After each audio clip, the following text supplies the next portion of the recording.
Good morning, everyone. Anevarukkum vanakkam. Welcome to the Regional Conference 2020 hosted by American Tamil Entrepreneur Association. My name is Ponarasi. I'm a core committee member of ATEA New Jersey chapter. I had the pleasure of leading this event for the last few weeks. The event today is made possible because of sponsors AMP, Amalgamated Marketplace, Flipserve, Usha Krishna Kumar, partner of New York Life Insurance. Before starting the event, at this juncture, I want to take a minute to pay our respect and remind Mr. SBB Balasubramanian, legendary singer. I'm sure you all feel the same tent like I do. It's like losing a huge part of our family and part of our life. Our parents, us, and our kids grew up listening to his voice. But you know what? Some people never die. He left us a lifetime worth of soulful songs to cherish, and his humility no one will forget. SPB, sir, you will be missed. Thank you. There are a lot of inspirational entrepreneur statistics out there that show that US is the best place to become an entrepreneur in the world, to become your own boss and starting something new. Now, young entrepreneurs are mostly concerned about a lot of things, about the risk that come with new business, including funding, staff, and success rate. I would like to start by thanking ATEA, the members, the mentors who are out there to help the entrepreneurs like us. I would also like to start by thanking our esteemed keynote speakers, panelists who agreed to come on to the virtual conference to share their wisdom and experience. That's what ATEA is for. So, what's in the house today? Great keynote speeches from Arun, Rangan, Venkatraman, Arun, and Krish Ramakrishnan. Investment opportunities in real estate and Indian entertainment media. Women entrepreneurs from Silicon Valley who's going to come bang on to share their stories and their entrepreneurial journey. New startups showcasing their ideas in the spotlight. Last but not the least, stand-up comedy from Building 18. Once again, I take immense pleasure in welcoming you all to this informative and power-packed day, and thank you for taking time away from your family. I promise you will go home inspired and with a lot of learnings. The sponsors today, again, Ascora, Flipserve, Usha Krishna Kumar, New York Life Insurance. To start the event, I would like to call Mr. Ram Nagappan, who is the co-founder of American Tamil Entrepreneur Association. Ram is the CIO of BNY Mellon Perishing. Ram is also an entrepreneur and has invested in many startups. Without further ado, I would like to call Ram to the stage to introduce the executive members of American Tamil Entrepreneur Association. Thank you. Stay tuned. Ram, it's yours. Anevarukkum vanakkam. Good morning to all of you coming live from New York, approximately 10:30 a.m. So everyone around the world, wish you a great day. It's a bright and a sunny day, and thanks to Pony. First, I want to introduce my peers, the ATEA National Executive Team. Let me do that first. First of all, I want to introduce an entrepreneur from Silicon Valley, I should say a serial entrepreneur, Lena Kannappan, also the co-founder of ATEA. First, I would like to introduce him. Hello, Lena. Good morning. Morning. Yeah, Lena has started a lot of companies, a lot of patent and many things. So let me introduce the next national executive member. That is Siva Mopanar. He's also an entrepreneur. He's from the Midwest region. So we got Silicon Valley, we got Midwest, and he takes care of ATEA for the Midwest region, also the head of the ATEA Chicago chapter. Please welcome Siva Mopanar. Hello, Vanakkam. Siva. Nice to have you, Siva, today, this morning. And next, I want to introduce the next national executive member of ATEA. That is another entrepreneur, Prabhakar Murugaya from Washington, D.C. He's also runs the chapter, ATEA chapter of the Washington. So welcome, Prabhakar. Hello, Prabhakar. Good morning to you all. So without taking too much to the audience and the viewers, we just want to take 5 minutes because the team asked me to do two things. just touch on what is in for today in the conference and some ATEA announcement. And we're just going to go around just to tell one highlight about what we are doing for ATEA, what we are doing through ATEA. Okay, so let me first start. As Punni mentioned, we have a great event today, jam-packed. The title is Opportunities to Invest and Innovate. One might ask, hey, there is always an opportunity. What is this new thing you're telling me, right? Okay, my point there is, it's not a new thing. It shifted. It kind of redefined to all of us. So the people here are going to talk about that, and it'll be very helpful. We have the great keynote speaker. We got 3 keynotes, one in the morning, one in the middle, and one in the evening. We kind of spread out all these key CEOs around the day because we want you to keep watching. We want you to watch the whole event. So that was the idea. No, I'm just kidding. But these are top-notch CEOs. They decided to give time. That's the biggest thing. We asked them, they said they will be so happy to come and speak. So don't miss it. These are multi hundreds and hundreds of $1 million company CEOs, and they are here to share their experiences. So stay tuned. And also panels. We have real estate, what to do in the real estate, film, movie, entertainment, as well as technology. And don't forget, we also have pitching, showcasing about 8 startups, very, very select startups we're doing. And to make the day a little lighter, we're going to have a little bit of a comedy, some mindful events, all as well. So stay tuned. Now, let me take a moment to talk about, let me get my screen.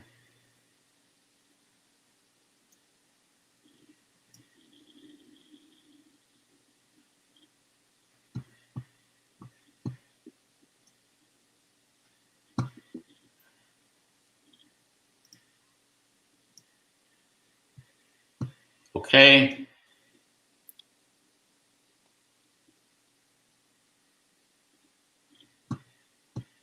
Two seconds. Sharing the screen.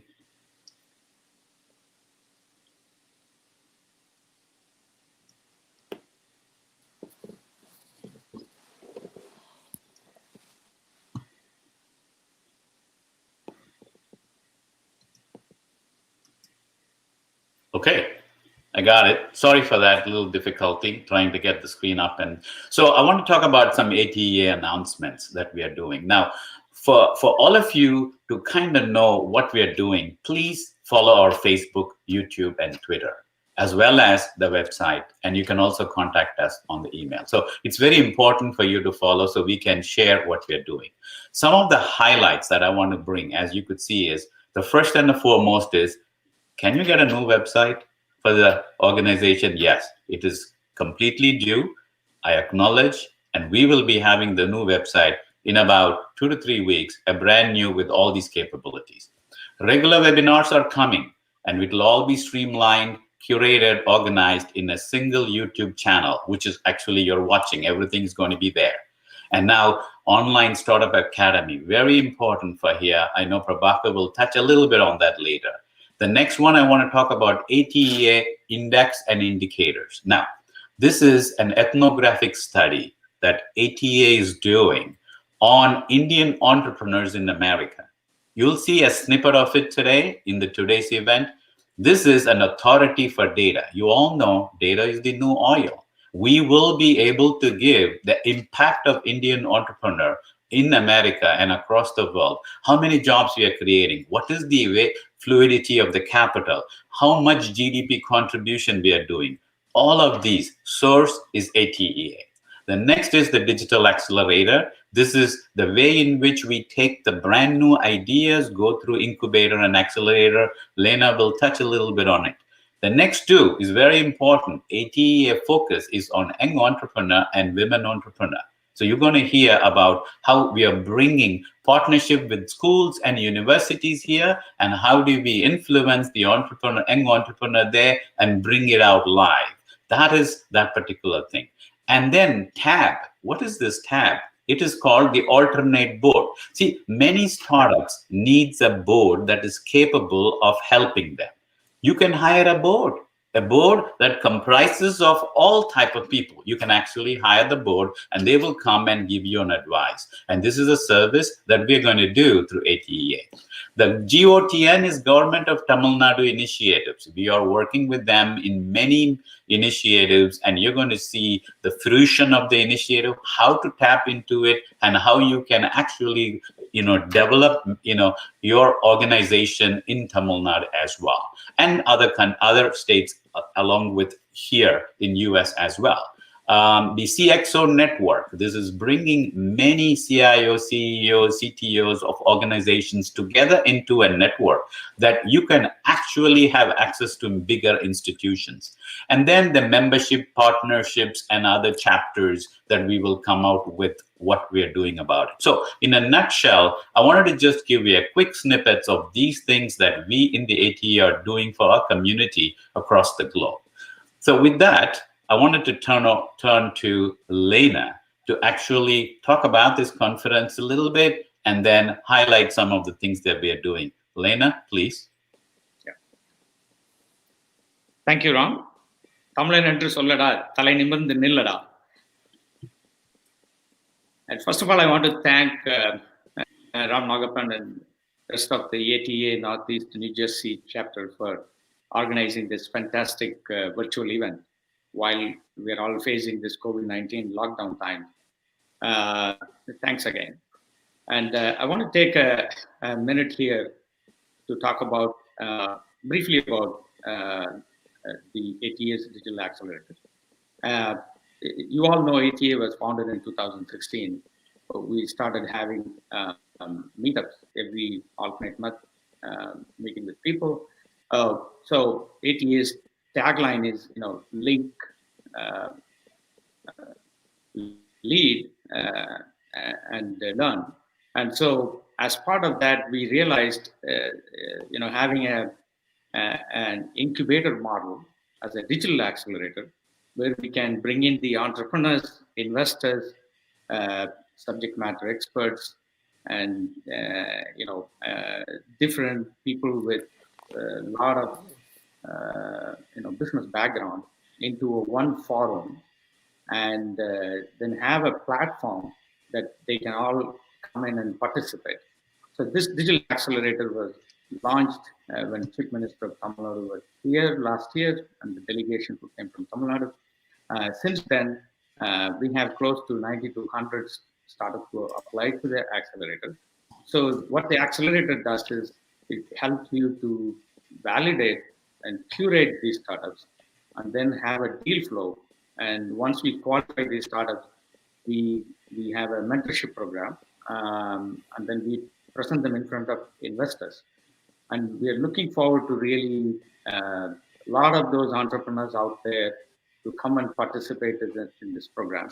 And we have a lot of great investors also joining this program.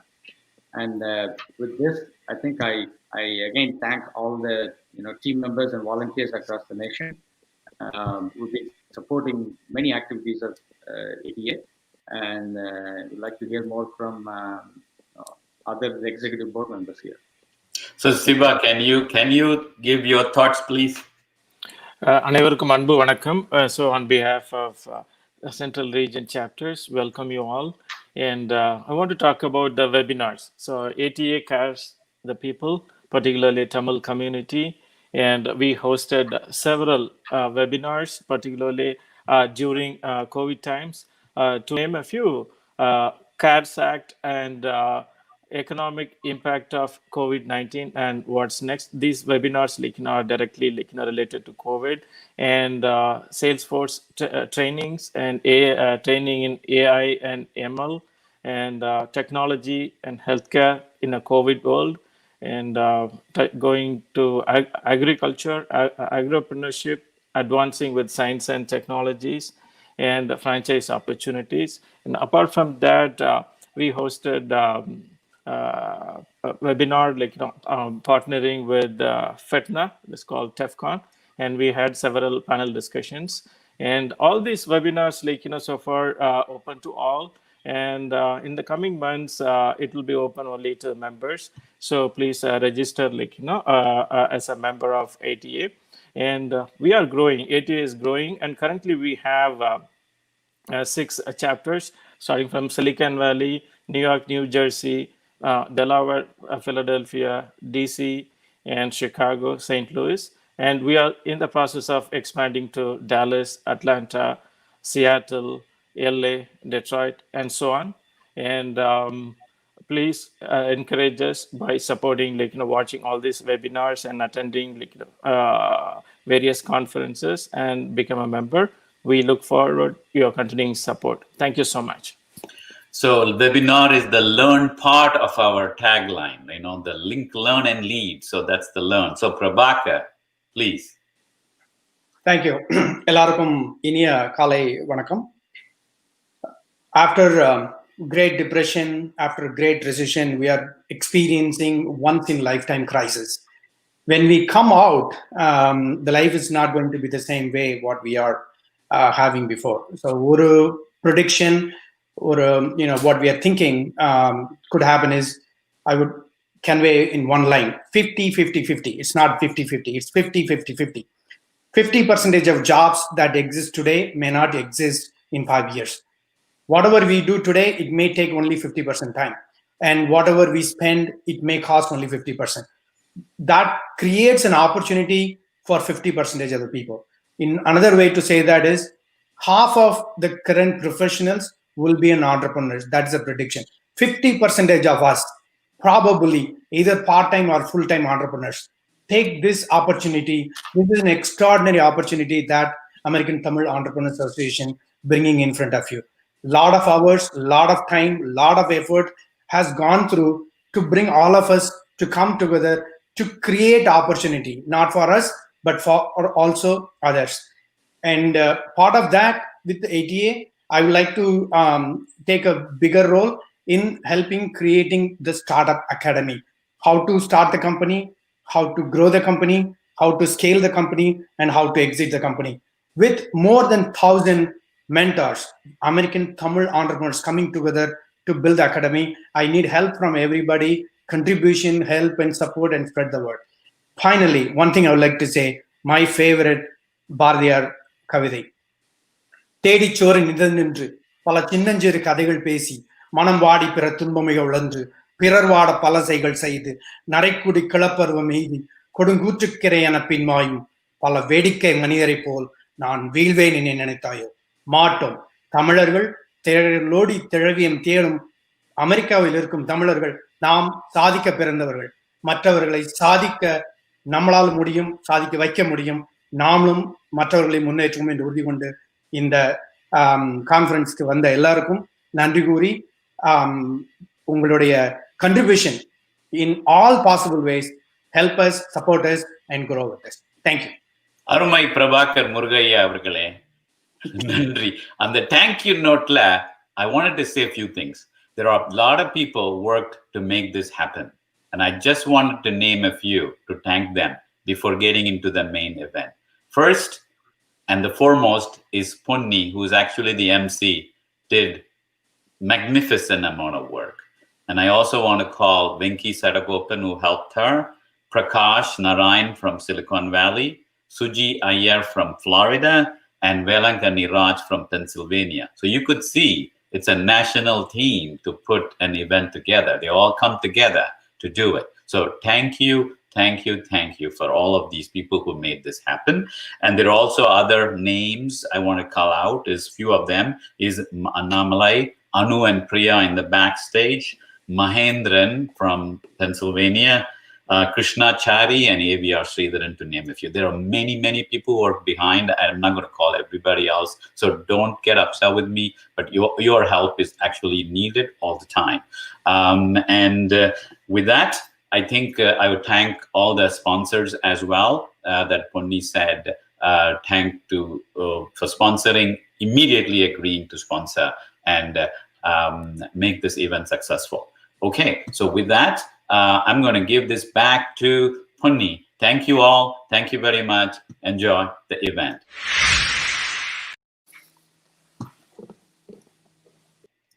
Thank you, Ram and the team. Tamilin sollada, thalai nimirந்து nillada. Unlike the name American Tamil Entrepreneurs Association, ATEA not only serves the Tamil community, but link and mentor the Indian community across America and all over the world. I would like to take few seconds for mindfulness. Mindfulness is the practice of filling our minds with the present moment by moment. I want all of you to come to the present moment. So let's get to the focus. Please watch and listen to the video.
ATEA is known as the #1 business hub in North America, and we are hosting the regional conference virtually.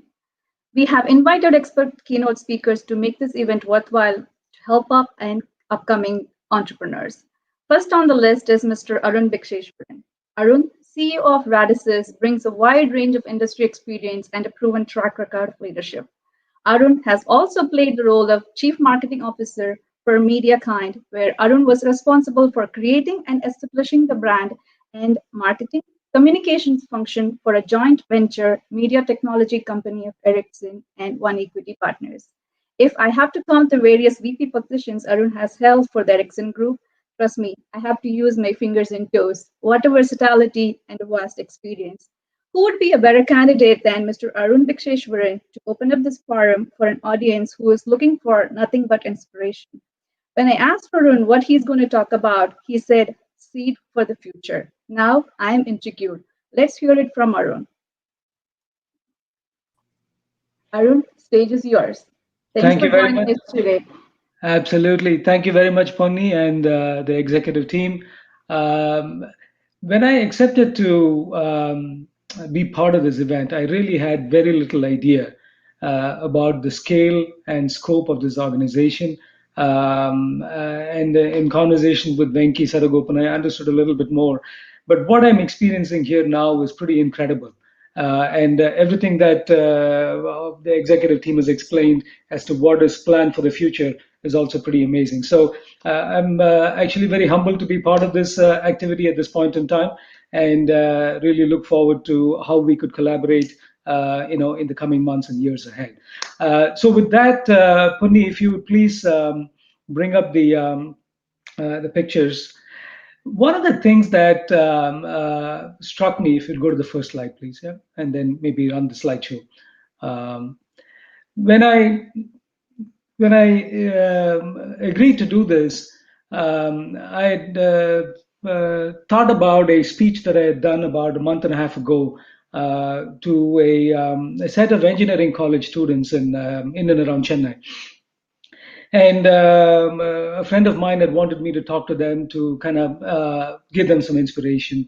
And so I said, look, I already have some material that I think I could repurpose.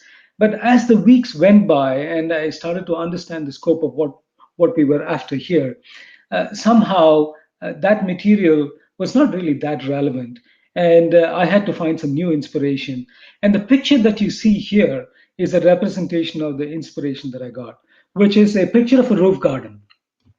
And this inspiration actually comes from my parents, both of whom are living in Chennai, and I found a new passion in rooftop gardening. And they take complete pride in taking it from a seed nurturing it every single day and benefiting from the output, because what they eat is what grows on their garden. Now, I couldn't find a better example of what is entrepreneurship about and what are the different responsibilities that we as people carry in this process. So with that introduction, and my the source of my inspiration, I want to kind of move on, talk for a couple of minutes about the journey that I've been through in the last 5 decades, and some of the pivotal moments that have taught me a few lessons, and then we'll kind of navigate through the journey in that sense. So if you go to the next slide, I was privileged enough. Tony, if you would go to the next slide, please. Yeah, I was privileged enough to be born into a family of entrepreneurs, a family of industrial people.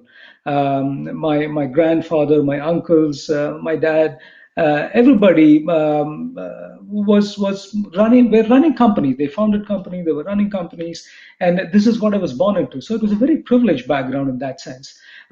So there was no dearth of soil or water, as you see in the picture, when I came into the world, and the energy that provided was just tremendously inspiring.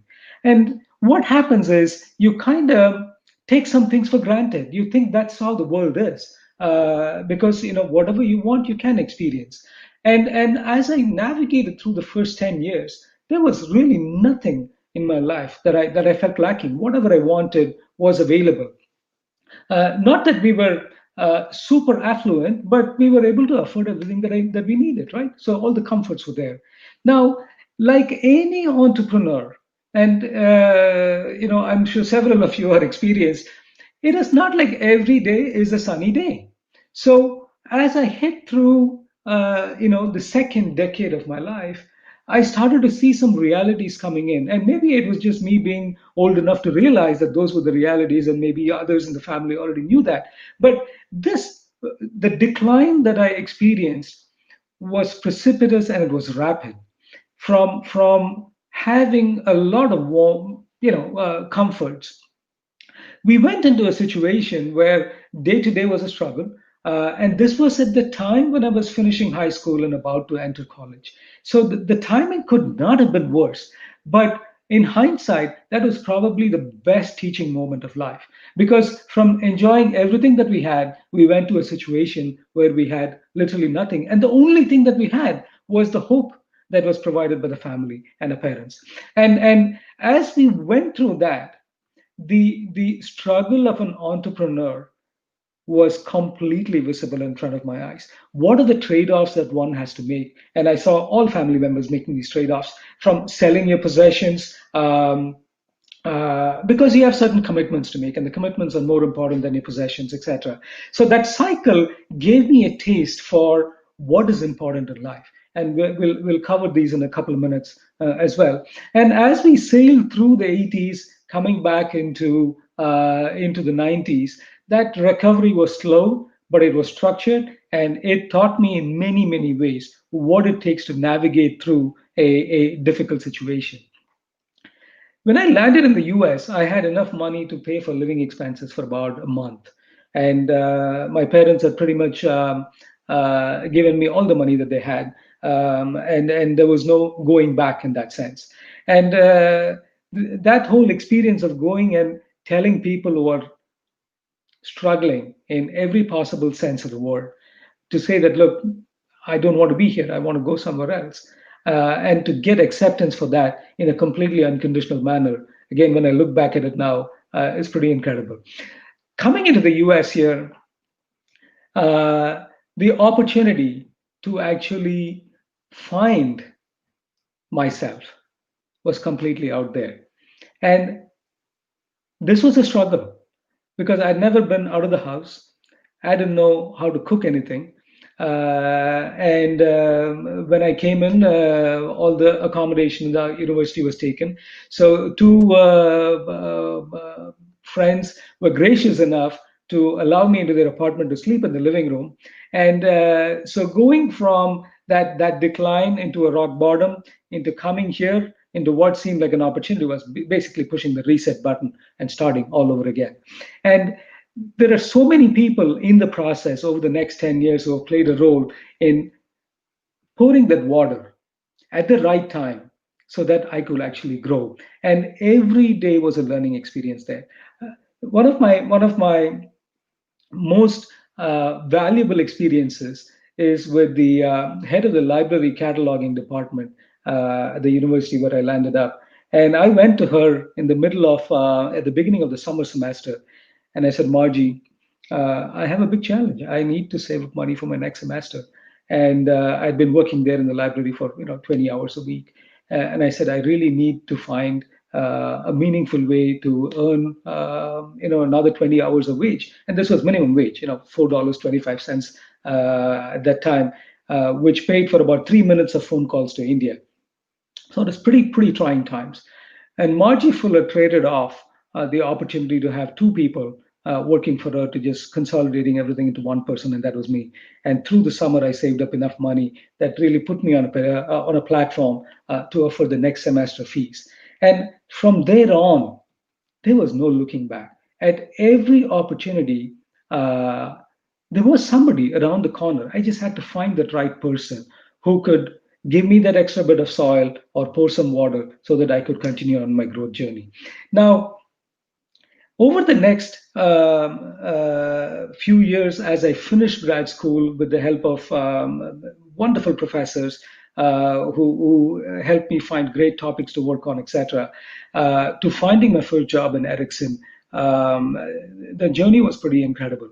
And the key influencers in my early years at Ericsson, I remember I was doing a presentation for a customer, and the vice president of our department took me to the back of the conference room, and he just said one thing. He said, Arun, you're going to go a long way in this company.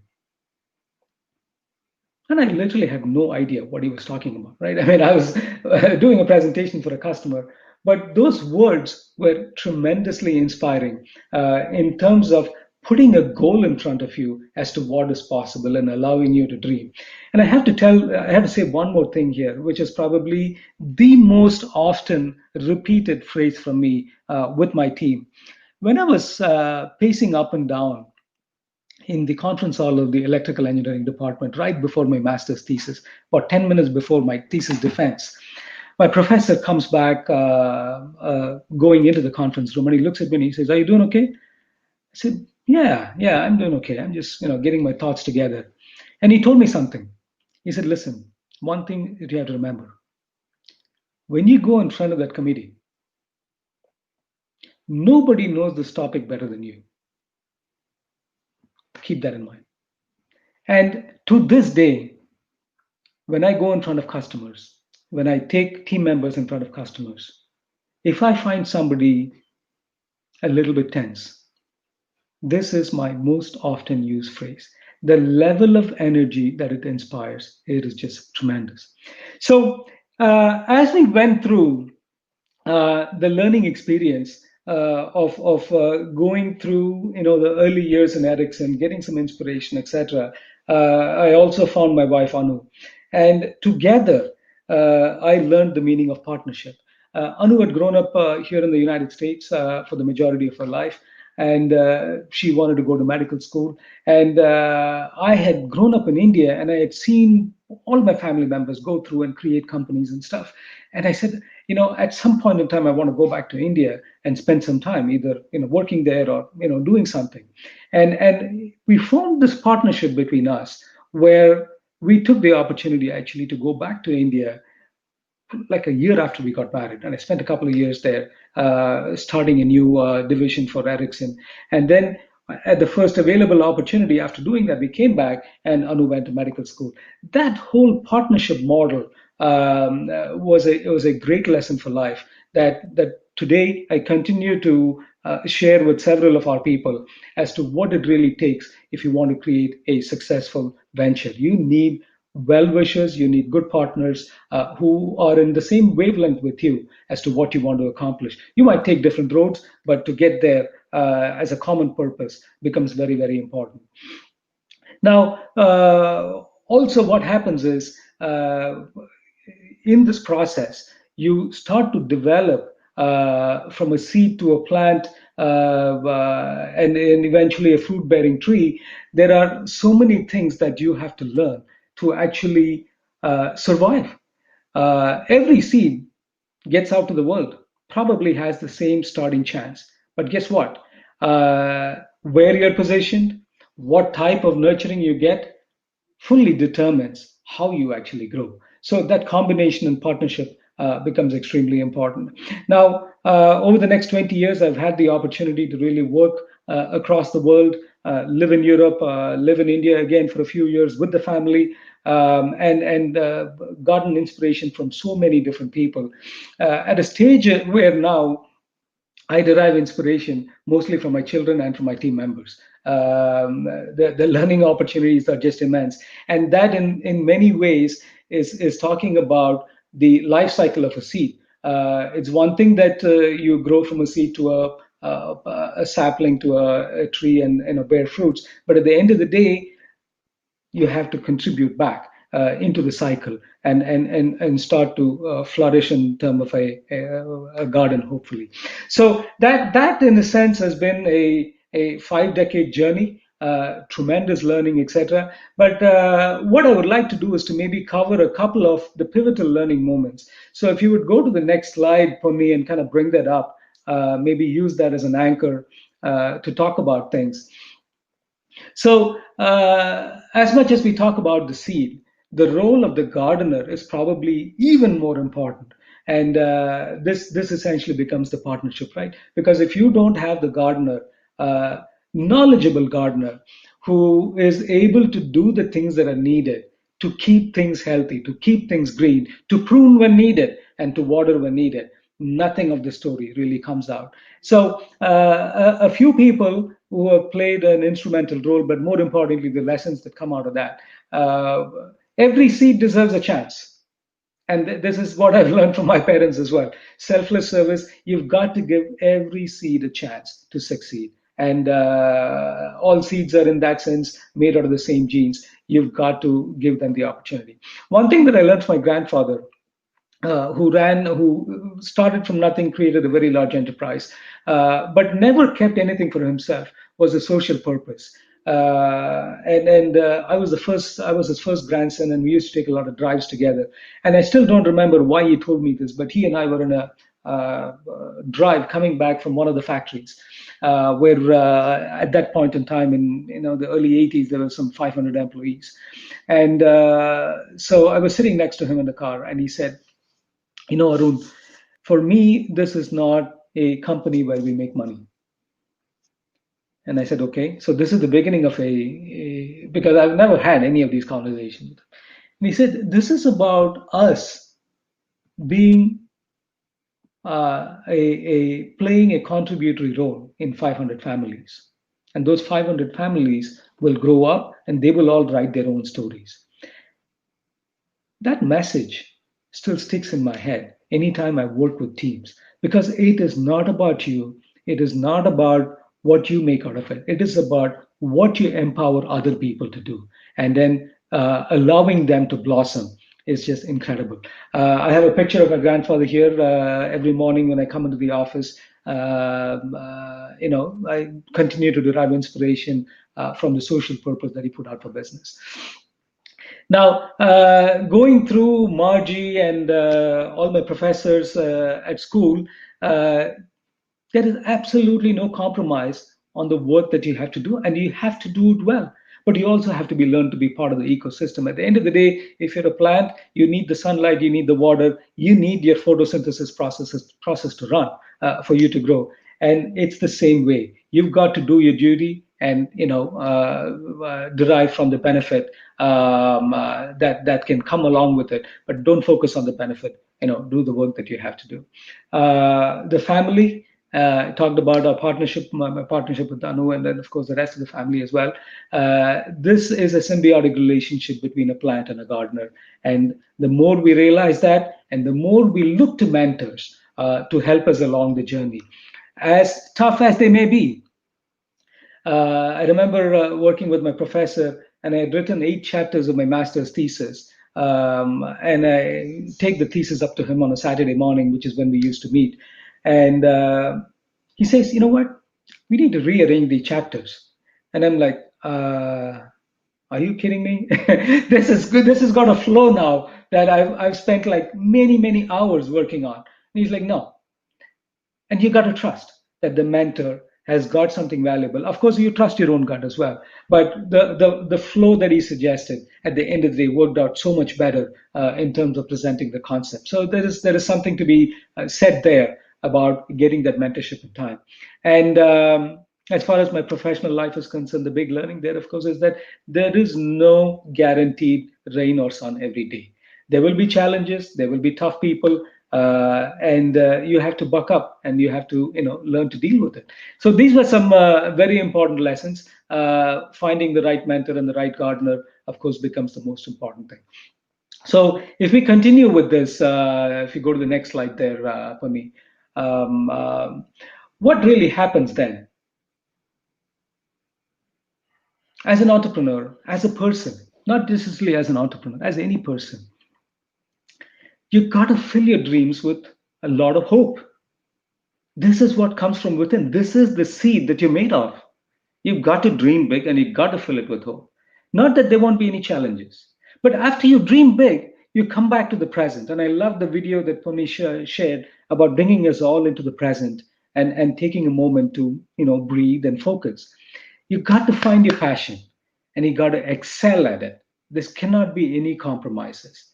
There will be thresholds. There will be some glass ceilings that you have to hit through. But if you focus on excellence, and excellence has so many connotations to it, but at the very simple thing, this is what I tell my teams as well. You do what you say you're going to do. And you say that and nothing more.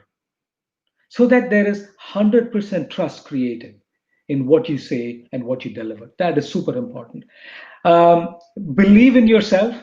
You know it best. Back to what my professor said about you are most knowledgeable in the topic than anyone else as far as this topic is concerned. You've got to believe in yourself. But the relationships, so knowing that you are a seed and you know certain things, but knowing that there is a gardener who is going to play an equally important role in nurturing you and allowing you to grow is extremely important. The last couple of things, coming more from my grandfather's learnings, you have to make a difference in the world. And as you grow up and you become an experienced gardener in one sense, you've got to give back. And that ties in with the gratitude. Be grateful for what you have, but have to give back in many ways. And if you make that as a purpose, you will get fired up every morning. There will be no doubt, because you're not doing this for a day-to-day. You're doing this for a much larger purpose. And that larger purpose is that you are there to develop a garden. You are there to make things beautiful. And you want to leave a lasting impact. And that can be a very, very powerful message to take home every day. Let's go to the last, next slide there. This is my favorite quote from all times. I had a wonderful journey to Africa, but if you look at this one, every morning in Africa, a gazelle wakes up and it knows the reality of the present, which is that it has to outrun the fastest lion or it's going to get killed. On the same count, the lion wakes up and it says, I have to run faster than the slowest gazelle, otherwise I'm going to starve. So you got two characters. You got the gazelle and you got the lion. And guess what? Whoever you are, when you wake up every morning, you better be running, because either you're going to get killed or you're going to starve. This is my favorite quote. I think it provides tremendous inspiration for what we do on a daily basis. As a seed and as a gardener, we've got to complete the cycle. And that should be our mission. So with that, I want to say thank you for engaging and providing me this opportunity. Wonderful event here, and I look forward to continued collaboration with the association. Nandri, vanakkam.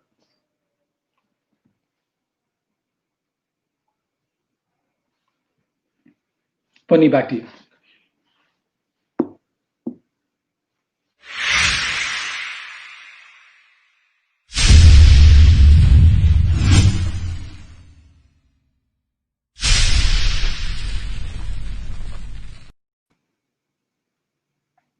Thank you, Arun. What an inspiring story, really.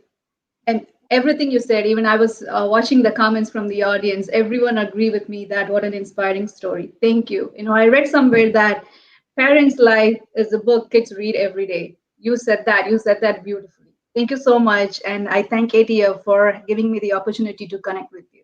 Thank you. Thank you very much. Like Arun also said, contribute back. That is what ATEA is for. If you look at all the executive members, they are groomed and successful entrepreneurs. Do you think they have the time? They are not looking to buy a business, or they are not looking to seek your business. They are here to help you mentor. So please join ATEA and make use of the mentors available out there who is willing to help you. Again, I would like to thank our sponsors today, AMP, Integrated Technology Strategies, Flipserve, New York Life Insurance.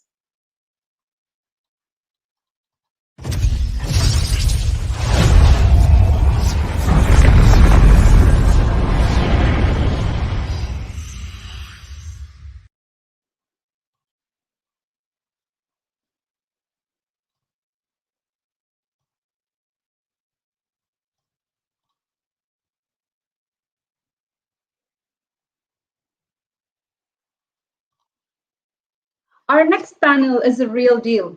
Yes, it's really a deal.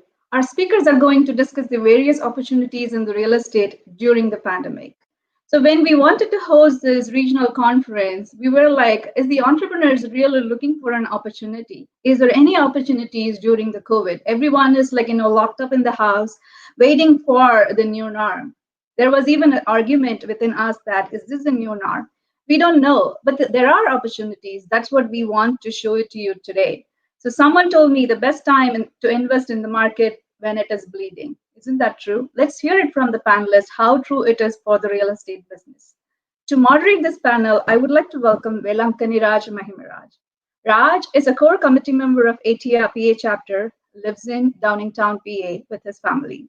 The family is a successful budding entrepreneur in real estate business. By profession, he's a software architect. More than being a qualified professionals and entrepreneurs, their families' contribution to the local community at various capacities is admirable. I welcome Raj to the stage to help us moderate this panel. Raj, the stage is yours. Thank you. Thank you, Pony. Are you able to hear me well? Yes, we can hear you. Great.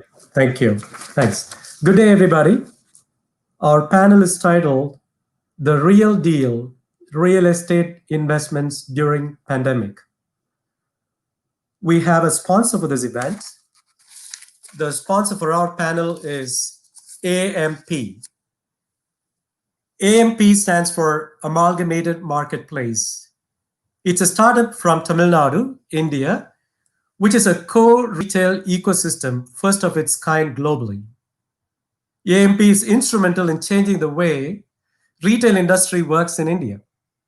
Since its conception in 2018, they have partnered and supported over 100 entrepreneurs and continue their journey to another 100 franchisees by the end of 2023.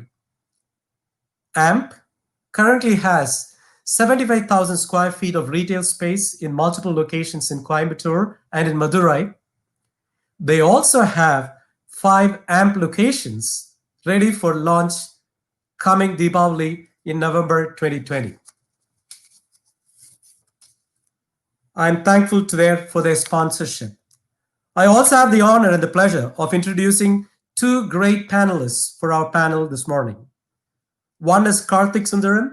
The other person is Ashish Sanan. Karthik Sundaram is the CEO of Purple Patch, a B2B digital marketing agency based in Silicon Valley, and has pioneered the buyer-aligned customer journey for B2B products and services for his clients. He's also, trust me, he's also a licensed pilot, and he's a proud previous owner of a Diamond DA-40 aircraft. He used to fly it on his own. He's a seed investor in numerous startups and has exited successfully in the past. He currently owns a real estate portfolio of rental investments throughout this country, and more specifically on the West Coast in California. The second panelist for today is Ashish Sanan. Ashish has been in technology and real estate for the past 20 years. He lives in Silicon Valley. Ashish co-founded Wealthy Mind Investments for his love and passion for real estate, and also to help busy professionals like you and me to build their passive income streams and to diversify their portfolio outside the stock market. His company focuses on repositioning large commercial real estate assets, focusing on apartments, typically 100 plus units, utilizing light value-added strategies in growing business and landlord-friendly markets. With that, I'm able to present and happy and present before you Karthik Sundaram and Ashish Sanan. Karthik, go ahead. The stage is yours. Good morning, folks. This is Karthik. Thanks, Raj, for the introduction. So way back in 2005, 2006 timeframe, the BART, which is the Bay Area's rapid transport, started the movement to actually fund an extension into the city of Antioch. And for people outside the Silicon Valley area, Antioch is about 40 miles north of the San Ramon area. And when the BART started moving that side, I saw an opportunity to actually think about what would happen if it directly connected to the city, which is the city of San Francisco. And much to the distress of my wife, who definitely thinks that I don't do anything well, which is not far from the truth anyway, I went in and bought a townhome apartment over there for a ridiculous price that was on a foreclosure, just on a whim. I said, this could be something, and we just see what happens. And guess what? In 2012, BART opened, and the city of Antioch literally went off the charts in terms of real estate value. From there was no looking back. So I've built a fairly decent portfolio of rental income properties, not necessarily at the scale that I would like to, but given where it is, that has been beaten the stock market year over year in terms of returns, as well as in terms of appreciation of the asset. So from my point of view, investing in a real estate portfolio gives you two big advantages. One is the asset itself appreciates, and two is if you're doing rental income, the asset is being paid for by somebody else's rent. And in that principle, I've been expanding my portfolio. We have a couple of multifamily housing buildings. We have quite a few rental properties out here, and I think I'm more than happy to share my insight and what works and what doesn't work in these kinds of situations. And I'll look forward to your questions. Thanks. Sure. Thanks, Karthik. Ashish, go ahead, please. Thank you, Raj, Purni, and the organizers. I think about a fantastic event. Good morning and namaste, everyone. My name is Ashish. I live in Silicon Valley with my wife, teenage son, and daughter. And it's been 20 years in Silicon Valley. Prior to that, I was in New Jersey. And I started my career in tech space, just like busy professionals attending this conference. And from one contract or one company to Merrill Lynch to startups in Silicon Valley, just kept going on. And then I've started a company also for some time, which Karthik and I, we met a few years ago, interestingly, and exited that company. I was a minority partner there.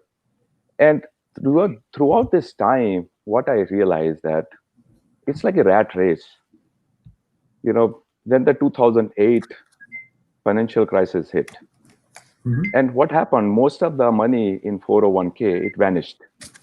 And the money I was investing or looking at the stocks, that was all gone. I was relying on it, and I thought that, this is the money that I'm saving for the future. Mm-hmm. And it all vanished. Then I started looking at opportunities as to where should I put this money in? And real estate, my family, my maternal, paternal, all have been in business. So I thought, let me start buying some real estate. So I looked at short sales and foreclosures back in 2011. That's when it started appearing in the market. Again, it's not easy to pick up these foreclosures and short sales, but I was fortunate enough to pick one after another and started investing into them. As Karthik rightly pointed out, I almost doubled up the money within a span of like 3 to 4 years because market just started going up after that. And then I realized that it's not easy to scale up. California real estate has been very expensive, and you need a lot of cash actually to invest and buy real estate. And the pace is really slow to build a portfolio. Now, what do you do when you have a limited cash and you're looking for bidding, getting into the bidding wars with other people here? Fast forward to a few years ago, my friend and my partner, Alex, where we met each other in Merrill Lynch back in 2001. We've been constantly, exchanging ideas, attending conferences, and educating ourselves to see how people are doing it. Because you cannot wait to accumulate $1 million to buy a large real estate portfolio. So then what are the options? So you do a group investing, a syndication. You pool up resources, pool up knowledge base, and guess what? Attend conferences like this one.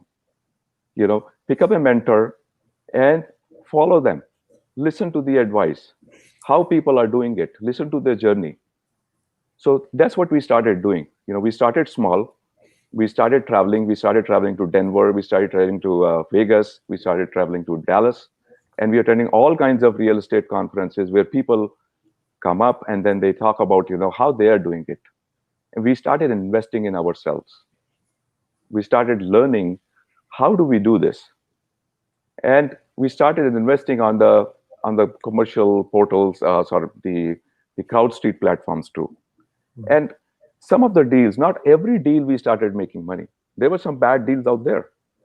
And what happened was we were not talking to the people who were the promoters. We were not seeing them, meeting them face to face and finding out these deals and learning about them as to how they are doing these investments. That was a turning point. That's what actually taught us how to do this. And we started investing like 4 or 5 years ago, and we got some bad deals out there.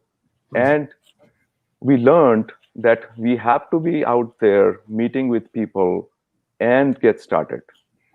And fast forward to 2019, Alex and I, we started Wealthy Mind Investments.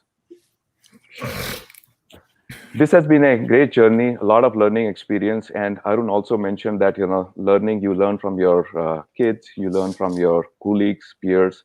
And one thing I've always kept intact is you be grateful to the people where you learn from. You go back, keep going back, and then learn from them. And then also graduate to the other mentors who can teach you how to actually move forward in life. And then share knowledge. What I have picked up, we started with the meetups, local meetups. We started with the webinars. We started bringing the CPA. We started bringing the tax advisors. And then we started sharing knowledge with people as to how it benefits busy professionals like us. I still work in technology. I'm still very busy, but guess what? I get time because this is my passion to help others as well, just like us. With that said, I will give it back to Raj. Thanks, Ashish. There's a good old saying, it is true everywhere, that goes, investment in real estate and gold will never go waste. We have heard this several times from our parents. I'll add one more to that. Invest in an aircraft as well. It never goes bad. I did. I still regret why I had to sell the aircraft. I was making a boatload of money renting out. Again, it goes back to the rental principle. I had the aircraft. I rented it to my flight school. Every hour it was flying was making money for me. Unfortunately, the FAA put out a radio mandate that cost me $30,000. I said that's not worth investing in the aircraft, so I sold it. But eventually, I plan to buy another. I mean, that's for another topic. Venki and I always have this conversation about investing. in any asset that's actually going to either shelter people or teach them some skill is a great investment. So with that, Raj, I'll just hand it back to you. That's great. That's great. See, that's a new avenue for investment, which not many of us are aware. That's very good to know. And possibly we should have another day of discussion about that. Thank you very much for bringing it in. Every human being needs to have a place to stay with a roof. There's no doubt about that. It's a basic necessity. So when you have to live with a family, you're either owning something or you're renting something. Either way, everyone needs a shelter. And that's basic, the need for success behind real estate. Now, the first question to Karthik, what are the reasons, do you think, given the current pandemic situation, how still real estate is blooming and how successful can we be investing in it? Yeah, so I will speak specific to the regions where I'm familiar with and I'm investing in, right? So the one reason why the real estate in San Francisco area is booming is a lot of people are fleeing the city for two reasons. One is that rental incomes are tremendously high, and two is the big four tech companies, Facebook, Twitter, Salesforce, and all of them have decided that remote working is going to be the new lifestyle for all their employees. So everybody is now quitting the city and want to move out to large suburbia and establish a bigger footprint. So that's one reason why real estate in this part of the area is booming. Mm-hmm.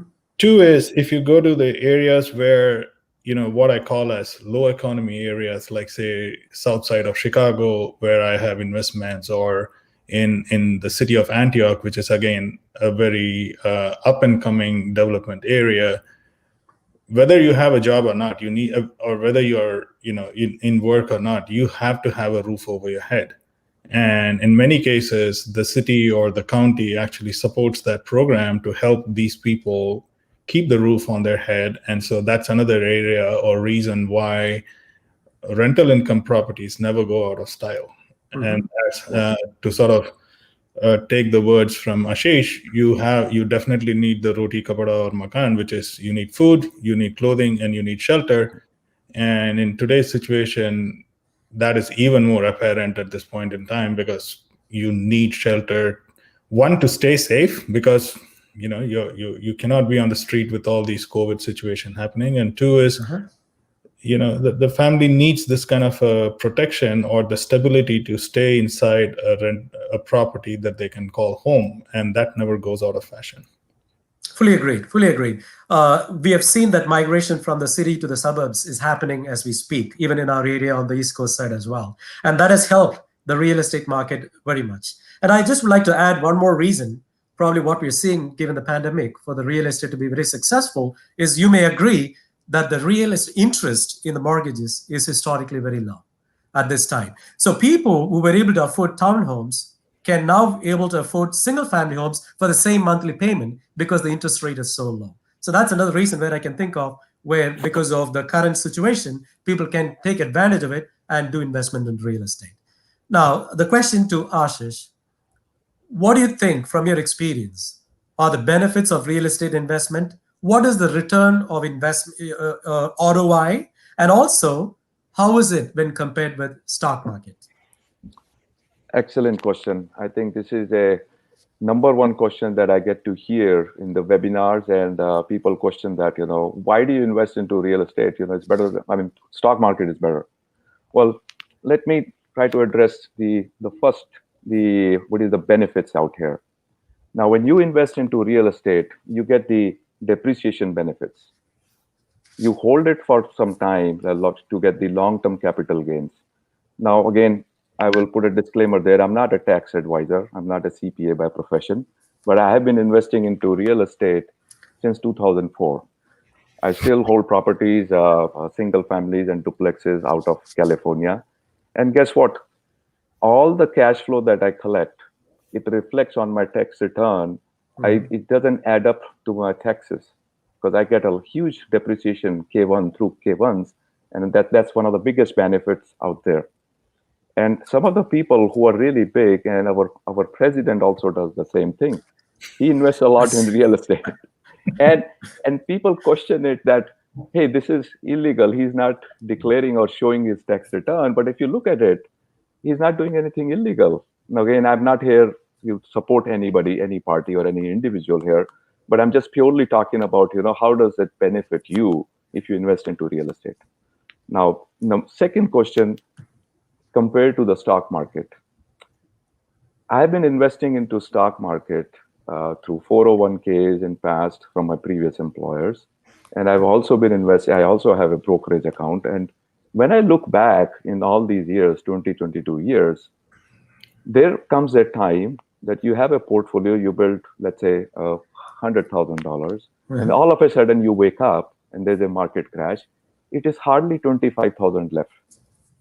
And we all have experienced that. Would you agree with it? Yep. So what happens when you need money? It's not even there. And what do you have to hold on to? A piece of paper, a statement that says that, okay, you know what? It is in there for long haul. Just hold on to it. Just sit on it. So I sat on that portfolio, and then again, it recovered a little bit. But my gain is what? My gain is in single digit. And as Karthik said that, the real estate portfolio that I have is not only giving me cash, but it's appreciating too. And I'm getting tax benefits. Okay. Right. Great. And there was another third question that I'm missing here. I think you asked me three I was just questions. saying, yeah, right. The other one was, what is the rate of investment? What's the rate of investment? Yeah. So number one is the capital preservation. You be greedy, you start buying when people are selling. But at the same time, our strategy, when I say our strategy, my partner and I, we focus on capital preservation, then the cash flow, and then the growth at the same time, because we don't want to lose capital, right? So I have seen a cash flow, a typical conservative cash flow of about 7 to 9%, and a return, an IRR, which is in high teens, average basis. There are some deals that we also made, home runs are 26%, 28%, and even higher than 30% too. But conservatively in COVID-19 situations, I would say still high 19 is a possibility out there, provided you focus on good deals, larger operators, work with the right group, and a good quality asset. Okay, thank you. Thanks. A kind reminder to the attendees, in case if you have any burning question, please put it on the chat, and we will give 2 questions turns to ask to the panelists at the end of this discussion, all right? So please go ahead, and I already see certain questions coming out, so stay tuned on that. Going back to Karthik, what are the challenges in real estate investment that you have encountered so far in your career? Again, this is specific to the portfolio that I have, so it's not generic to real estate investment as such.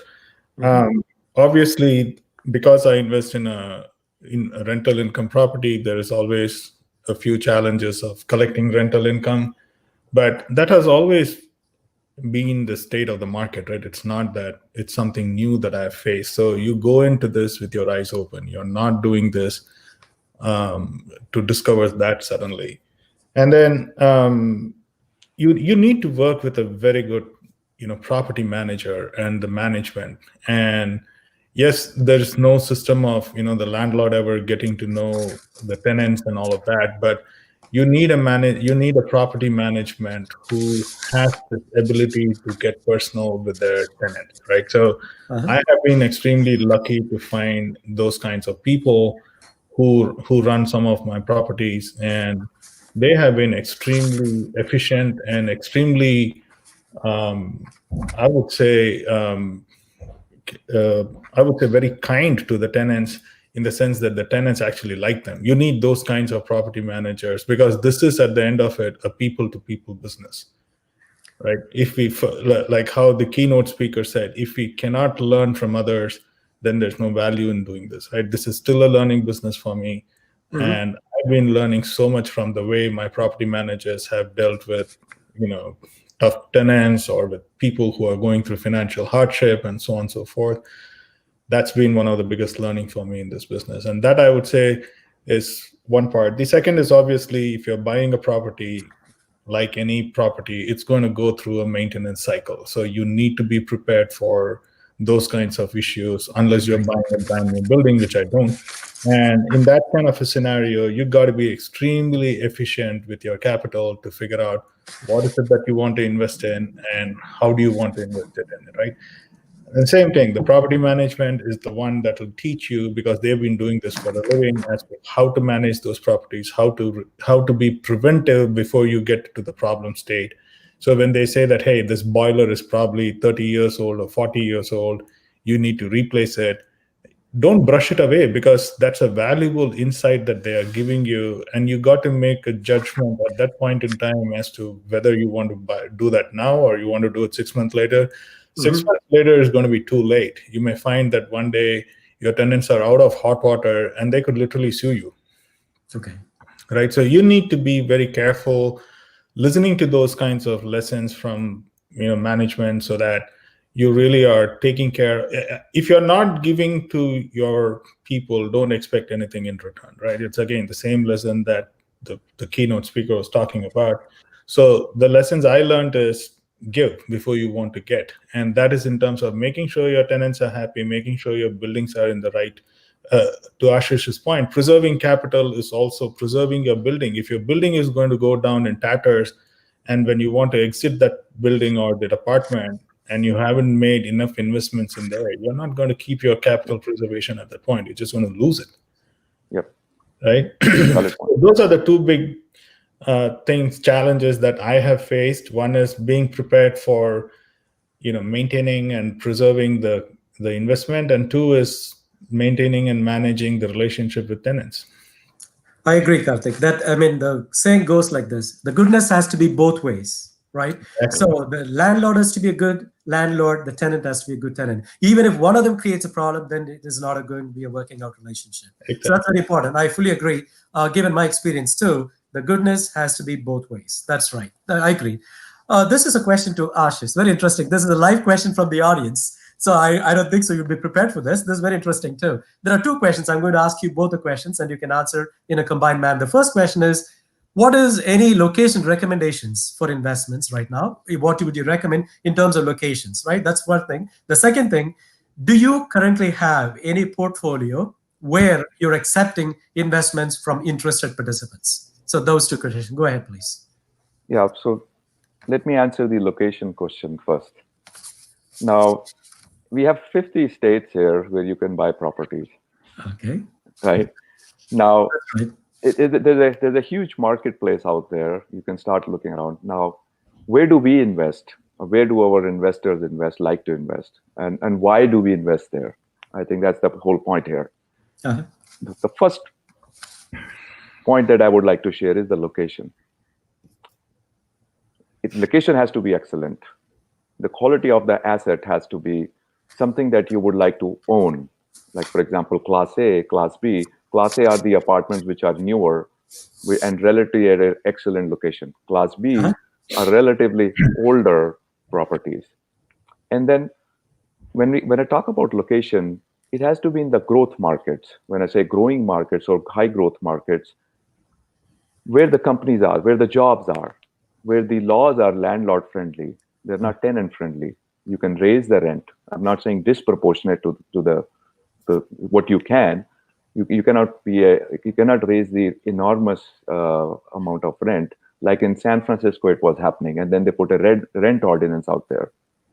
So what that means, landlords cannot raise rents, and they put these ordinances all the time in California. I don't buy any other real estate the multifamily in California anymore. Most of my investments, our investors' investments, are in Texas. It's in North Carolina, South Carolina, Atlanta, Florida, and Arizona at this point of time. We are not looking at any other markets besides the markets where a lot of the people are moving from California and other states and to live here. For obvious reasons, the companies are moving there, the jobs are there, and the population is growing there. So it makes sense actually to invest in these markets. I hope I answered both the questions. Or yeah, right. So there was another one, which like with the live investment, like, do you have any portfolio where you're currently accepting investments from participants? I think that could be a valuable answer. Please go ahead. Yeah, it's a good question. We have currently 3 deals going on. All 3 are fully subscribed, and they all are on target to close within next 30 to 45 days. So to answer that, there is nothing that we are accepting from the new investors. So what at the same time, if people are interested to learn more about what the future deals and how do we evaluate deals, you can go to our website and join the investor club on wealthymindinvestments.com. Oh, can you repeat that website, please? That's important for people to know. Sure, wealthymindinvestments.com, and join the investor club. Great. Okay, thank you.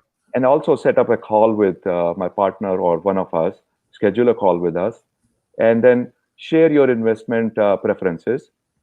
And then whenever there is a deal out there in future, we can share with you. Okay, right. The actual website is also posted on the chat for other people also to see. It is wealthymindinvestments.com, and you become a member of the forum, and they'll be able to answer your questions as well. So we will continue the discussion. There's another question that came about. How long do you think this interest rate will remain low? And is there any way, or how soon can it go up? It's a very interesting question, but I will add to that. But Excellent. First, I will let Karthik and Ashish take a stab at it, please. Go ahead. Go ahead, Ashish. So going back to the 2008, 9, 10 crisis, when I look back, the number of times that I have refinanced and bought properties, I have not seen high rate of interest ever since then. Okay. And I don't see the interest rates going up significantly in next few years. The government, the feds are still trying to keep it low so that people, it is affordable. The housing is affordable out there. Now, it doesn't guarantee that, it's not going to go up. It may go up, but I don't see that it's going to go up to the point that, it becomes unaffordable for people to buy houses. Okay. I'd like to add to that, right? This interest rate is a factor when it is your personal investment for your primary investment, right? Think about it. But when you're actually doing a rental investment or for income investment, it's a factor of cost of doing business. Think about it that way versus saying, is this interest going to be high or low? Even if you're going to be taking a commercial loan, which could typically charge you between 6 and 8%, you're still making money on income property investment versus thinking about it from a typical, personal investment, which is, okay, my house is going to be $1 million and my mortgage is going to go up between $3,000 to $5,000. So is the interest rate low? Here, you're not talking about those kinds of numbers. You're talking about a monthly income. So what's the cost of that money is all you need to work through. So I would definitely recommend not to look at the interest rate as something to really worry about when you're looking at real estate investment at this point. Okay, great. Thank you. Panelists, thank you so much for joining us today. It was a wonderful discussion, and you can see the very beautiful comments in the chat window as well. It was a pleasure having both of you. Thank you for your valuable time. I know everybody is busy, especially you guys are busy in flights and in investments, everything, but still you were able to take time to talk to us. And we learned great things. We learned that no time is a bad time. All times are good times for real estate investments. And we also learned that real estate investments got a lot of tax benefits. And we also got the website wherein we can go and contact for more information. So with that, I would like to sincerely thank our panel sponsor, which is AMP. Thank you, AMP, for this time. And thank you very much for your sponsorship. Thanks, attendees. And back to Pune. Thank you, everybody. Bye. Thank you. Thanks, Raj. Thanks, everyone. Enjoy the rest of the day.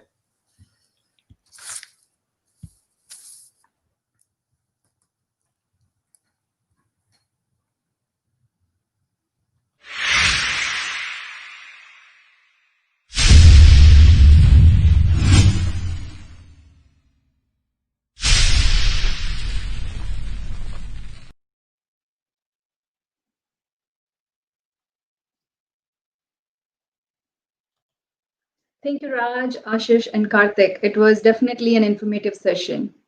I also noticed there were plenty of questions from the audience. We also shared Ashish wealthymindinvestments.com. We will share it again on our pages. Please go there and learn about it. I'm very glad that the session was very informative. Next panel. Since I opened the registration, I was watching who's registering. mainly to make sure my friends are registering or not. I was amazed to see the number of women registrants. Then I was wondering why. Why not? We have a panel of women, very strong women. When I was looking at their profile, I was amazed.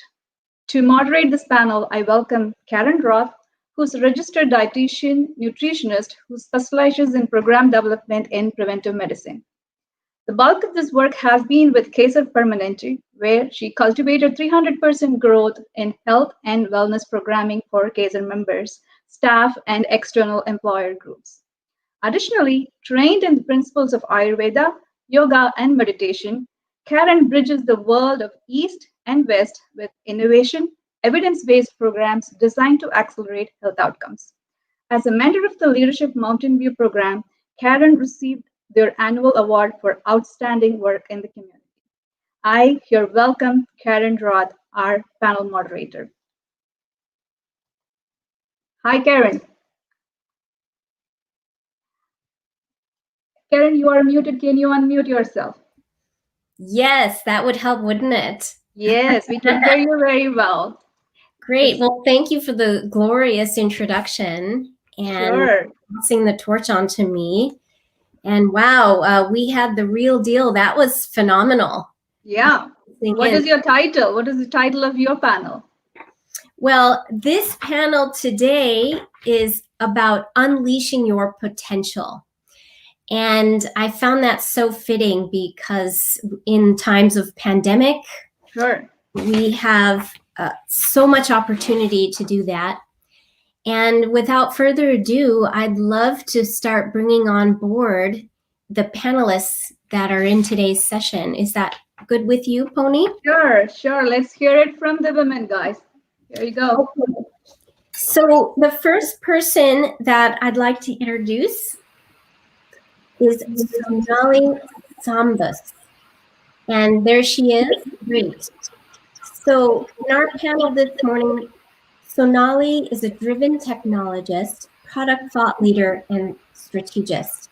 She's a technology leader with a proven track record of leading large engineering teams, scaling engineering organizations, and scaling growth stage startups. Ms. Sambas is currently a VP at Square, where she heads the developer and machine learning platform for them. She has held a number of VP and GM level roles in Silicon Valley and has also co-founded 2 startups. She was recently chosen for the top 50 women of 2020 by the Top 100 magazine. She is the founder of the Thai Women's Special Interest Group and has authored a book called Elevate. She actively volunteers to coach women to get into senior executive roles and is a strong champion for women in leadership. So welcome, everyone, Sonali Sambas. Hello, everyone. Our next panelist is Anu Schultz. Please show yourself. Thank you, Anu. Anu Schultz is the CEO of LendUp, a mission-driven, socially responsible financial technology company, otherwise known as FinTech, for those of you who might not have heard that before. And it's focused on expanding access to credit and creating pathways to better financial health. Anu's significant experience building efficient operational processes and teams to support them has led her to become one of the few female CEOs in FinTech, a 25-year veteran of the credit and financial services industry. Anu has a personal mission to lift people out of poverty and infuses her work with her passion for financial inclusion. Another interesting fact here is that 56% of Americans are shut out of mainstream banking due to either poor credit or income volatility, which can come. As such, Anu has been instrumental in redefining financial services for millions. She and her team have built technology, personal loan products, and educational experiences that hadn't existed before for the credit challenged. These tools can now provide anyone with a path to better financial health. Anu's career spans a broad spectrum of roles across subprime credit cards, loans, and prepaid cards. She previously served as Chief Operating Officer of the global gifting platform Switch, and before that served in senior leadership roles at Blackhawk Network, Account Now, National City Bank, and Providian Financial. So welcome, Anu. Thank you. Thank you for having me. And our next panelist is Rashim Moka. There she is. Good morning. Good morning. So, Rashim is the founder of eWow, and that's an acronym for Empowered Women of the World. In addition to being the global head of products, Amazon Products Automation Anywhere University.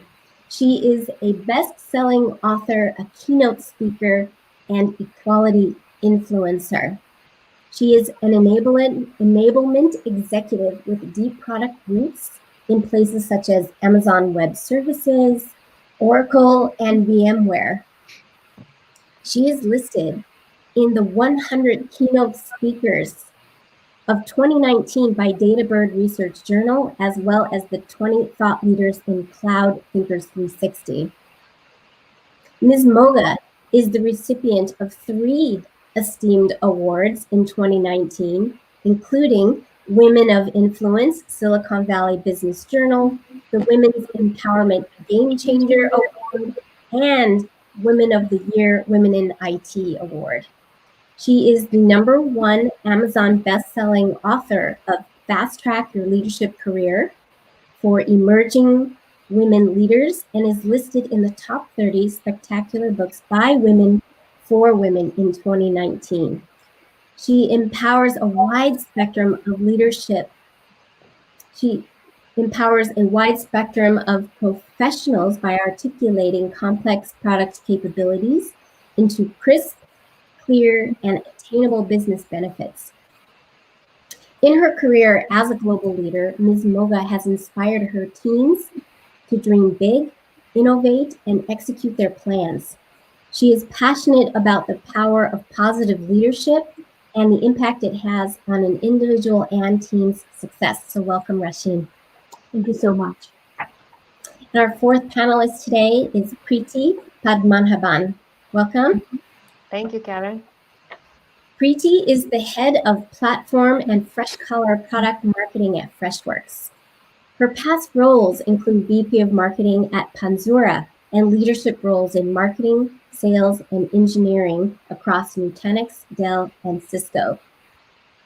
She's also an angel investor and a startup board member. She served in nonprofit boards focused on economic empowerment, women, children, and education. She has an MBA with honors from UCLA Anderson School of Management and an MS Information Systems with distinction from BITS, Pilani, India. Preeti has 20 plus years of high-tech and leadership experience across marketing, sales, and engineering sectors. She is a strategic problem solver and a connector who brings teams together to create exponential value for companies. And as a friend of hers, I can tell you, I've watched her go from individual contributor to manager to director to VP in what seems like a blink of an eye. So welcome, Preeti. Thank you, Karen. Okay, so now that we have our panel established, let's talk about our concept for today. And I'm someone who works in preventive medicine. So I cover the important but non-urgent stuff, right? And that is it's so easy to table that subject, isn't it? So when we talk about living out of balance, it's so effortless, isn't it? It's effortless to stay up too late. It's effortless to eat the wrong food. It's effortless to do all the imbalanced stuff. But you know something? It does take some effort to do things that create more balance for ourselves. And what I want to highlight with all of you in the audience today is how these women have decided not to take the effortless route. And they took the effort of resiliency. They took the effort to do what it takes to make it through the tough times, not just the good times. So our first question for all of you is, what does unleash your potential mean to you? And Anu, I'd like to start with you, if I may, to start answering that question. What does unleash your potential mean to you? So, first of all, thank you, Karen. And it's such an amazing company. To be in this company is pretty awesome. To me, unleash your potential really means, be fearless, right? Get out of your own way. My experience and my personal experience is that, I was holding myself back. We're brought up with certain expectations by society, our families, but it becomes a limitation when we start to believe that those are limitations. My personal journey has been very circuitous, right? I came to the US for a master's. In my first 8 years of working, I made it to VP of a multinational, multi-billion-dollar organization in the US. I took a break. I stepped back to focus on raising kids. And then when I tried to enter the workplace just 2 years later, I had to start over. I came back in as a senior manager. It took me another 10 years to get back to where I used to be in my, early 30s. Just when I was finding my footing, I was diagnosed with cancer, so I had to beat that. And since then, I've been in executive roles. I've been laid off. So I've had as many, failures as I've had successes, whether they're perceived failures or real failures. And so coming out of all of this, what I realized and what really propelled my success in the last 10 years is realizing, I just came out of all of this and I lost my fear of failure. And I realized that the person or the thing that was holding me back the most was me, is my belief is, can I do this? What if I can do it? What happens, our expectation on, oh my God, I'm getting laid off. Does that reflect on me as a person? Are people feeling sorry for me? I think when we set all of that aside, you start to really deliver on your own full potential. So to me, that is the meaning of unleashing your potential, is get out of your own way and figure out what you want to do and figure out how you can get there, and start from where you are, not start from where you think you should be. And so that's kind of my, my short advice, if you will, on how to even get started on unleashing your potential. Absolutely beautiful. Yeah, what you said is so relevant for many. Dropping failure allows us to bring our potential up 10x, right? Yeah. And isn't it true that when we are full of fear, we won't act like we really want to? So that was a really beautiful start. So Rasheen, please take over. What is your take? What is your spin on unleashing your potential? So unleashing your potential for me is to be able to discover what success means to us, the first and the foremost thing, because most of the times our success is defined by what's accepted by the society as norms and what's accepted by society as success. But our definition of success and what brings happiness to us might be completely different from what the society defines it. And I think the harder part for everybody is to identify what is their definition of success, what brings them true happiness. So the first and foremost part, it's a 3-step process in my view. First is to discover what success means to you, then to visualize it, and then to actualize it. And when I say visualize it, I mean, like, what is it that you're looking at, right? And our definition of success might change over a period of time, and it's okay to do that. It's not that 20 years ago what I thought success would be for me is true for me today. It's not. So it's okay to redefine your success and then to create a plan to achieve that. And what is important to realize is that everybody's journey towards this success is different. So as long as you are competing with yourself, as long as you're becoming a better person every day in what you're doing. That's what you should be mapping your success to, and not to anybody else's success. I see that so often when people come to me, women whom I mentor, and also men who would say, well, I have 10 years of career and I'm here, and this somebody else has a 10-year of career and they are over here. And what is interesting is that we don't know what the background story is. We don't know, what other challenges the other person has had during this journey, and what things the other person has compromised on to be where they are. So it's important to realize that it's your journey. That's why you need to define what success means to you, and then to visualize and actualize it. And then, everybody talks about we want to be here, but unless there is a plan to get there, all those dreams are just dreams, right? Strategy is important, but execution is equally important as well. So what are you doing to get there is equally important. I remember not too long ago when I got the Alameda County Hall of Fame nomination. There was somebody who wrote to me and said, "I wish I had your life," and stuff like that. And it was in a very good way. Like, she was appreciating where I was and hoping that she could get there. And in my mind, I thought, you definitely don't want my life, because you don't know what I've gone through. This seems like an event right now, but it's 20-25 years of constant effort towards things and giving back to the society. But like, I ran away from an arranged marriage and moved to this country 15 years ago. I've had my own challenges around bias and being passed over for promotion. I've had my own challenges around trying to prove myself, being the only woman at the table, and having to prove myself that it was my right to be there. And so I would say it's important. Unleashing your potential is identifying what success means to you, not to anybody else, not what society thinks you should do or be to be successful, and then visualizing and actualizing.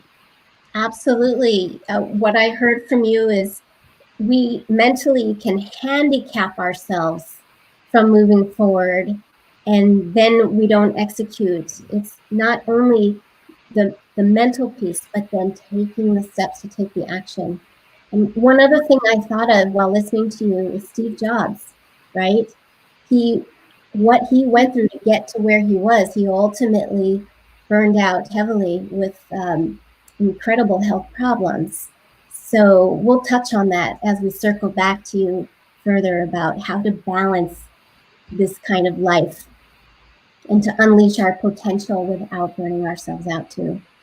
It's really beautiful. So then let's move on to Sonali and hear her take. Here's another powerhouse who's very driven, and what's her mindset around unleashing your potential. Yeah, I think Arun and others really said this well. I think, in unleashing your potential, the first word to underline is you and your word, right? All of us are different. We come from different places. We have different passions. And discovering what drives you. And while in this world that we are in, it's a lot about name, fame, and money. But it's not just about name, fame, and money. All of us are driven by different things. So I think discovering what it is that you, want to accomplish for you, I think that's one key part of it. The second key part of it is the ability to take risks.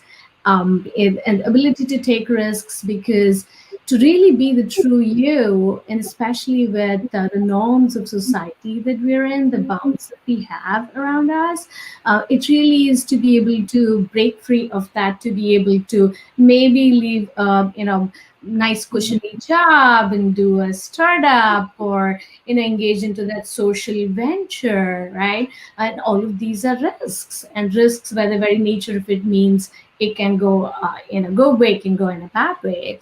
And I think just the ability to be able to take that leap of faith and believe that when you shoot for the moon, you are going to land amongst the stars.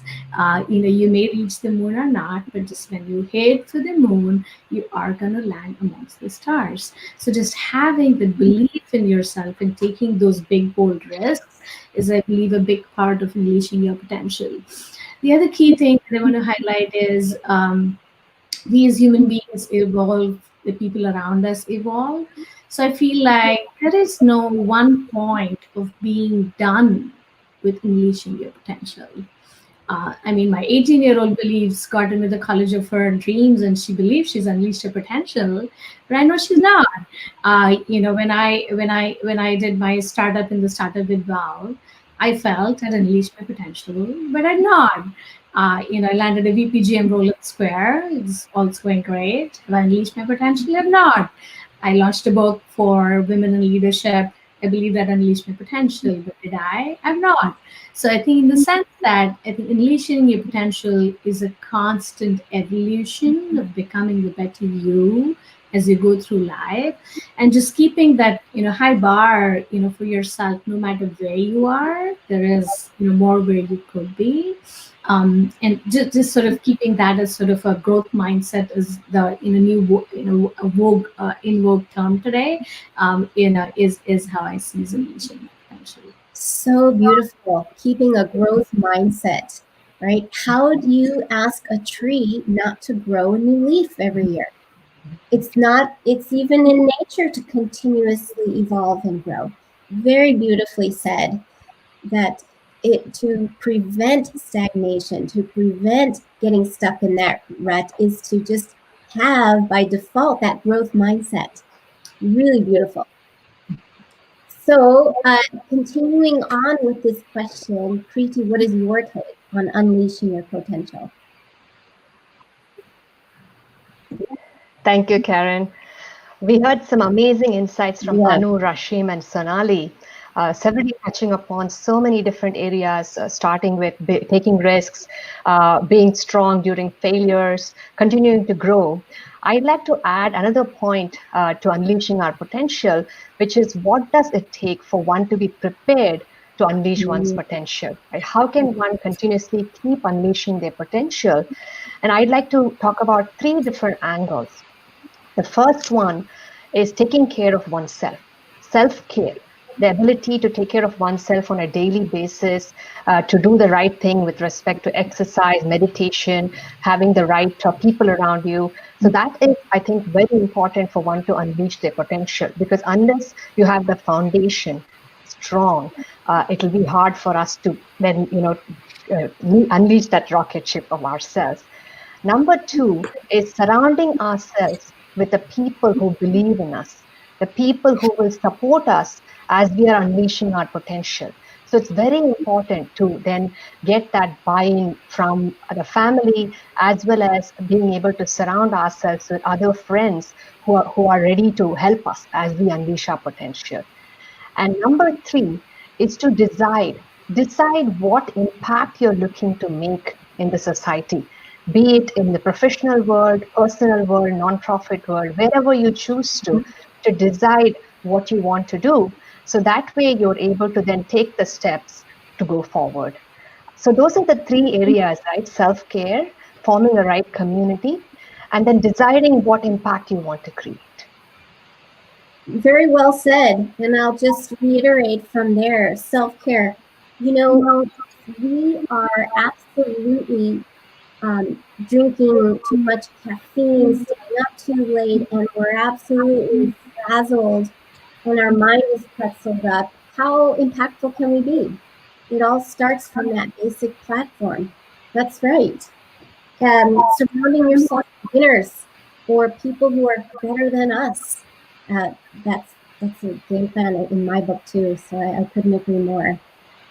So great start, really great start. And I'm going to piggyback from that first question and dive a little bit deeper now. And the next question is, please elaborate on your career journey now and tell us what has strengthened your resilience along the way. So Rashim, if you don't mind, I'd like to start with you on this one to elaborate a little bit about on your journey. And you know, our audience today, I'm assuming we might have people from all different parts of India, all over the world, but nonetheless, we all share some of the same issues, right? As women in the workplace and also as women in other aspects of our lives. So please tell us a little bit about your career journey, what you've had to do along the way to strengthen your resilience in that space. Absolutely, yeah, and you rightly said, you know, it doesn't matter whether we're women or we're men. Basically, today's corporate environment is such a high pressure environment, right? Our strategies are changing every other day. I was talking to somebody, and the person was actually laid off 5 times in their career. And this is a norm in Silicon Valley, right? I know Anu mentioned that too. And gone are the days when there was a stigma attached to this. I think it's part of being in the highly evolving technology industry nowadays.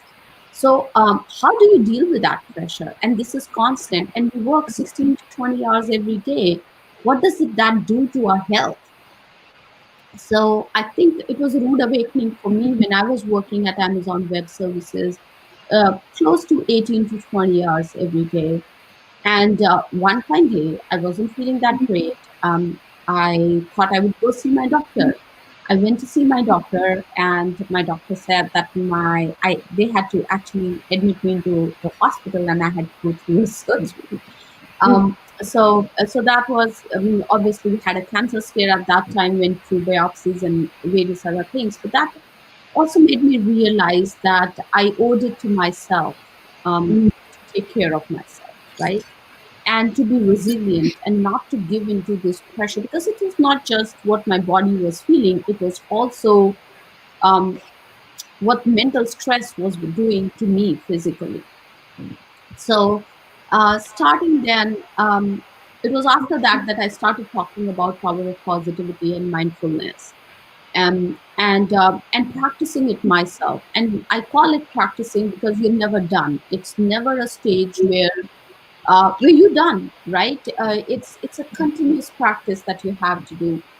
So during the process, I've built up mechanisms that help me in terms of how long my meetings should be, for example. I do not schedule 30-minute meetings or 1-hour meetings. I try to schedule 25-minute meetings or 55-minute meetings that give me 5 minutes between the meetings to think about where I want to go in the next meeting, to take a bio break, to be able to have a glass of water, because before that, I would even forget drinking water between my calls. I've also started practicing the attitude of gratitude. So every night before we go to bed, me and my kids, we do a small gratitude prayer in the bed. So we're lying down, we're talking about our day, and then we want to say, what are we thankful for today? And we do that.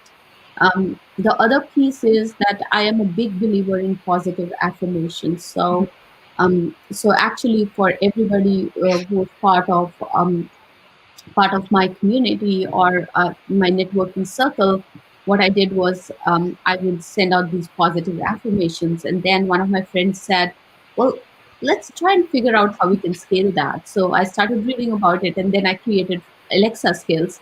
I have 5 Alexa skills that are downloadable for free for anybody. And they're leadership affirmations, they're detox affirmations that I built in. So that everybody can get that power of positivity, that dose of power of positivity in the morning. But that's how resilience started. I also started consciously moving away from negative people in my life. These are not people who were genuinely like negative in such a way, but they would, every time I would talk to them, I would realize that they would drain my energy. By the end of the conversation, I felt that I was in a negative mood as opposed to the positive mood. So I wouldn't say that I just eliminated them as people, what I tried to do was I eliminated the negativity out of our conversations and reduced the amount of time that I was spending with them. This is very, very important as I started looking at my energy levels and seeing when my energy goes up and when my energy goes down. One of the other things that has really helped me is forming this community, which is called the Empowered Women of the World, an intellectual platform for women to help them discover, visualize, and actualize their success. And when my days are stressful at work, when I come back thinking about how is my business going to grow from where I am, my corporate job, and I come back, I talk to the community, the EVA community, a nice email from somebody that says, you helped me today unlock this this apprehension that I had, or help me move forward in my life, just makes my day. That's another way of, being resilient in terms of changing your negative mood to the positive mood. I think I realized very late in my career that I took too long to give back. I thought I had to be at a certain stature. I had to get a few awards under my belt. I had to prove myself to give back. And I think that's wrong. You can give back at any stage in your life. So those are a few ways, Karen, that help me be resilient in today's world.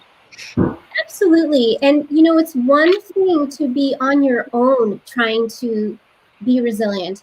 It's an entirely different thing altogether to join a group to strengthen resiliency. And EWOW is so good at that. They can come to a platform and as a group discover, visualize, and actualize their success together. That's a huge exponential gain on being able to brainstorm ways to get over a challenge that we might not have done if we were exclusively on our own.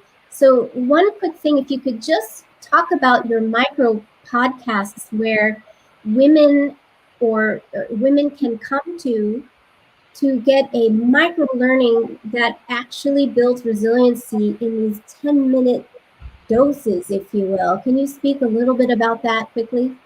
Yeah, actually, it was after I wrote my book, Fast Track Your Leadership Career, that people came to me and said, how do we take this conversation forward? And EVA was born out of that request. The first as we all talked about in the first conversation that we were having, start from where you are. So at that time, I was like, how can I get started without just leaving my job and worrying about this startup and building this community? And the easiest way to get started was through our podcast. So we started EVA Podcast. It's a weekly podcast. It has audience now in over 35 countries around the world. And what we do is we pick up a topic. It's a micro podcast format. So 10 minutes, I know our lives are busy. We don't have time to carve out like 30 minutes or 1 hour. So we go from topics around mindfulness, around resiliency, technology. I mean, there were so many people who reached out to me saying, we're in technical world. We would love to see something around what is cloud computing. I don't want to go into the details, but I just want to learn about it. So we have that, small topics like that we pick up. And I come from an enablement industry, so the micro learning piece always works for me. And that's what EVO podcasts are all about. They're available on 11 channels, including Apple Podcasts and Google Play. So just search for EVO Podcasts and give it a try. Wonderful. And we'll have a snapshot of that in a slide at the end. And moving over to you, Preeti, just to piggyback on that, on this whole aspect of your journey, I actually have witnessed your journey explode. And I have to say, please share with all of us, what are your resiliency measures that really made you sail through all of those episodes and triumphs to get you to where you are today? Absolutely. So Karen, we've known each other for several years, and we've talked about ways by which we can strengthen ourselves, both with doing meditation practices and getting the right, food and everything in our system, and having the right sleep routines, which you already talked about.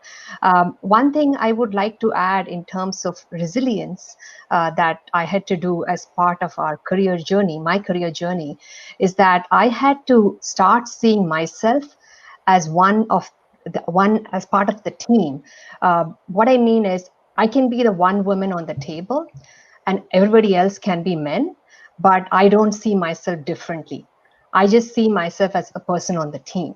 I had to do that quite a few times, because many a time I've been, stopped from talking. Especially, it's all like, sometimes it's unconscious, right? Sometimes men don't realize, or even other people are not realizing that they are actually not paying attention to everybody on the room. So I had to step up and say, you know what, I need to speak right now. And so putting that foot down helped me be more resilient as I was moving through the journey. In addition to that, I have also not stopped myself from aspiring higher than where I am, to see myself beyond, like, for example, when I was an engineer, to see myself as a director was a very difficult step. But then in order to be able to get to that level, I had to first believe in myself. So those were the two things that I can add. And I'd love to hear from others also on this. Yeah, believing in yourself. Sonali, if you could touch on that, because you really started that off well, and perhaps your book also has more points to elaborate on this. Go ahead, Sonali. Yeah, so I think unlike Anu, the first 8 years of my career, after I got my master's, I actually focused on mothering, right? So, I was happy to land a job in the US of A, I was happy to get a nice comfy paycheck. I started my family, I gave birth to my kids, and I was just really enjoying that side of my life, which was perfect, right? I mean, I was unleashing my potential as a woman and what I wanted to do there. But about 10 years into, sort of doing this, I was like, am I truly really unlocking my potential, right? I mean, I seem to be capable of doing more. And that's when I actually sort of took a segue and did a startup of my own. I actually co-founded a business for Cisco systems within Cisco systems. And that was sort of me coming out of that eggshell, if you may, and, uncovering my true self, going from engineer to product and whatnot. We made about $10 million in 3 years. It was a successful business. And so I wanted to share a story, actually something that I read on the internet, which was funny, and it actually resonated with me that day. So this is a story, imagine there is a guy flying in a hot air balloon. He wants to go somewhere, he's lost. And so he sees a man on the ground, and so he lowers his balloon and says, hey there, I'm supposed to meet a friend about 30 minutes back, I'm lost, can you help me? And so then the guy on the floor, on the ground says, yeah, you're at 52 degrees latitude, 82 degrees longitude, the wind's going at 25 mph. And so then the guy in the balloonist says, yeah, you're an engineer. You seem to have given me a lot of information, or you seem to have given me a lot of technical details, but none of that is information that I can act upon. And so then the guy on the floor actually talks to the balloonist and says, are you a manager? You're here. You don't know where you're going. You asked me for help. I gave you help. And now you're saying it's all my fault? And the reason I shared this story in a very funny way is after my first startup, that's when I first moved into sort of an engineering manager role. My boss gave me this feedback. My boss gave me that feedback that you are this manager who really wants to be a manager, but you're lost and you're not able to connect with the people that you have on the ground. And while I say this today, half, jokingly or more jokingly, it was a blow for me. It was a blow for me, because it was the aspiration of my life at that time to get into leadership, and to be told that you're bad at it. I mean, it was such a big blow at that time. Now, fast forward 12 years, I'm a VPGM at Square. It's a large fintech. I'm, leading a team of hundreds of people. I'm advising I'm advisor for a lot of different companies. And so definitely 12 years has been an evolution from being that lost guy in the balloon to be actually coming to sort of this stage of, I want to say better leadership, right? And I think one thing that has helped me is, knowing, getting the naysayers out. And I want to say the director who told me to not be a leader, I'm going to be candid, was a jerk. Right? It's one thing to say that these are things you're good at and you're not good at, and these are things you should develop on. And it's another thing, and it's most important to be supportive. And this is for us having the belief in us. And now, as sort of influential people, we have a lot of people around them having belief in them and letting them unlock their potential. So I think the first sort of lesson in emotional resilience is keep the naysayers out. Right? There's always going to be somebody who believes you're not good enough, or that you're not meant or cut out for something. Keep them out of your life. Like, try to shut yourself out of that and stay focused on your goal. So I'd say that's sort of my first lesson learned in terms of emotional resilience. The second one, Karen, is to the book. And so along this journey, what I figured out is, I am first a woman. I'm first a family person. I guess a lot of attendees of this, of this session are. And I figured what was so important for me to crack is to be able to balance, my family life with my career ambitions. Because I could wear the biggest crown on my head for being a VP or GM or whatnot. But to my parents, I was a daughter. To my kids, I'm a mom. They don't care how many badges of honor I wear outside, of the home, right? So it's so important to be able to have sort of that balance. And so, I kind of I took some of those lessons and put them in my book. And really, the TLDR, sort of the summary of the book is, one is, sort of being very clear about where you want to spend your time. Like, I call it the principle of the core versus the context. Like, identify what is most core to you that you want to focus your time on, and then hire help or do whatever it takes, or take somebody's help to do what's not important for you. That's one.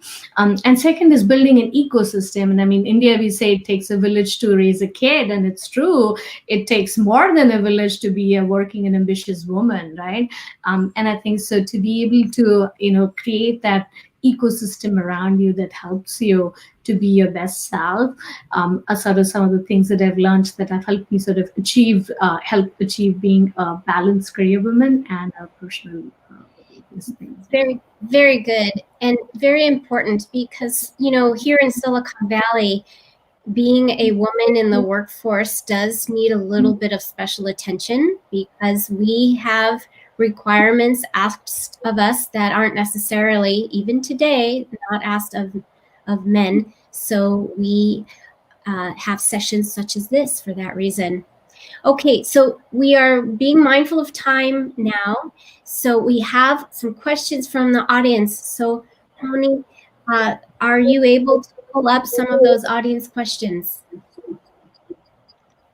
Sure, Karen, thank you. You guys were amazing, amazing, amazing. And I could also see that in the comments. There is a comment from Hema Velanka Niraj, who asked, how can more women be decision makers in the current society? Can one of you take that? I can take that. A couple of things. And one thing I would say is, it's some of what Preeti said as well, right? It's not about whether a lot of us do have a seat at the table, we're just not being heard, right? And to really not let that get to you, right? Don't get caught up in, wow, look at this, I'm at the table, but no one's still listening to me. I just, what I do is when I have visualized, like, through all of the stuff I went through, right? 20 years ago, I would say 25 years ago, I made a goal that one day I'm going to be CEO, right? I didn't know how. I didn't know what I was going to be CEO of. It was just a goal. And then every decision I made after that, whether it was up or down, sideways, I thought about whether it helps me towards that goal. And also when I got the opportunity, when I became a director, right? I became director twice, right? I became a director in my 20s, and then I had to do it again. The second time around, it was easier because I'd already been once and I knew what to expect. When I walked into a room with confidence and when I stated my position with confidence, it's not that people are trying to ignore you. They just assume you don't have anything to say.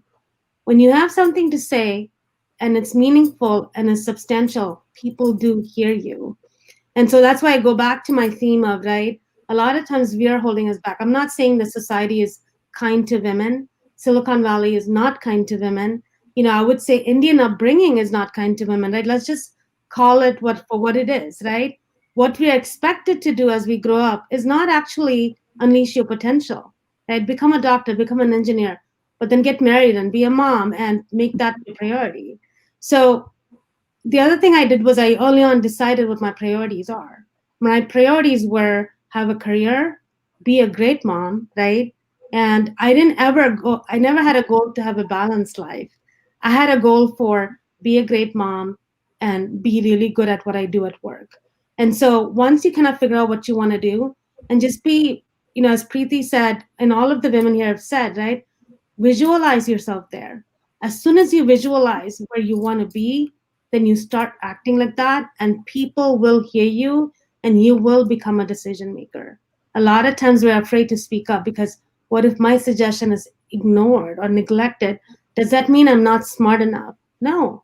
It's just that you happen to be in a room, either they don't hear you, or they don't want to hear you. That's okay. You will find a different room to be in. I've been told I'm not CEO material. I've been told, oh, you're not, you're a great product person. Oh, you're so good. You're not good at this other stuff you want to do. I simply went ahead and delivered on the results. And then I got the promotion to a GM after I already delivered as a GM, but my title of VP of product. So I would say you want to be a decision maker, start making those decisions and start being heard. Very well said, Anu.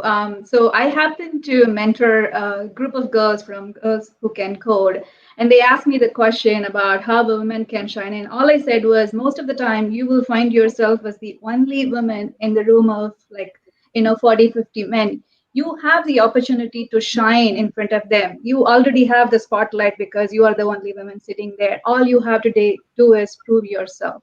So that is how my view has been, and I think we are doing good. And one other question, I think from Sumati, I think Preeti answered about work-life balance. Her second question was, what does your support network look like when you feel down in your professional life? I mean, every one of you picked the word of mom. I am the mom. I want to be the best mom. That is always resonating. I did not hear that from any of the male panelists talking about being a father or anything. But for us, being a mom and being a good daughter is always, ringing on the side, and we want to make sure that is the first role we want to be successful. So, but then when there is a downside in your professional life, where do you go to? I know Silicon Valley has a great forum for women to connect, link, and talk to. I don't think, I mean, even in East Coast, we don't have that kind of support. So what do you do? What do you do? So I'll take that because I have been talking about it a lot, even in my LinkedIn learning courses. That's about not just having mentors, but having sponsors. It's extremely, extremely important to understand the difference between the two and to focus your energies in identifying 3 to 5 sponsors that are always going to be there to help you in your professional career. Professional downsides are expected. It's not new. They are not accidents that will happen. They're most likely going to happen, right? We are in a very fast moving world. Things are changing. Companies are changing their strategies often. What you need sponsors. And the difference between the sponsors and the mentors is that the sponsors talk about you while the mentors talk to you. So sponsors are going to be the people who are going to talk about you when you are not there in the forum. They are going to be your cheerleaders. And it's important to identify that. When we women really look for support systems, we look for emotional support systems, right? Whose shoulder can I go and cry or talk about what is unfortunate that's happening in my life, or they talk about logistical support system. Who's going to pick up the kids today? Whom can I carpool with? Who's going to maybe drive my parents to a medical appointment that I can't go into? They do not talk about an intellectual support system, and we all need an intellectual support system. That's how you build resiliency in your corporate life. Very nice, very nice. I can add one more viewpoint on that. Yeah. So a couple of things. One is to see roles and responsibilities as fluid rather than rigid. What I mean by that is, we have defined that, a mother cooks, a father goes to work, or, a child does not do work until they are 18. Why? Why do we have to be rigid in that? One thing I realized is that let us define a fluid way by which this family will work with each other. That is one thing, right? And like I think Sonali mentioned about getting the right people, support system to do the additional work at home, unless you have to do it, why don't you give it to somebody else, right? Who's better at it and who'll actually make some money off of it. So that is another piece, right? Many a time, this is something I want to mention. I hope I don't get some women angry. I find many a time women don't want to give up that control. They feel that their spouses or other support system people won't take as good care of their children as they would.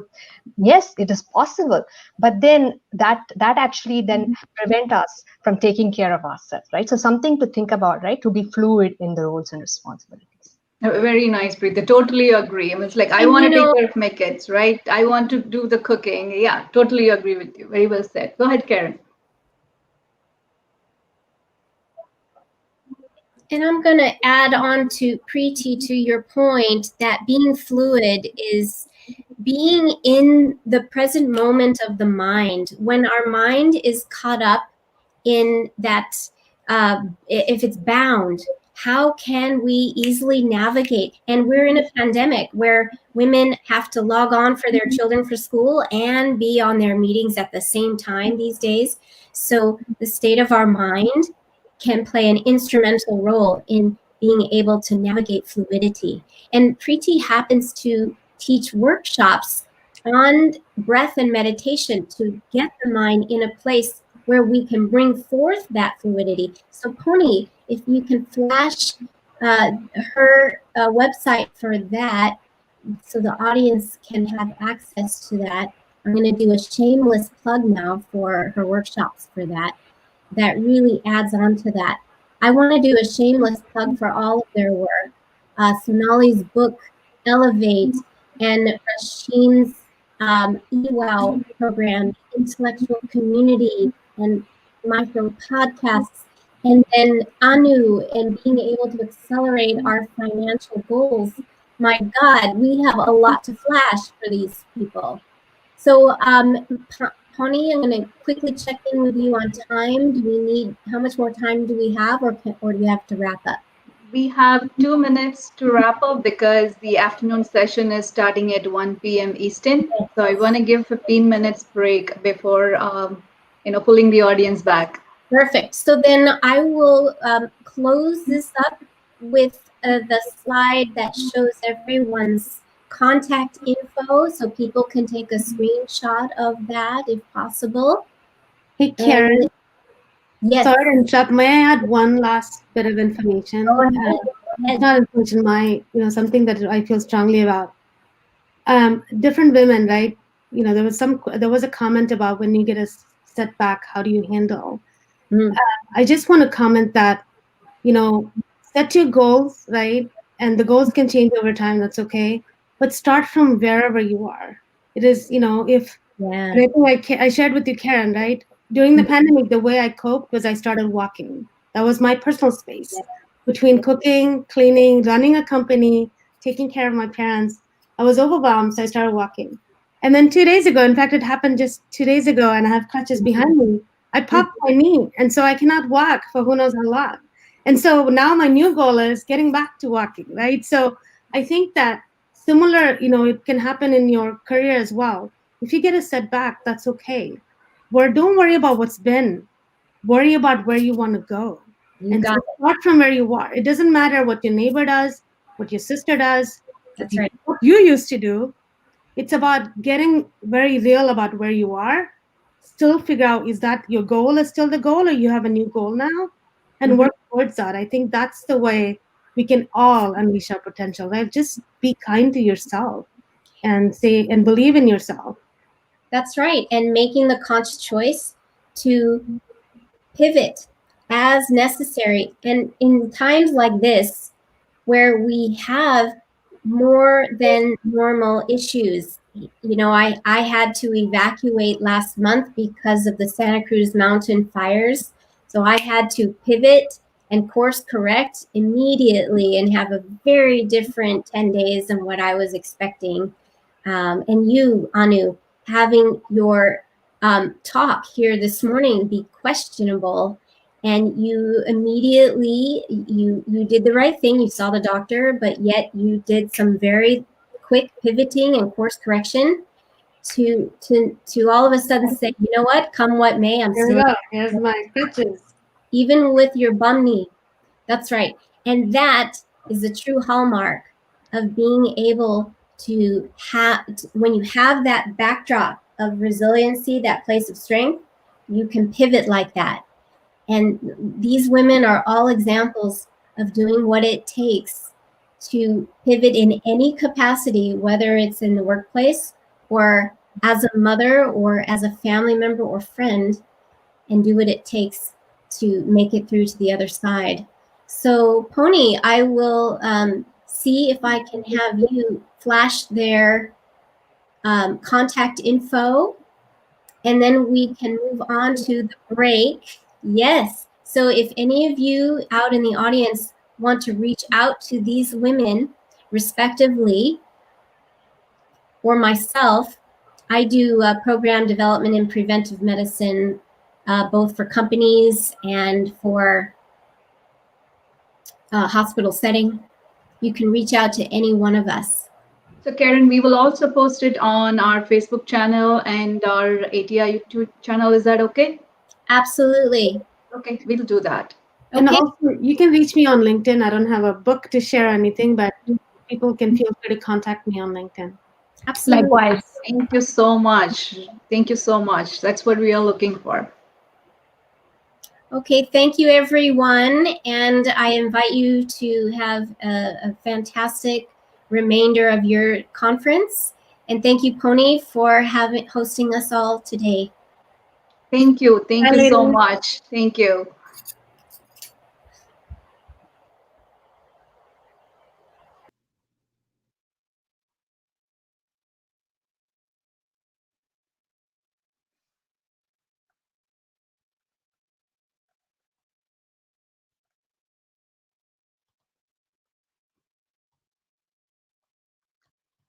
What an inspiring story from these wonderful women. Nicely said. It's not always about fame and money. It's about yourself. Focus on yourself first so that you have the energy to go for your passion. First step, again, focus yourself, surround yourself with people who believe in you, who only gives you the positive vibes. With that, I would like to close this morning session, and we have a power-packed afternoon session starting in 10 minutes. Just a quick touch on what we are going to see this afternoon. We will be opening with a very inspiring story from Rangan Venkatraman, stand-up comedy from Building 18. It's going to be focused on entrepreneurship. Don't miss it. And then Real Deal, an investment opportunity in Indian entertainment media. Startup spotlights, we have around 8 startups going to present their ideas. And then last but not the least, keynote from founders of Blue Jeans, Arugapariyanan and Krish Ramakrishnan. Stay tuned. Come back in 10 minutes. See you all back. Thank you so much.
created an ecosystem for not only the bigger brands, but also for the first-time entrepreneurs who's got the vision and the quality products.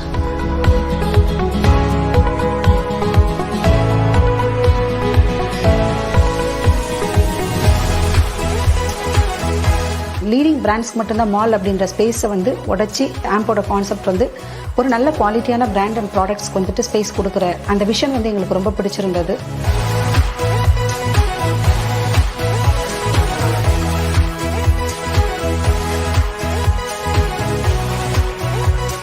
We support people who have the vision to be an entrepreneur.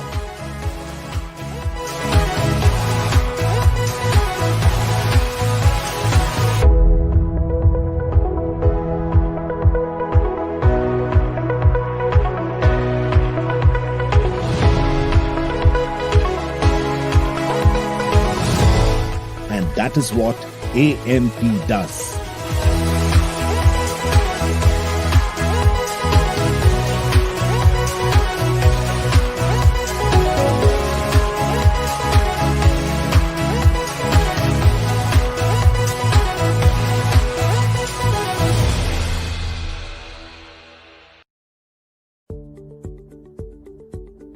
I'm Usha Krishnakumar, a senior partner with New York Life Insurance Company here in the New Jersey General Office. What can I say? I love every minute of my job. We like to refer to ourselves as the Nilik family. We all like to work hard, have fun, and support each other's successes. If you are interested in being part of my team and the Nilik family, then I would love to hear from you.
We have created an ecosystem for not only the bigger brands, but also for the first-time entrepreneurs who's got the vision and the quality products.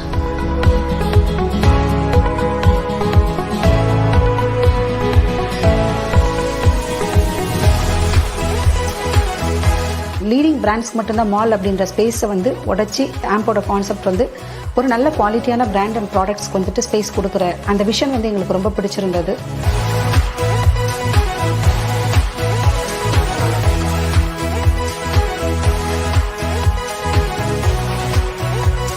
We support people who have the vision to be an entrepreneur.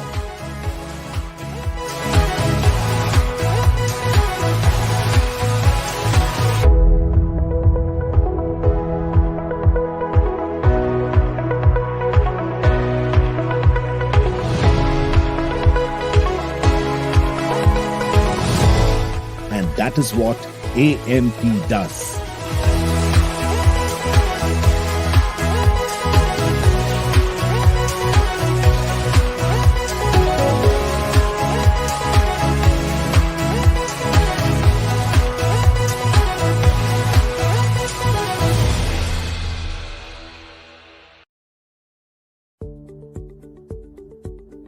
I'm Usha Krishnakumar, a senior partner with New York Life Insurance Company here in the New Jersey General Office. What can I say? I love every minute of my job. We like to refer to ourselves as the NILIC family. We all like to work hard, have fun, and support each other's successes. If you're interested in being part of my team and the NILIC family, then I would love to hear from you.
Welcome back, everyone. 10 minutes was a long break, right? Thank you for joining us again. There are close to 600 million entrepreneurs in the world. Although this is a significant rise compared to the previous year, there is still quite a lot room for improvement. ATEA is here to help any entrepreneurs who are looking for mentorship. We are going to start with a great keynote speaker for our afternoon session. Rangan Venkatraman is an award-winning serial entrepreneur, keynote speaker, C-suite advisor with unparalleled knowledge and experience in artificial intelligence, cloud, cybersecurity, and technology-driven business model innovation. Every great business founder has an original story to tell. For Rangan, that story began when he lost his dad at the age of 15, transforming him from fragile to robust. The next life-changing moment came about when his son was diagnosed with autism, transforming him now from robust to resilient. The ultimate anti-fragility moment came when he hit rock bottom on the entrepreneurship front due to a black swan event that pushed him again to climb to great heights by unleashing the adversity as an advantage. Today, he regularly fires himself at the end of each day and rehires himself the first thing morning after.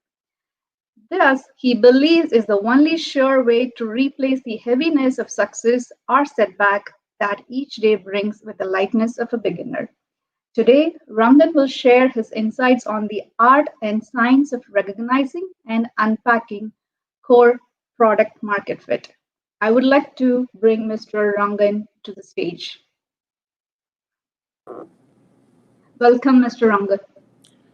Thank you, Pony, and thank you, ATEA, for this event. I appreciate the opportunity to talk to all of you today. Okay to go ahead? Yes, please go ahead and let me know when you want me to share your screen. Go ahead. You can show my presentation. Okay, yeah, you can start.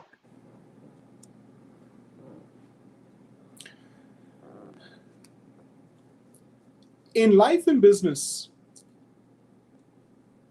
the goal of this presentation is to really talk about core product market fit. Unpacking core product market fit is the holy grail of being an entrepreneur. In life and business, the person with the fewest blind spot wins. Removing blind spots means we see, interact with, and move closer to understanding reality. Puni, if you don't mind, can you just put the presentation mode where you go ahead and show the first slide, please? Thanks.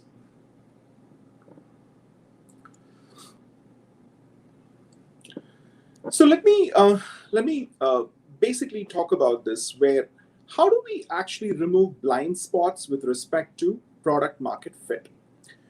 When we look at unpacking product market fit, which is actually the holy grail of being an entrepreneur or an investor, we're really talking about the following things.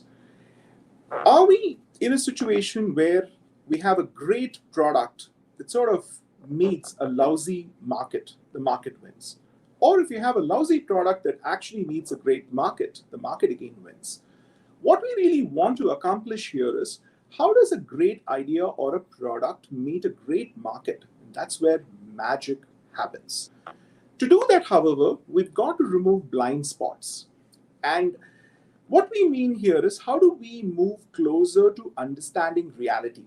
We think better in that case. And thinking better is really about finding simple processes that enable us to work through these multi-dimensions and perspectives. The skill that I humbly feel that is important is actually finding the right solutions for the right problems. Very often, you have failures that happen because there are right solutions to actually the wrong problem. The talk today here is to inspire you to pursue that wisdom, pursue how you uncover how things work. How do you actually go to bed smarter than we actually wake up? This is really about getting out of our own way so we understand how these products and ideas really succeed in the real world. Decisions based on improved understanding will be better than the ones that are based on ignorance or hubris. While we cannot predict which problems will inevitably crop up in our pursuit, we can learn time-tested ideas that help us better prepare for what this world could throw us in. Perhaps more importantly, I want to leave with ideas about how to avoid problems that are lying in plain sight then we fail to see. This often comes down to understanding a problem very accurately and seeing the secondary and the subsequent consequences of a proposed action. What I want to say is that I leverage mental models to do that. As an entrepreneur, I really want to be able to be a great problem solver, albeit for unknown or undefined ones. I really don't want to be, I really want to avoid known or defined problems, perhaps prevent them. So the question that I very often ponder about is, how can I create these mental models that will hopefully give me a good representation of how something works? Let me quote Charlie Munger here. I believe, Charlie Munger said in a quote, I believe in the principle of mastering the best of what other people have figured out. And today, I just want to be able to talk about that. Slide 2, please. The very first thing that we want to really address here is what we call false positives. I think we have all heard and known about how great Steve Jobs is, and I think his impact in the world continues even today. But there was a time when Steve Jobs was wrong too. There was an invention that took Silicon Valley by storm. Steve Jobs called it the most amazing piece of technology since the personal computer. He was enamored by the prototype. He actually offered the founder $63 million. He ensured that even when the inventor turned it down, he went out of character, offered him advice for 6 months for free. Jeff Bezos actually did the same. He took one look at the product and immediately got involved, told the inventor, your product is revolutionary and you're going to be selling it with no problem. John Doerr, the legendary investor for Google, also chipped in about $80 million. All of them basically described the inventor as the Thomas Edison of our time. And essentially, the inventor was no small person. He had invented the portable dialysis machines. He had portable drug infusion pumps, vascular stent, had accumulated hundreds of patents. In fact, he had received the American highest honor for invention, the National Medal of Technology and Invention from Clinton. The inventor basically projected a 10,000 unit sale per week, but yet 6 years or many years forward, the potential never came to reality. The product in my head is Segway. The conversation I want to have with you today is really not about a framework for how to look at product market fit, but rather it'll emerge from a couple of stories of how this great invention, essentially did not come to fruition. You had Jeff Bezos multiplied by Steve Jobs, multiplied by John Doerr, multiplied by this great inventor came in. So what went wrong here? And what is that false positive that we typically have?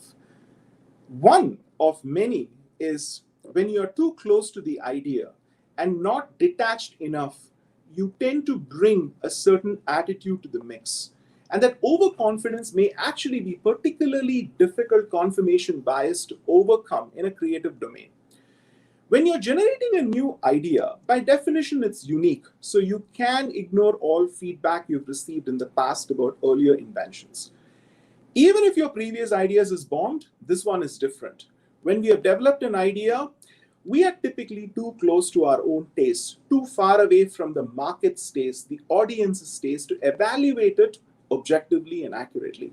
We are really giddy from the thrill of the eureka moment or the triumph of overcoming an obstacle. To some degree, all of us as entrepreneurs and inventors tend to be overconfident about the odds of success. And of course, we need it because it's the motivational fuel to pursue them. Now, let's even date back this to history. The idea is here not to critique Segway or critique Steve Jobs or Jeff Bezos. Who are we to? The question that we have to really look at is, what went wrong here? What are the lessons we can learn from here? Let's look back at music, for example. Beethoven was known to be a prescriptive self-critic. Beethoven's own favorites among his symphonies, the sonatas, the quartets, he looked at, and in an analysis of his letters and notes, he had essentially looked at, committing about 15 favorites that really turned out to be minor in the grand scheme of things. And yet he had 8 false negatives, criticizing pieces that ended up becoming highly valued. This 33% error rate occurred despite the fact that Beethoven made many of his assessments after receiving audience feedback. Let's look for science for inspiration. Let's look at Einstein. Einstein had written many papers on general and special relativity that transformed physics. But many of the 250 publications probably had minimal impact. In fact, he had over 1,000 patents notwithstanding. And the truth, however, is the number of truly superlative creative achievements can be counted down to fingers in one hand.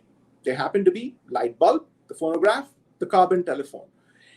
And even when, in the case of Segway, Dean basically was aware of those blind variations that marked the creative progress. He had over 440 patents to his name. That's no small feat. And yet, he had plenty of misses here. What I'm going to say is that we've got to kiss a lot of frogs before we find the prince. In fact, frog kissing was actually one of his mantras. He encouraged his engineers to really try many variations. But yet, what failed in this case is that he settled on Segway before considering other ideas for solving transportation problems, losing sight of the fact that as an entrepreneur or an inventor, we necessarily struggle mightily in gauging whether these creations are ultimately frogs or princes. That's at the heart of this. As an entrepreneur or as an investor, we've got to be in a position to figure out whether this specifically solves a market problem or not. Because you can have a great idea. Like I said in the beginning, you can have a great product that meets a lousy market, and you can have the market win and ultimately lose. It is widely assumed that there are trade-offs between quantity and quality. We all know that. If you want to do better work, you have to do less of it. But this turns out to be false in certain cases. In fact, when it comes to idea generation, quantity is a more predictable path to quality. Many people fail to achieve originality because they generate way too many few ideas and obsess about refining them. Let's take an example of a company called Upworthy. This company actually creates content that goes viral. But let's take an example of two different headlines that came from many ideas that were generated to get to these two. One idea that was tested was, remember Planet of Apes with a question mark. It's closer in reality than you think. And a different headline, like two monkeys were paid unequally, see what happens.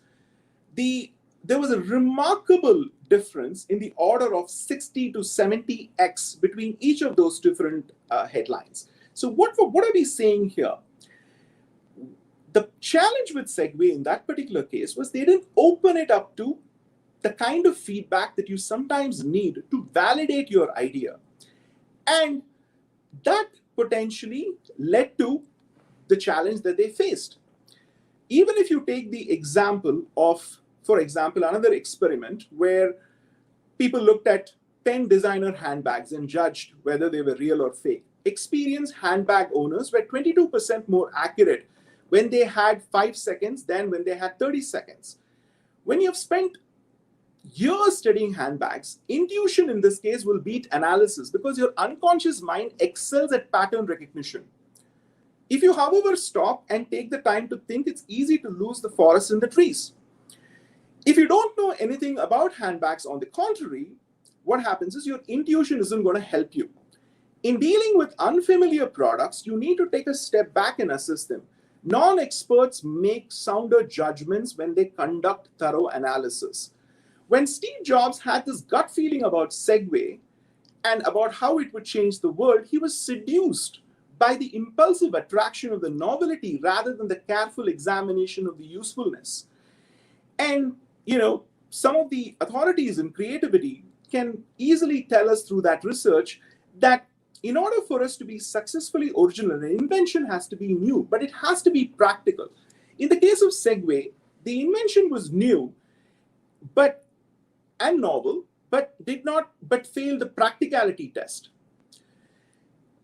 There is, Daniel, who wrote this book called Thinking Fast and Slow. In that, he really talks about intuition operates very rapidly. It's based on hot emotions. And as entrepreneurs and as investors, we tend to be hot on emotions. And that's a natural trait of an entrepreneur. But that does not automatically translate or guarantee success if it is not effectively combined with reason, which is the slower and the cooler process. Intuitive entrepreneurs or investors are susceptible to getting caught in what you call enthusiasm, while analytical investors try to basically look and focus on facts and make cold judgments about the viability of an idea. Jobs' intuitive style predisposed him to getting swept away by the entrepreneur's passion and inherent novelty of the technology. And his hubris and inexperience with transportation left him vulnerable to trusting what would have eventually revealed to be a false positive. When assessing anything, we have to understand that we need to wear our passion not on our sleeves, but in our hearts. The passion to see an idea to fruition isn't visible in the emotions we express. And that's an important thing that we need to remember as entrepreneurs. Moving on to false negatives.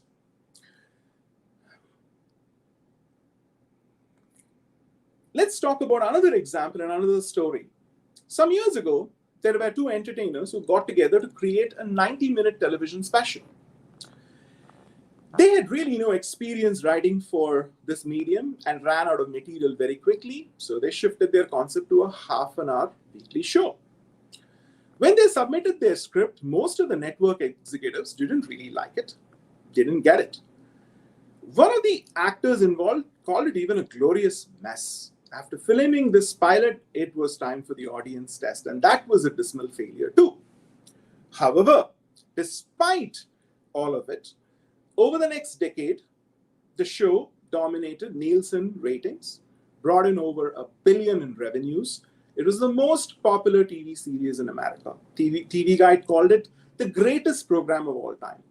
So why did all these network executives have very little faith in the show? By now, you'd have probably guessed it was Seinfeld, which, essentially became the best sitcom of all time. The reason for this is, in reality, the biggest barrier to originality is really not idea generation, it's idea selection. The segue was a false positive. It was forecast to be a hit, but it turned out to be a miss. Seinfeld had the opposite. It was forecast to have a false negative, which meant that it was going to be a hit, but nobody could see it. It was expected to fail and ultimately flourished. This is the classic innovator's dilemma. This is the classic entrepreneur's dilemma. This is the classic investor's dilemma. In the face of uncertainty, our first instinct is to reject novelty, looking for reasons why unfamiliar things might fail. And if you really look at it, the same thing happened with Harry Potter. They said it was too long for a children's book. The same thing happened, with Seinfeld. Too Jewish, too New Yorkish to appeal to a wider audience.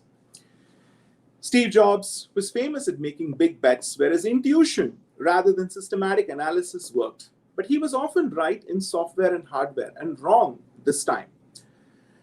Of course, in this case, it was because of his inexperience in the domain. Hubris and enthusiasm all became the ugly twins of each other. Now talk about NBC and sitcoms. You had the same situation. You had people who had domain expertise, who had archetypes. The reason it got the light of the day was because there was someone here who had some experience with comedy, but did not actually have direct experience in sitcoms. The outsider status allowed this media executive to have enough detachment from the standard format of sitcoms to consider something different.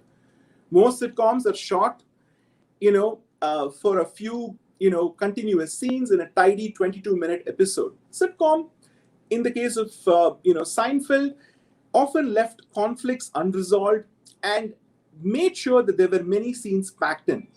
This change essentially became very, very special. All of this led to, a situation where something that could have been completely ignored became positive. Now, let's talk about, when does that magical moment happen? So we've talked about sitcoms. We've talked about the idea of a transportation technology. And we have said why something that was expected to be a hit, and that too by the most revered people in the world, why did that fail? And then how come you have NBC? It was a division of GE at that time. Why did they fail to recognize Seinfeld?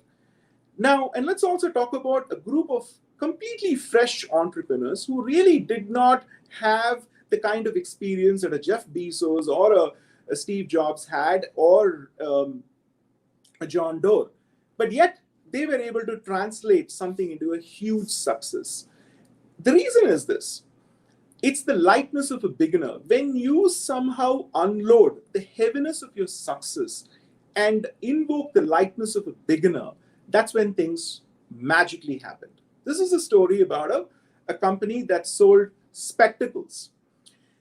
There were 4 founders here, and they were dealing with Luxardica, which was the 800-pound gorilla in the industry. And here they come from really no experience. In fact, their Stanford professor looked at it and actually chose not to invest in the company because they did not fit that archetype of investors or entrepreneurs who were spontaneous, could pretty much think on their feet and do many things like that. So we all have archetypes of what we expect an entrepreneur to have or an investor to have, and then we go with those archetypes and judge them, very, very rapidly, and more often than not, we overestimate them or underestimate them, and that's the classic issue.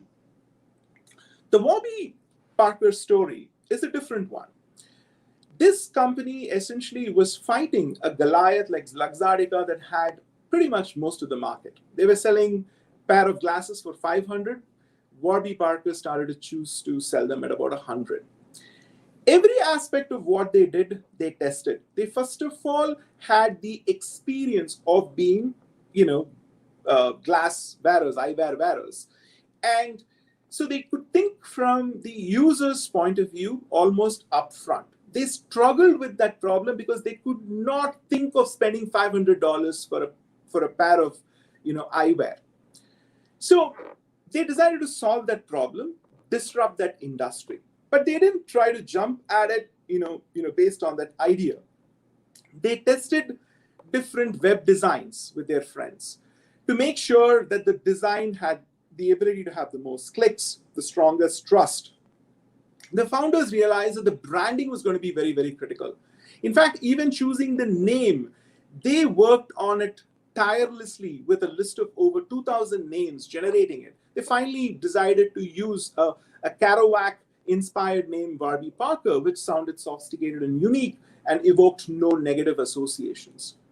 Then they brought passion to the execution in spades. Much of Warby Parker's recent success was really because they involved peers in evaluating ideas. They created a program in 2014 called Warbles, which allowed for employees to generate a lot of ideas and submit them. They kept the process extremely transparent. They made sure it was meritocratic. They ensured that at any given point, ideas were discussed openly. They were, given a chance. And even if they were left out, the reasons were mentioned. In certain cases, they even let employees pursue ideas, that essentially were not officially endorsed. It was really a process where they would place that best bet on those ideas by gathering enough feedback to basically hone in on that vision. That's a very, very critical component of what they were trying to do. So how do you actually look at it as an entrepreneur? As an entrepreneur, these are, classic, challenges and obstacles that we run into.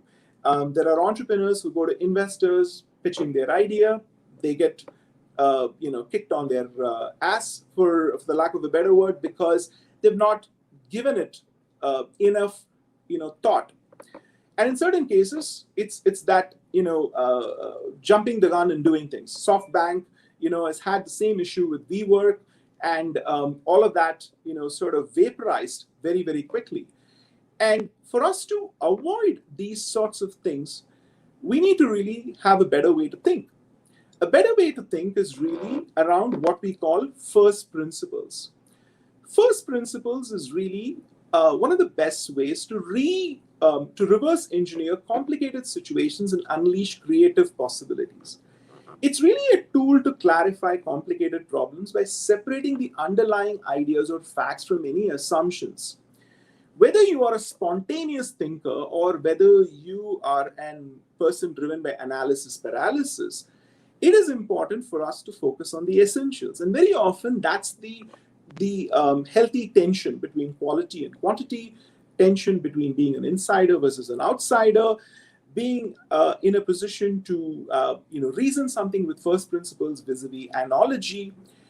But when you're dealing with massive number of ideas or even features within a product, because very often you have a platform or a product which has many features, whichever way you look at it, the idea of building knowledge from first principles is a long history, a long tradition in philosophy.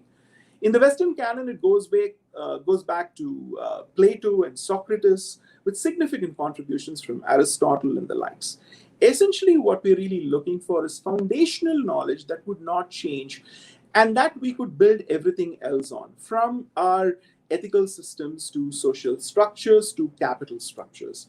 Socratic questioning can be used, to establish first principles. Elon Musk has very, very successfully been able to change the world with Tesla and SpaceX through that process. A disciplined questioning process used to establish truths reveal underlying assumptions. They separate the knowledge from experience and ignorance. The key distinction between Socratic questioning and ordinary discussions is really where data beats opinions. Clarifying your thinking, explaining the origins of our ideas, shifts us from thought land biases to clarity of the opportunity land. Why do I think this? What exactly do I think? challenging assumptions. How do I know this is true? What if I thought the opposite? Looking for evidence. How can I back this up? What are the sources? Considering alternative perspectives, even if you choose to ignore some, what might others think? How do I know I'm right? Examining consequences and implications. What if I'm wrong? What are the consequences if I'm questioning original questions? Why do I think that? Was I correct? What conclusions can I draw? A principled approach, for that matter. Bridgewater, founded by Ray Dalio, has done that, applying standard ways to deal with situations that occur over and over. With the goal of creating an idea meritocracy, Ray wrote down a set of principles that became the framework for Bridgewater's philosophy. Chief among them is employing radical truth and radical transparency, encouraging open and honest dialogues, and allowing the best thinking to win. The game is about winning.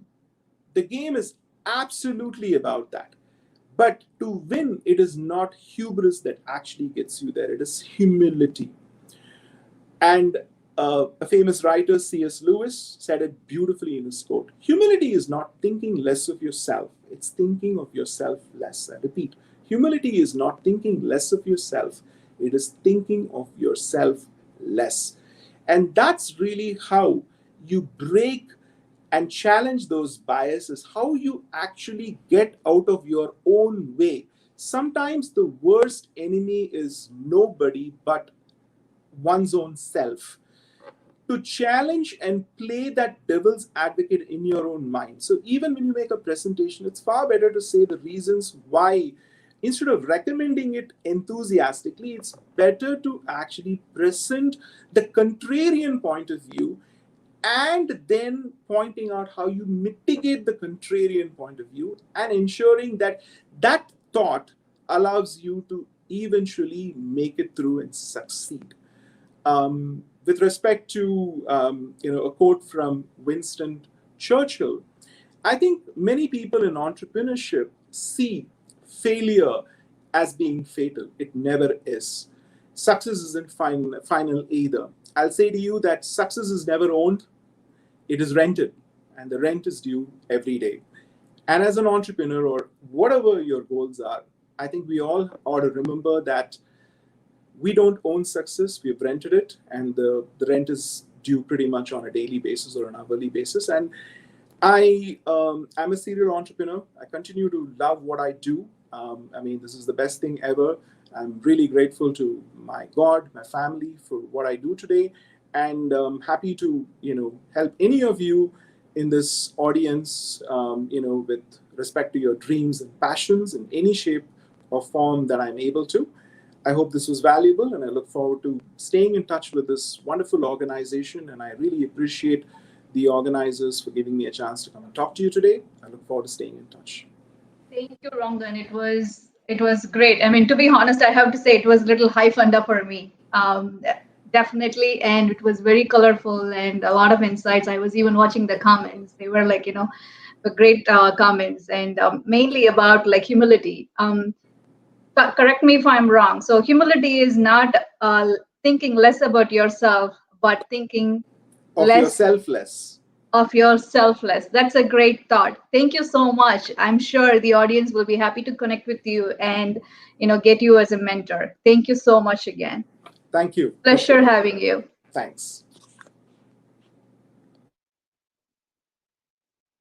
So before we go on to our stand-up comedy, I want you all to focus 30 seconds on mindfulness again. I'm going to play the video. Please come connect with us and be here today.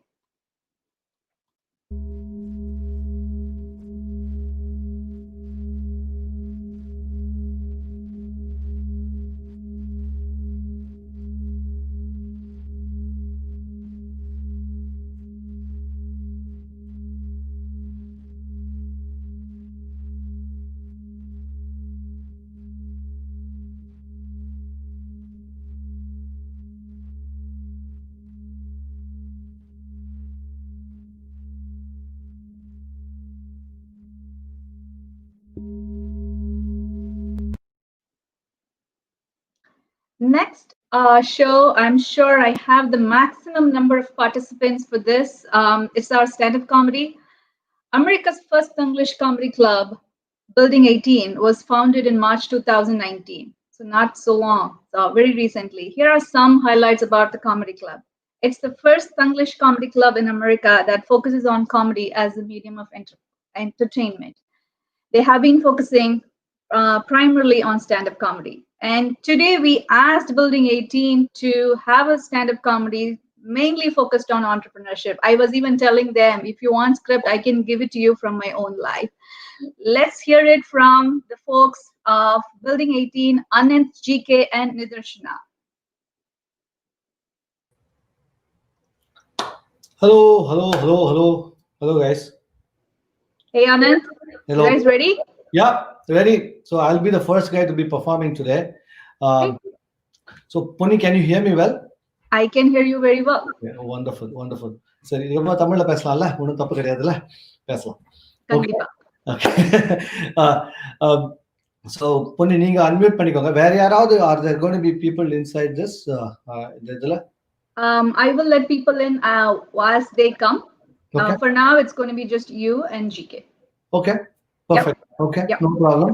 Okay. First of all, thanks, Pony. Thanks for the opportunity for us to come and perform for you guys. Okay, it is something very new to us as well. Okay, ஒரு room ஃபுல்லா இருக்கிற ஒரே ஒரு young business மைண்ட்ல இருக்கிற அப்படியே entrepreneurs கூட நாங்க பேசி எங்களுக்கு இது வரைக்கும் பண்ணதில்லை. We've always done to very general audience, okay, and then general public. So it is going to be a new experience for us as well. Okay, I don't know how many people have already watched stand-up comedy. Stand-up comedy is thriving art, okay, where we thrive on live performances. Okay, அது இப்போ ஆன்லைன்ல வரக்கூடிய ஒரு சூழ்நிலையில மாறி போச்சு. Okay, because of all the COVID scenarios and stuff like that. But still, okay, it's again, online is also a great medium for us to perform because it's become a new normal for us. Okay, அதுக்கு முன்னாடி ஒரு quick question. Okay, நான் வழக்கமா audience எல்லாரையும் அப்படின்னு சொல்லிட்டு கேட்பேன். Okay, ஆனா ஆடியன்ஸ் எல்லாரையும் சொல்லிட்டு நான் கேட்கலாம், ஆனா அதுக்கு நீங்க எல்லாம் எப்படி பதில் சொன்னீங்க, என்ன சொல்றீங்கன்னு கூட எனக்கு தெரியாது. I don't know how many people here have pets. Ponni, நீங்க ஒருத்தர் தான் இருக்கீங்க. Do you have pets? So அதுக்கு நான் சொல்ற ஒரே விஷயம், வீட்ல இருக்கிற 3 நாய்க்குட்டில ஒரு நாய்க்குட்டி வெளிய போனா பெட் வாங்கி தரேன் அப்படின்னு சொல்லிட்டு. ஓ, அந்த மாதிரி. Okay, right. I know. I'll tell you what, for people who actually have pets, okay, I'll tell you one thing. அமெரிக்கால இருக்கிற இந்த பிஸி வாழ்க்கையில அவனுக்கு பொண்டாட்டி பிள்ளைய பார்க்கவே நேரம் இல்லை. இதுல now we are a perfect family அப்படின்னு சொல்லிட்டு ஒரு நாய், பூனை, பல்லி எதையாவது வளர்க்குறானுங்க. அது வளர்க்க ஆரம்பிச்சுன்னா அவங்களுக்கு ஒரே ஒரு வேலை தான், அந்த நாயை வாக்கிங் கூட்டு போறது, அப்புறமா அது பின்னாடியே ஒரு பிளாஸ்டிக் கவர் பிடிச்சிருந்து அலையிறது, இது மட்டுமே தான் வேலையா உட்காந்துட்டு இருக்காங்க. ரைட். அன்னைக்கு நான் வந்துட்டு ஜாகிங் பாயிண்ட், ரன்னிங் பாயிண்ட் போது யாரோ ஒருத்தர் நாயோட வாக்கிங் போயிருந்தாங்க. என்னடா நாய் கொஞ்சம் பெருசா இருக்கேன்னு சொல்லிட்டு நான் அப்படியே 2 ஸ்டெப் அப்படியே பின்னாடி வாங்கினா டோன்ட் வரி, இப்போ நீங்க போலாம், இட்ஸ் வெரி ஃப்ரெண்ட்லி. டேய், பட் ஐ எம் நாட். ஓ நாய் கூட எனக்கு எதுக்குடா ஃப்ரெண்ட்ஷிப்பு? அதுவும் இந்த நாய் வச்சிருக்கவங்களாம் பாத்தீங்கன்னா ஒன்று சொல்லுவாங்க, கடிக்காது போங்க, ஒன்ன கடிக்காதுடா, என்ன எப்படா கடிக்காம இருக்கும்? அது எவனையுமே கடிக்கலைன்னா அவன் நாய் எந்த கர்மத்துக்கு நீ வளர்க்குறேன்னு எனக்கு புரியல, ஃபர்ஸ்ட் ஆஃப் ஆல். பட் ஆனா இப்ப யாருமே, எந்த ஓனருமே எந்த நாயுமே வாக்கிங் கூட்டு போறது கிடையாது. ஏன்னா இப்போ அதுக்கு ஒரு ஸ்டார்ட் அப் வந்துருச்சு. Right, entrepreneurship. மக்கள் are seeing what we can do. அதுக்கு ஒரு அவங்க வேலையே என்னன்னா, அவங்க நேரம் அவங்க வீட்டுக்கு வந்துட்டு அவங்க வீட்டை இல்லை நாயை வந்துட்டு வாக்கிங் கூட்டு போவாங்க. ரைட், நாயை வாக்கிங் கூட்டு போயிட்டு மிச்ச பிஸ்னஸ் எல்லாமும் பார்த்துப்பாங்க. அது எல்லாமே அள்ளி போடுறது எல்லா வேலையும் அவங்களே பார்த்துப்பாங்க. இது அதோட நிறுத்த மாட்டாங்க. தட் அந்த ஆப் பேர் வந்து உஃப் அப்படின்னு அந்த ஆப் பேர்.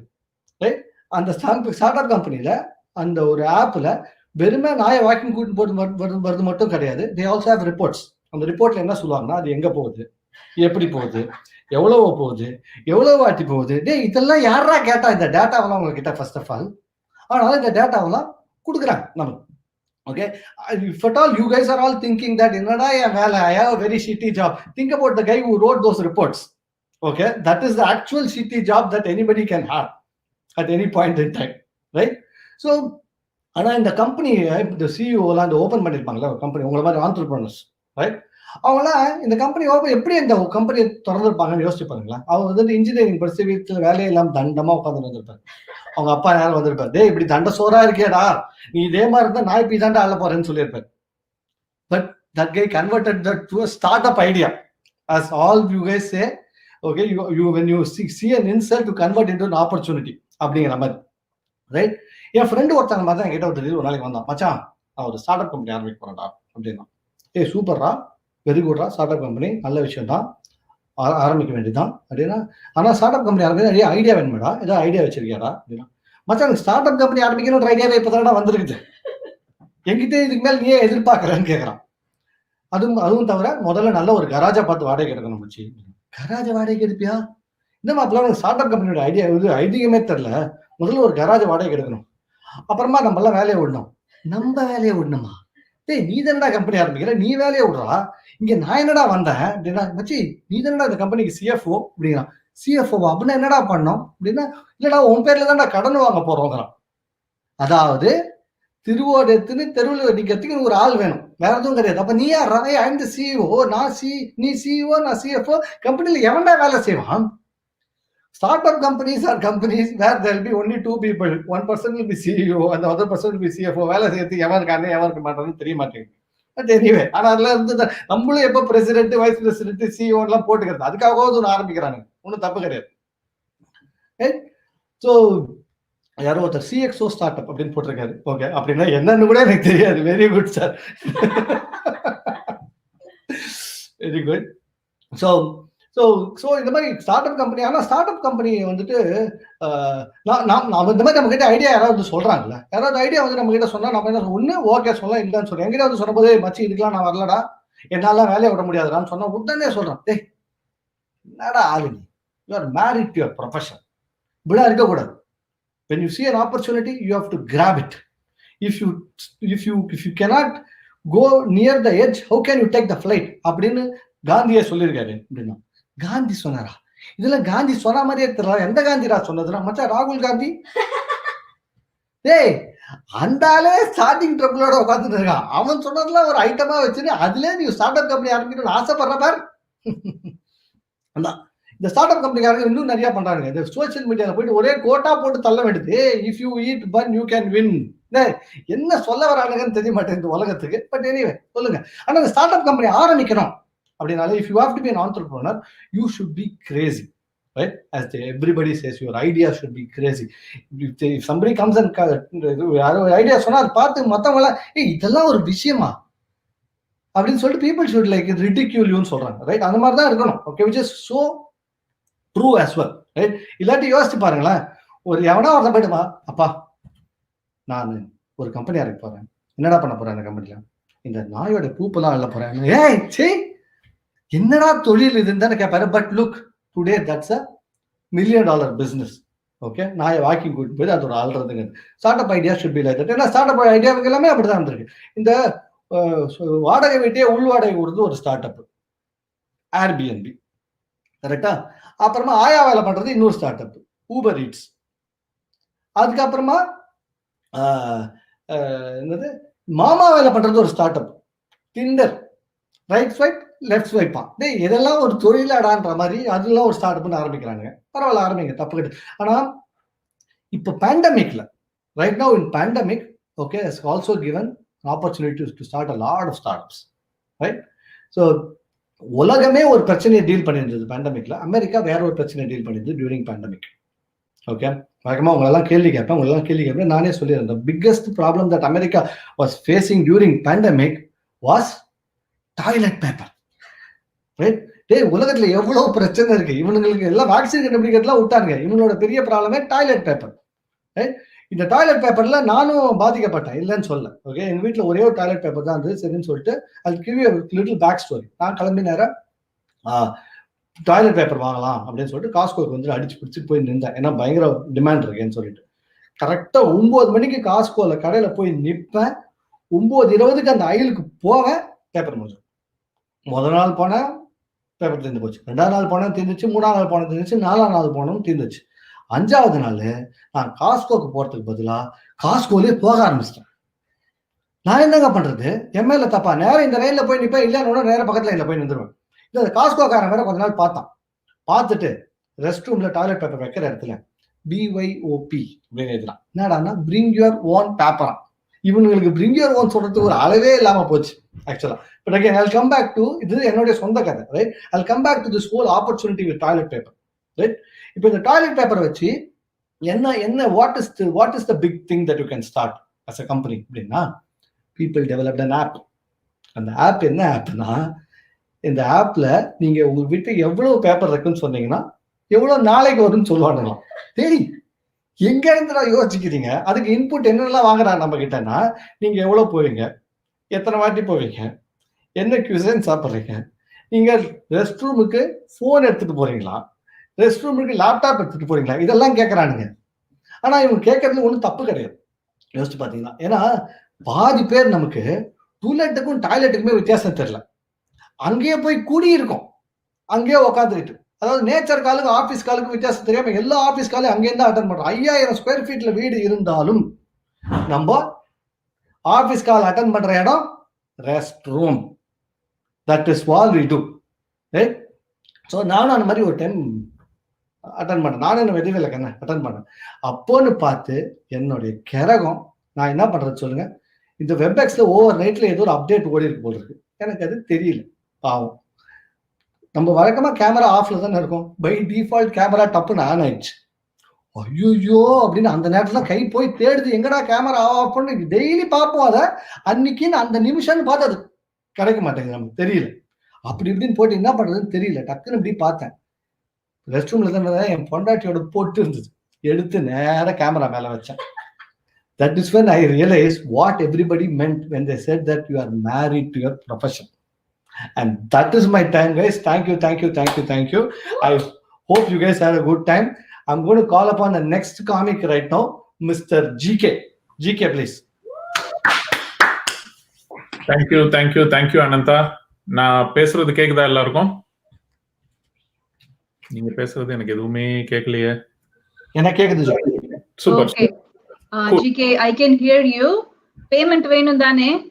entrepreneur போட்டு இந்த கவுத்துறீங்க entrepreneur forumல வந்துட்டு. இல்லைங்க, நீங்க எல்லாம் வந்து எவ்வளவு கஷ்டப்பட்டு ஒரு ஆப் கண்டுபிடிக்கிறீங்க, எவ்வளவு முக்கியமான விஷயத்துக்கெல்லாம் ஆப் கம்பெனி ப்ராடக்ட் எல்லாம் டெவலப் பண்றீங்கன்னு தான் சொன்னாரு. இன்னும் பேமெண்ட் கொடுக்கல, பேசுங்க. அதனால பேமெண்ட் என்ற வார்த்தையை சொல்லி மிரட்டிய காரணத்தினால் என்னுடைய டாபிக்கை அப்படியே மாற்றிக்கொள்கிறேன். Super. So thank you guys. Thanks for the opportunity. My name is GK. I'm from Building 18 Comedy. So நீங்க ஆக்சுவலா சொல்ற மாதிரி Building 18 Comedy is also a startup. So எத்தனையோ இடத்துல வந்து ஸ்டார்ட் அப் பண்றாங்க. நாங்க வந்து என்டர்டெயின்மெண்ட் அண்ட் காமெடி ஸ்பேஸ்ல வந்து we wanted to start something and especially catering to Tamil. So this is a comedy club that is a platform for aspiring comics to come and try out their new content and promote their material. And we also produce shows. We mentor comics and நீங்க யூடியூப்ல போய் எங்க videos எல்லாம் check பண்ணலாம். We have collectively crossed over 1 million views on all our videos. So Building 18 ஒரு start அப் தான், நாங்களும் அப்படி பார்த்தா entrepreneurs தான். So thanks for the opportunity. This is the first time we are performing for an audience like this. So எங்களுக்கும் super எக்ஸைட்டிங்கா இருக்கு. So நான் இன்னைக்கு பேச போறது வந்து இந்த entrepreneurship மேனேஜ்மெண்ட் பிசினஸ் பத்திலாம் எனக்கு பெருசா ஒன்றும் தெரியாதுங்க. So I'm not going to talk about all that. I'm going to talk about a problem that I've been running into, right? Especially இந்த கொரோனா லாக்டவுன் பேண்டமிக் டைம்லலாம் the biggest problem has been health challenges, both physical health and mental health. அதுல வந்து இப்போ எனக்கு வந்து என் wife வந்து she likes to surprise me a lot. அடிக்கடி சர்ப்ரைஸ் பண்ணுவான். எங்களுக்கு கல்யாணம் ஆகி 10 வருஷம் ஆச்சு, அதுவே பெரிய சர்ப்ரைஸ். எப்படி 10 வருஷம் ஓட்டணும்னே தெரியல. She presented me a Fitbit for our last year anniversary. Fitbit கொடுத்தா, Fitbit, why do people generally use Fitbit? To stay fit, right? எல்லாரும் வந்து ஒர்க் அவுட் பண்றதுக்கு, வெயிட் லூஸ் பண்றதுக்குலாம் வந்து they have different things that they do. They go on a diet, they work out, yoga பண்ணுவாங்க. But my wife wanted me to become fit and the only thing I did was to use that Fitbit. நான் வந்து ஃபிட்பிட்ட கைட்ல மாட்டினாலே வந்து wait எல்லாம் குறைஞ்சிரும் போல இருக்குன்னு நினைச்சேன். அப்புறம் தான் சொன்னாங்க, இல்ல தம்பி நீ 10,000 ஸ்டெப் நடக்கணும் டெய்லி அப்படின்னு. எது 10,000 step நடக்கணுமா?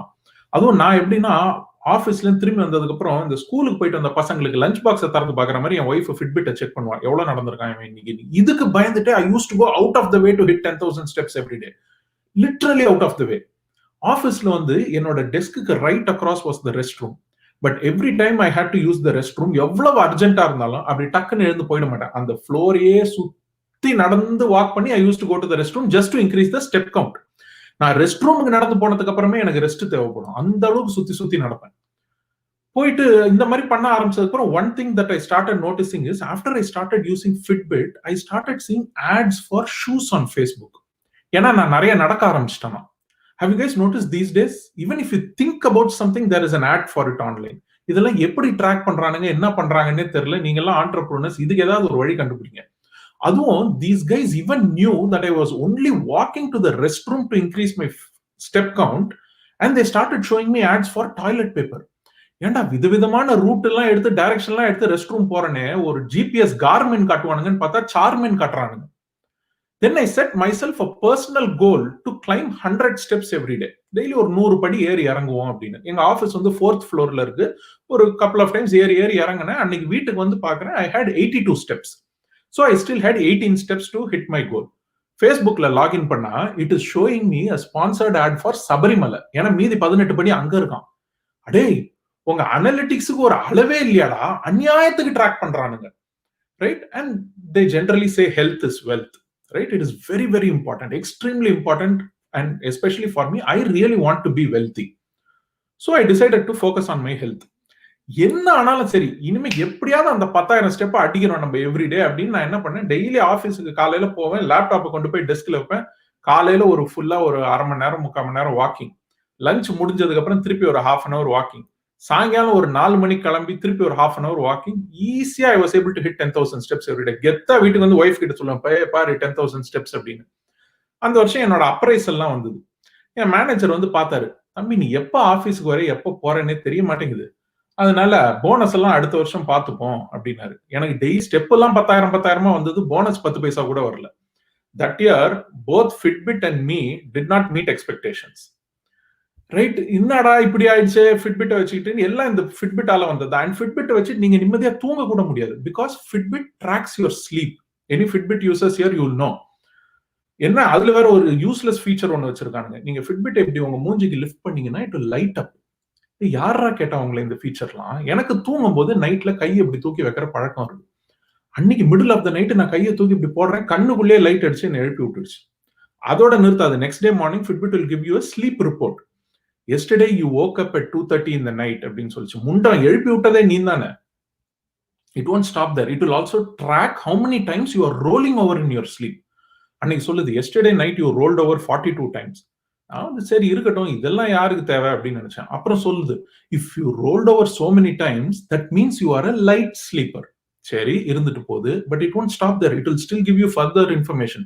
If you continue to be a light sleeper, there is a high chance of heart attack. அட பாவிகளா, நான் பிறந்ததுல இருந்து தூங்கிட்டு இருக்கேன்டா. தூங்கினத்துக்கு நான் இவ்வளவு பயப்பட்டதே கிடையாது. இப்பெல்லாம் போய் பெட்ல படுத்தாலே காலையில எழுந்திருப்போமான்னு பயமா இருக்கு.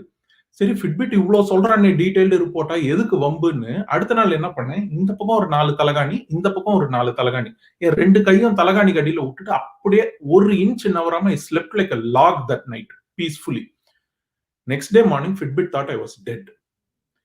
டேய் என்ன என்னதான்டா பண்ண சொல்றீங்க? ரைட்? நான் வந்து செம்ம கடுப்புல இருந்தேன். என்னடா இந்த ஃபிட்பிட் ஒரு இழவை வாங்கிட்டு இவ்வளவு கஷ்டப்பட வேண்டியதா இருக்கேன். பட் என் ஃப்ரெண்ட் ஒருத்தன் ஃபிட்பிட்லயே வேலை பண்ணிட்டு இருந்தான். அவன் என்னோட சோகமா இருந்தான்.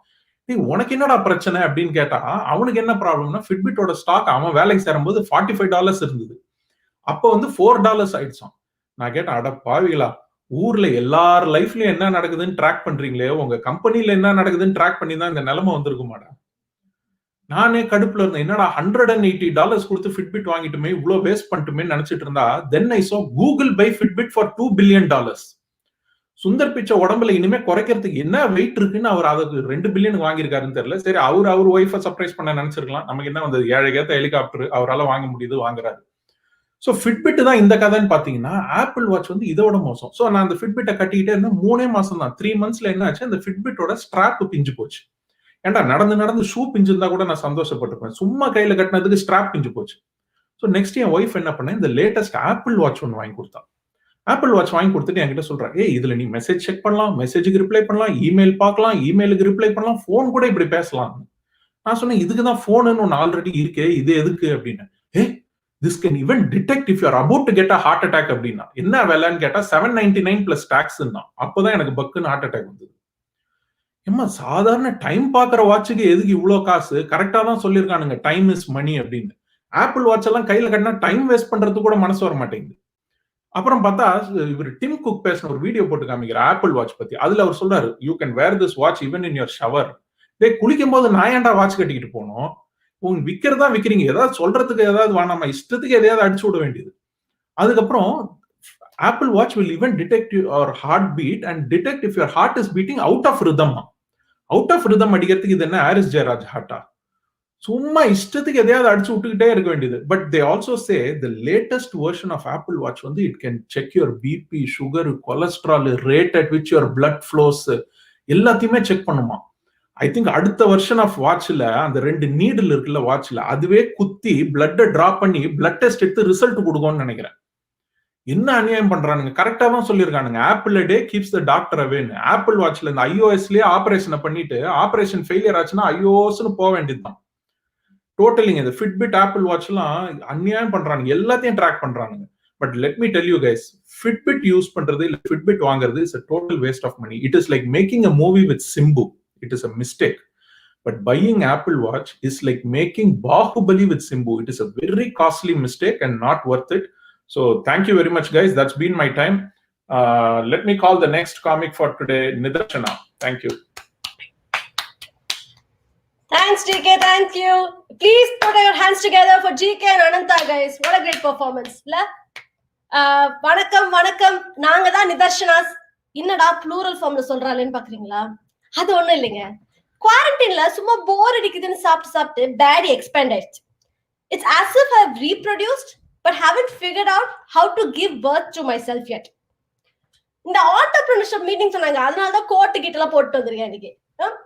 இந்த quarantine the amount of activities we can do has limited, right? One such thing that we can do is binge watching.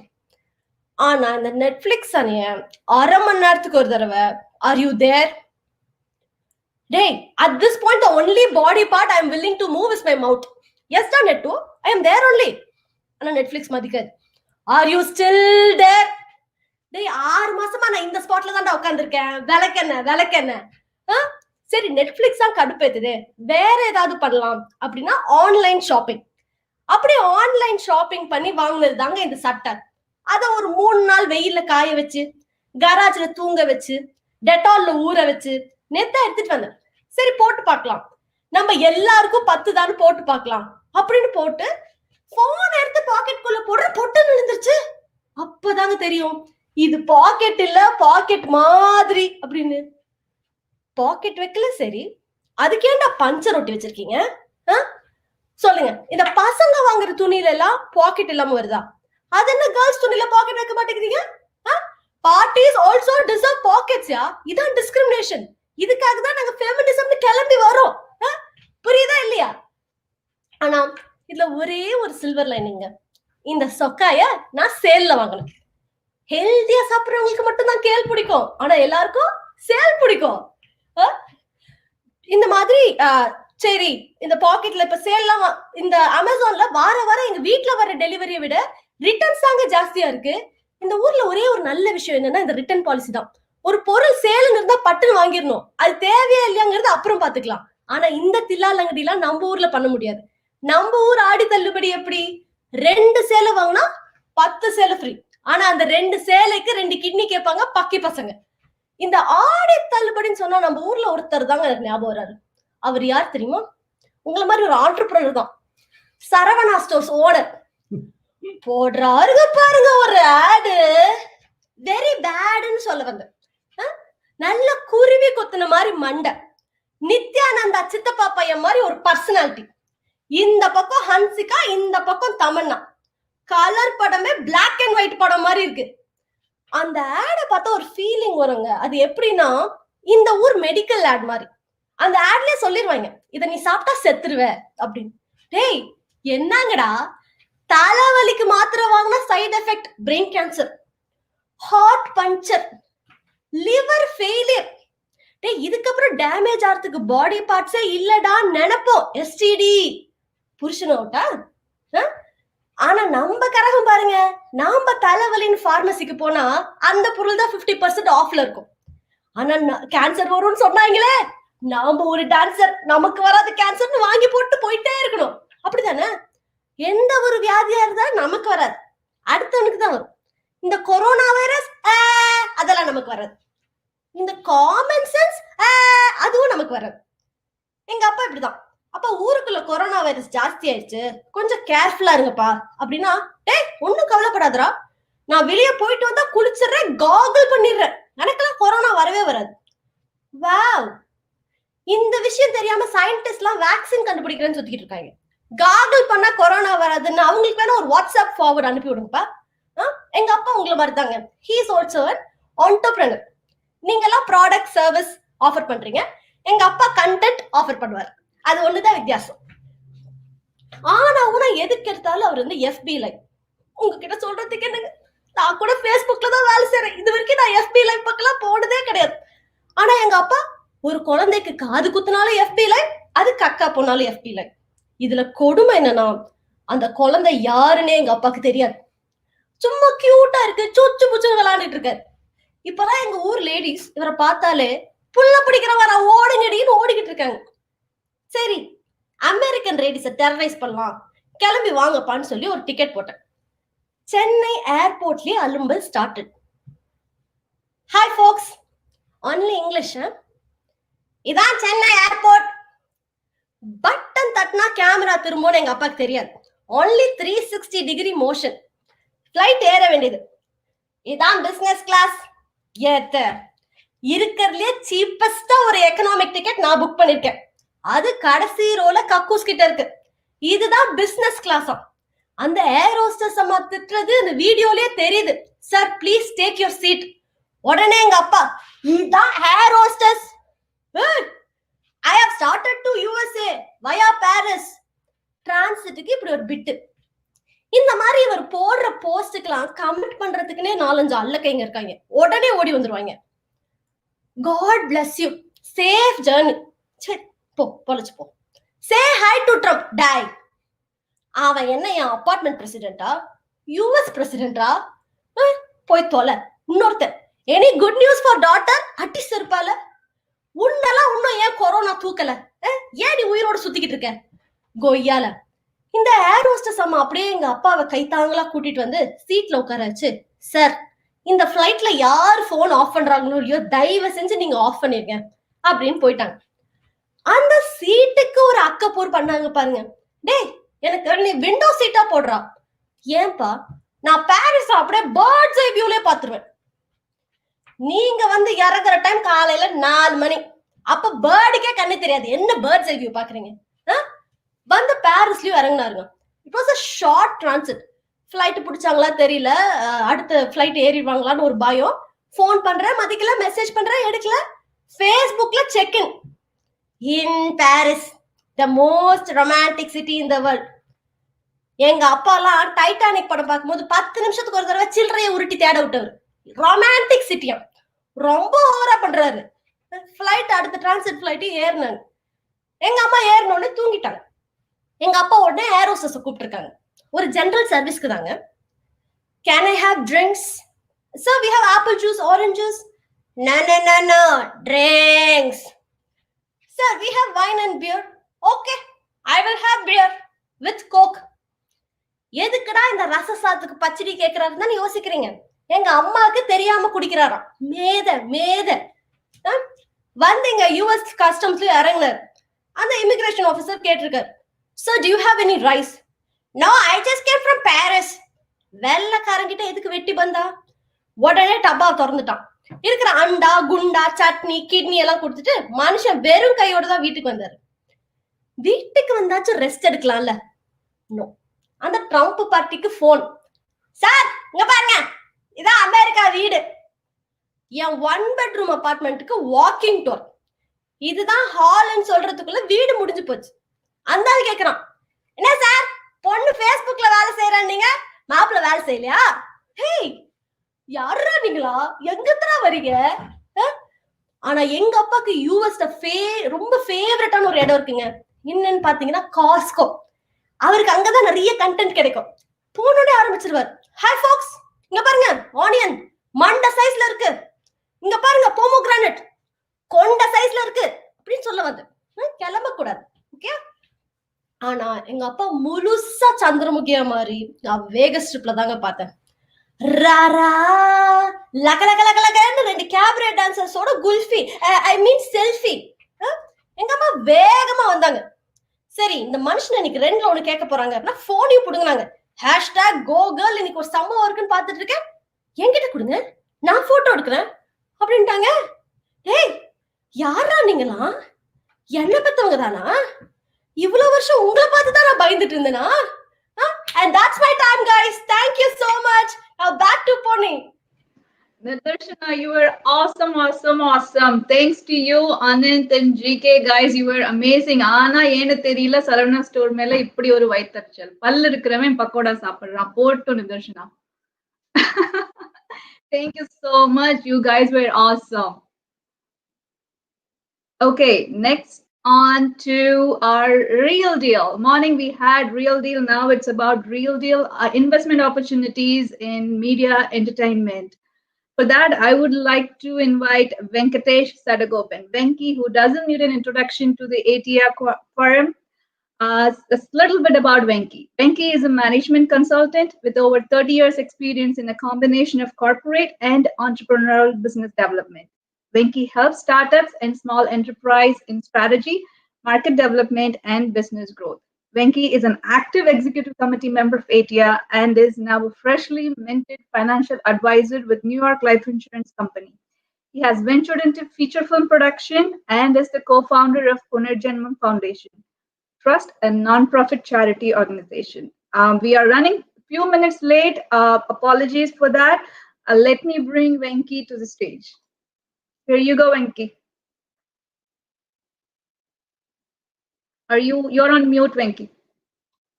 Why am I on mute? Okay. Okay. Thanks for having me and thanks for that introduction. All right, welcome folks. I'm Venki and American Tamil Entrepreneur Association. I've been part of this right from the beginning for the past 4 or 5 years. Very, very happy to be here. And what's a better time to come on to the stage than after a fantastic stand-up comedy routine, right? The Building 18 team was fantastic. Nidarshana, you just did a great job. So ரொம்ப சிரிச்சிட்டு இருந்தேன். So அந்த சிரிப்புல வந்து இருந்த கொஞ்சம் டென்ஷனும் எல்லாம் dissipate ஆயிடுச்சு. So on that note, I know we are tracking a little bit behind schedule, so I'll jump right into this. The real deal. So morning real deal பண்ணி real estate investment பத்தி பேசணும். So இப்போ வந்து we're going to be talking about investment in the film industry or in the business of filmmaking. So essentially என்னடா Covid டைம்ல வந்து பைசா வச்சு invest பண்றதுக்கே பயப்படுறோம். அந்த டயத்துல வந்து நீங்க talking about investing and that to in film making அப்படின்னு பேசுறீங்களே, இல்லை என்ன கொஞ்சம் நிதானமா தான் யோசிக்கிறீங்களா அப்படின்லாம் நிறைய பேர் கேட்பீங்க. But the thought process is this. Couple of weeks back when I was moderating another panel discussion on franchise opportunities, one of the panelists, Parthiban, mentioned this, and this was a quote by a famous author. The best time to invest is when there is blood on the streets. That statement really stuck in my mind. COVID period la vandu there's just literally not much activity going on in terms of business, right? So both the real estate that we spoke about in the morning and the film industry has kind of come to a very, very slow pace at this point in time, and there cannot be a better time to invest. But that's just me. Let's listen to the perspectives of the fantastic panelists that we have today. And let me start introducing. The first panelist we have is Kunal Rajan. Kunal is an award-winning sound designer. He's got more than 14 years of experience in post-production world, worked over 150 movie projects, and 14 plus years of experience since 2006. Kunal has worked on several prestigious projects with directors like John Chu, in projects like Step Up series and G.I. Joe Retaliation. He's worked with Ulaganayagan, Padma Shri Dr. Kamal Hassan in Vishwarupam, and he's also worked with Oscar winners A.R. Rahman and Rasool Pukatti. Kunal's technical knowledge gives him a unique edge as a producer. So in being able to understand not only the creative, but also the technical side of all aspects of filmmaking.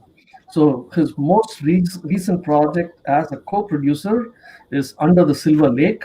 It opened at the Cannes Film Festival in May 2018, and it released theatrically in April 2019. So Kunal Pati Solana, I can keep going on and on, but he's currently working on 2 feature film projects which are in the development phase. So let's put our hands together and welcome Kunal to our stage. Welcome, Kunal. Very nice to have you. Thank you, Venki, for having me. Great. So really quickly, let me introduce the next panelist that we have. So when we talk about the business of filmmaking, I know more than 70% of today's audience, I'm sure there's more than 70% of people from the technology field, the IT industry. And with that in mind, we've brought a person who manages the technology of filmmaking, both on the creative side as well as on the production side and the business side. Right? He is a software architect at Sony Pictures ImageWorks. He's worked in Sony Pictures for 24 years since 1996, and he's contributed to the making of several commercially successful films, including the Spider-Man series and the Men in Black film series. So let's welcome Kotalongo Leon to this screen. Welcome, sir. Kotalongo is a computer graphics technician. He won the Academy Award in 2016 for scientific and technical achievement, jointly with Sam Richards and Robert Ray. So he won the Academy Award for the design, engineering, and continuous development of Sony Pictures ImageWorks IT View technology, which is a digital 3D film review software. So he was the number one in Minder, born in Thoothukudi in Tamil Nadu, and then his parents are school teachers, and he grew up in Coimbatore, graduated from PSG Tech, and went to Arizona State University for post-graduation. It is a total pleasure to have you here, Kotalongo. Thank you for joining us today. Thank you, Venkatesh. Nice to be here. Thanks. And now the final panelist that we have that I'd love to bring on screen very, very quickly is a bright, shining star in the glitzy world of cinema. A star shines brighter and brighter with every experience and every day of hard work. Pooja Kumar is one such a star, Indian-American actress known for her work with both Indian as well as American films. She won the title of Miss India America or Miss India USA, and then she started her career as a model and then became an actress and later became a producer as well. So Pooja has appeared in a number of American films and shows, including Man on the Ledge, Brawl in the Cell, Block 99, Bollywood Hero, Flavors, which is a very favorite movie, Hiding Divya, Park Sharks, Bollywood Beats, Night of Henna, Anything for You, Narya movies, but her international projects started with Kadal Rojave in 2000, and she's recently acted in Vishwarupam, Uttama Villan, Vishwarupam 2 with Ulaganayagan, Padma Shri Dr. Kamal Hassan. And these movies were shot simultaneously in Hindi and Tamil. And Pooja has also made her Tollywood debut with PSP Garuda Vega, starring Rajshekhar. So, and her most recent film is Forbidden Love for Z5.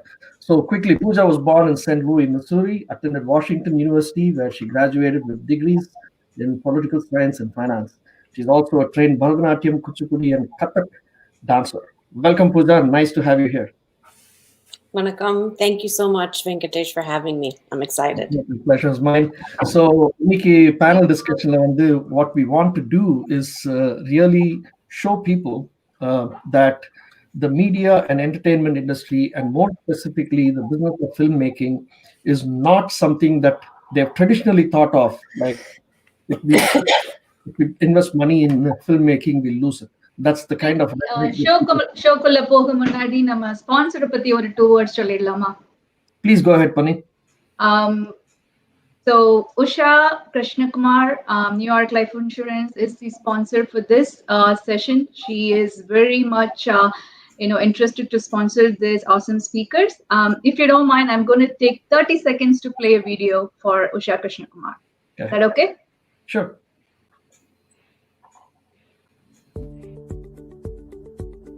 I'm Usha Krishnakumar, a senior partner with New York Life Insurance Company here in the New Jersey General Office. What can I say? I love every minute of my job. We like to refer to ourselves as the Nylik family. We all like to work hard, have fun, and support each other's successes. If you're interested in being part of my team and the Nylik family, then I would love to hear from you.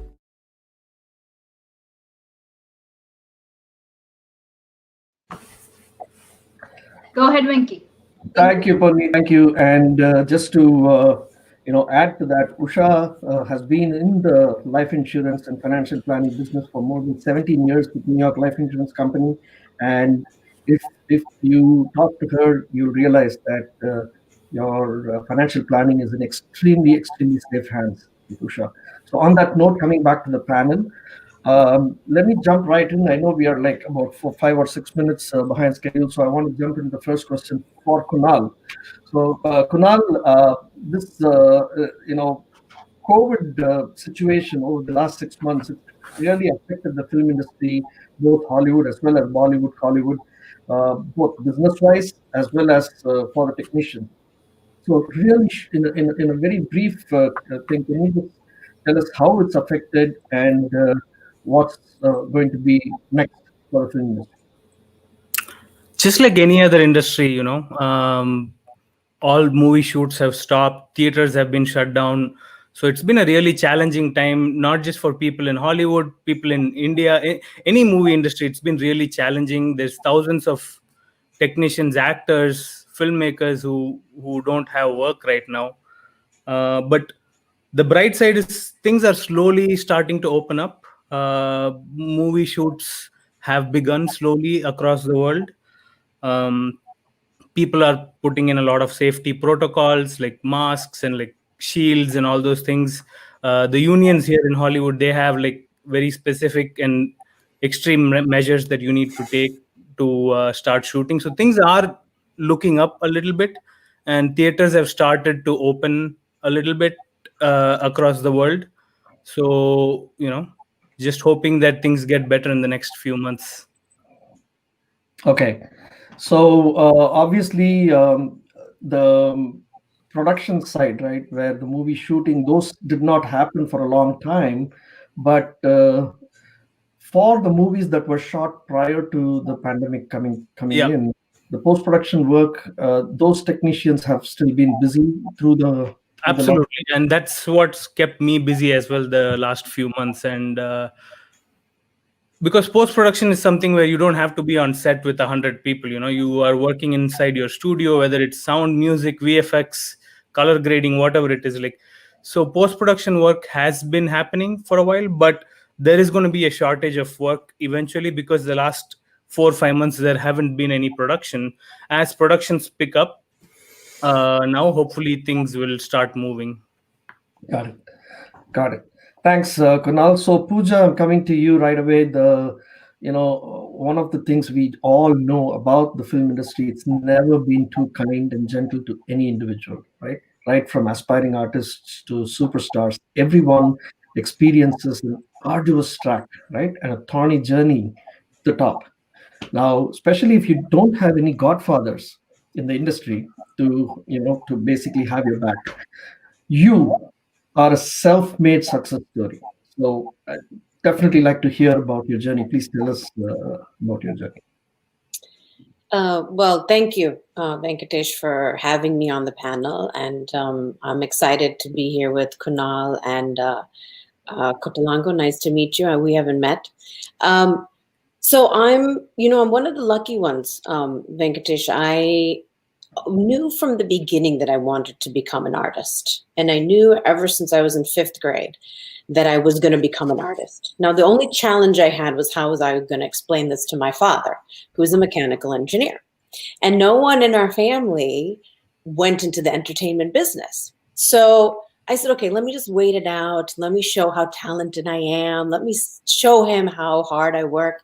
My mom, on the other hand, is the one who introduced me to the arts. So she, because of her, I was introduced to Indian classical dance, Indian cinema.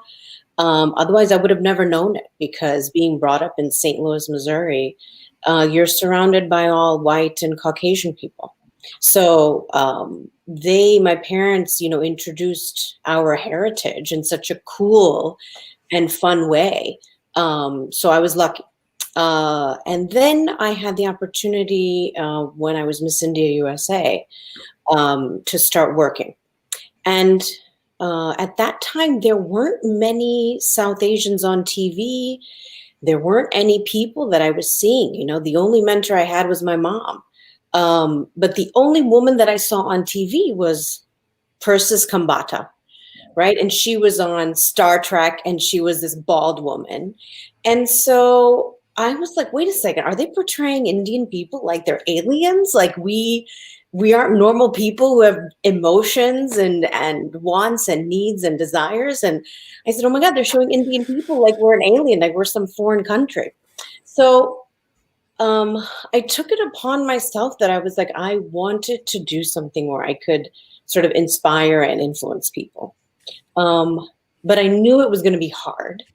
And I also knew that if you're okay with rejection and you can't think of anything else to do in your life, like you're living, you're breathing, you're eating, you're sleeping, cinema, and being an artist, then only can you be in this field. Because it's really difficult, and you have to have this sort of dual shell. You have to have this hard shell where, like, okay, I can take it, I can take the rejection, and it's okay. And then even if I have, not so many successes, and I can come back up, it's okay. But at the same time, be humble about it and not get, disillusioned by the failures, because the failures is what's going to make you actually work harder and actually prove to people that you can do it.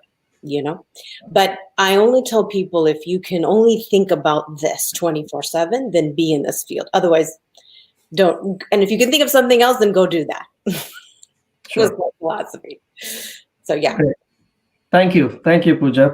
I'll come back to you for the next question that I have. But right now, I have to go to our Oscar Nayagan, Mr. Kotalango Lihan. Kotalango, you do a lot of work behind the scenes, basically both on the creative side of filmmaking and also on the business side of filmmaking. All the technology that runs the studio, the production house, is in your control. So kind of give us a view into your world, please. Sure. Now, on this, I work at Sony Pictures ImageWorks. We are part of Sony Pictures. So we are like a post-production facility, basically. We do both visual effects and animation. For animation, we primarily work with one part of Sony Pictures, which is Sony Pictures Animation, which does a lot of story development for Sony animated movies. But we also work with other studios, Disney, Marvel, Universal, everyone, right? So on the animation side, we are also starting to go into like streaming content nowadays. We did some projects for Netflix. It's coming up pretty soon. So we are kind of in a nice position where we are not too much affected by this pandemic because the streaming content, and it's having its heyday now. It's a lot of like new content coming up, and demand is like growing pretty significantly. So yeah, my role mainly is to help with the technology needs of the production. So both the visual effects and animation, they have somewhat overlapping needs, but also sometimes very different needs. And it's a big operation. There's plenty of people working on it, like just like the live action shooting part of it, and the post-production also. There's a huge army of people working behind the scenes to make things happen. Especially now, it has become quite global since it's all digital files, being transferred from place to place. So anyone can work from anywhere.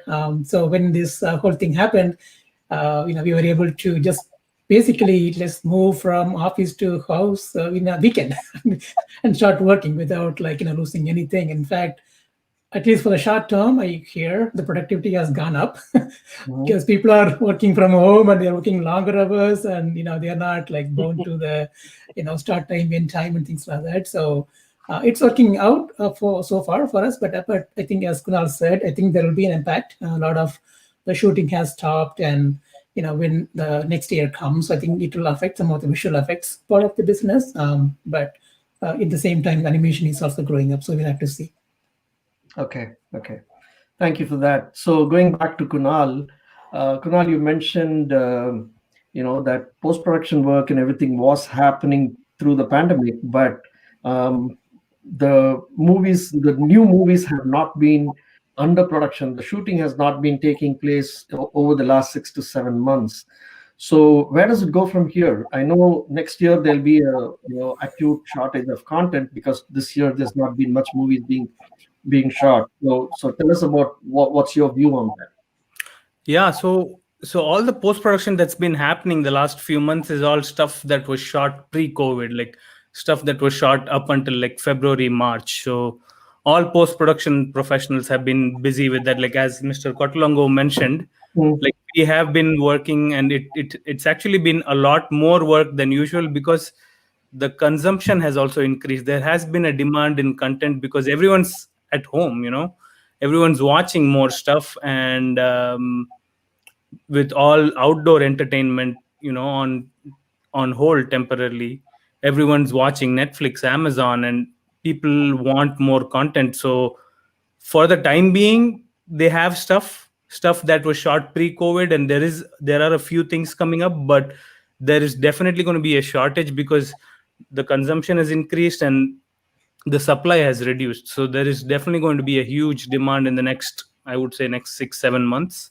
We'll have to wait and see what happens. And the other thing is, since movies are not going to theaters, everyone's going to all these streaming platforms.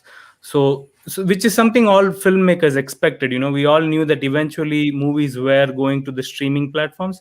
That's something that's changed because we didn't know that the change from theaters to streaming platforms was going to be this soon. This pandemic, I feel, has advanced that whole transition from theaters to streaming platform.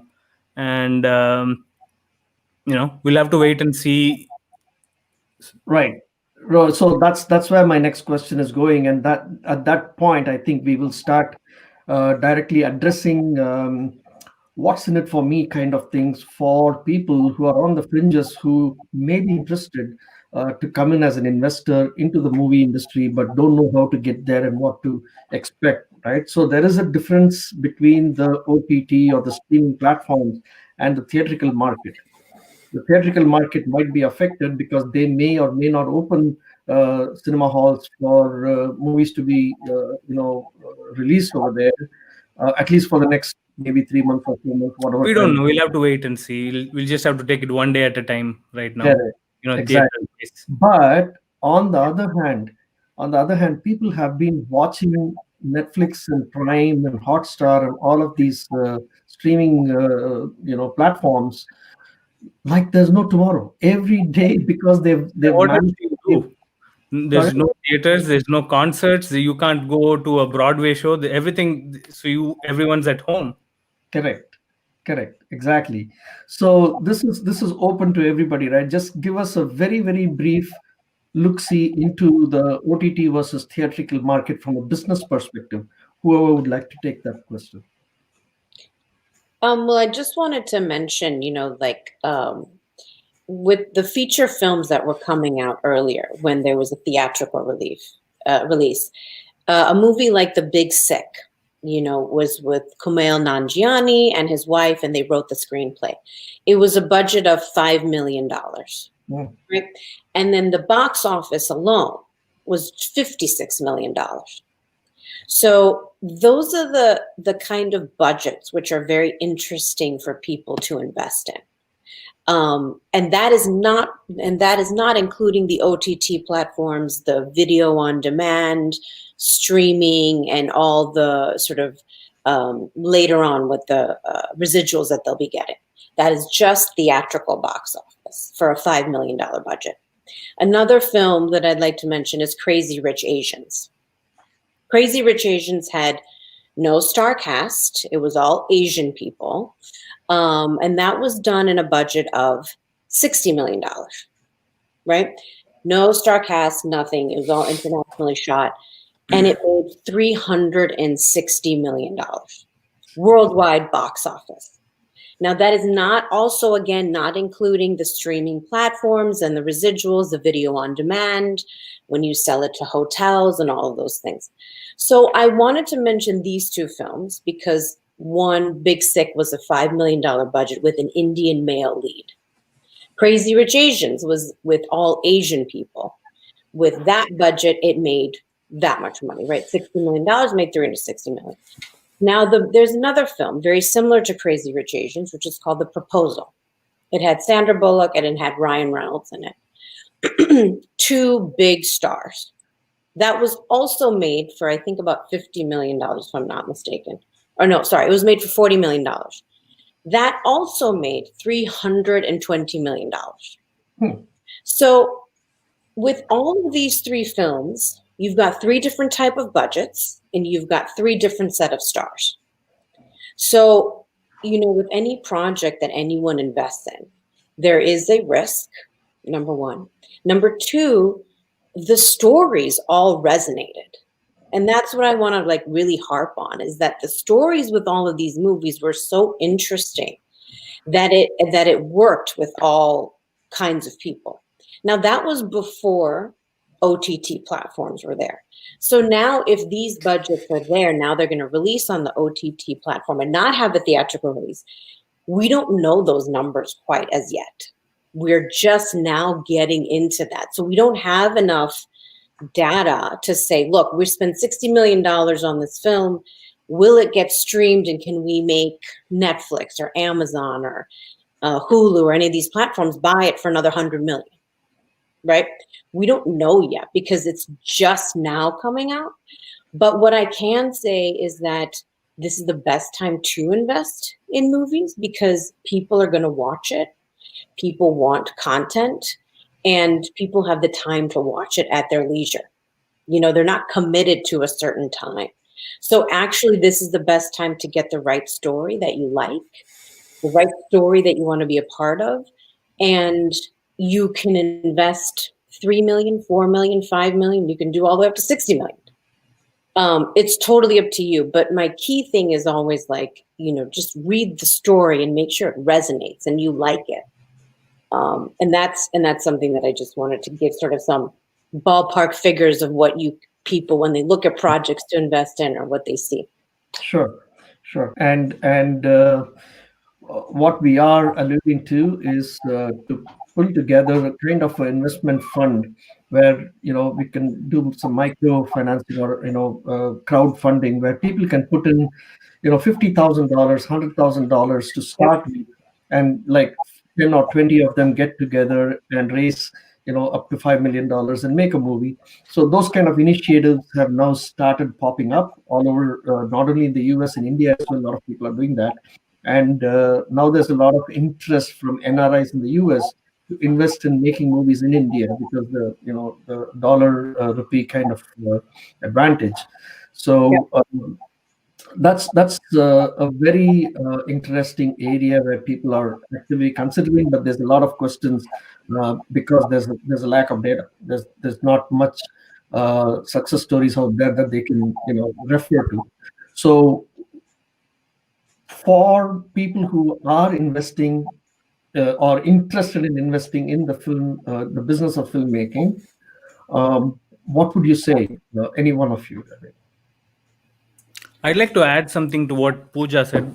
She's absolutely right about, like, you know, read the story, read the script, make sure it's something that resonates with you. But something more of a warning for like a lot of Indian investors here is that obviously, as Pooja said, investing in movies is risky. Investing in anything is risky.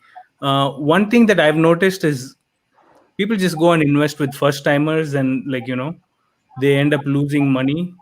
Make sure, like, other than the story resonating with you, make sure you pick the right project or the right team to invest in.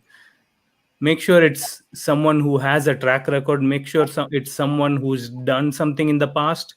Make sure it's someone who has made movies, sold movies, and has a proven track record, instead of just blindly, oh, we are a bunch of IT people, we want to quit our jobs, we want to make a movie, and then they go make a movie, they lose all their money, and these are the same investors who will go tell, cinema la podadinga, ella poidum, ellame poidum. So you just need to be careful on like who you invest with, who you bet on. The horse should be, yeah, exactly. That's a very good point, Kunal.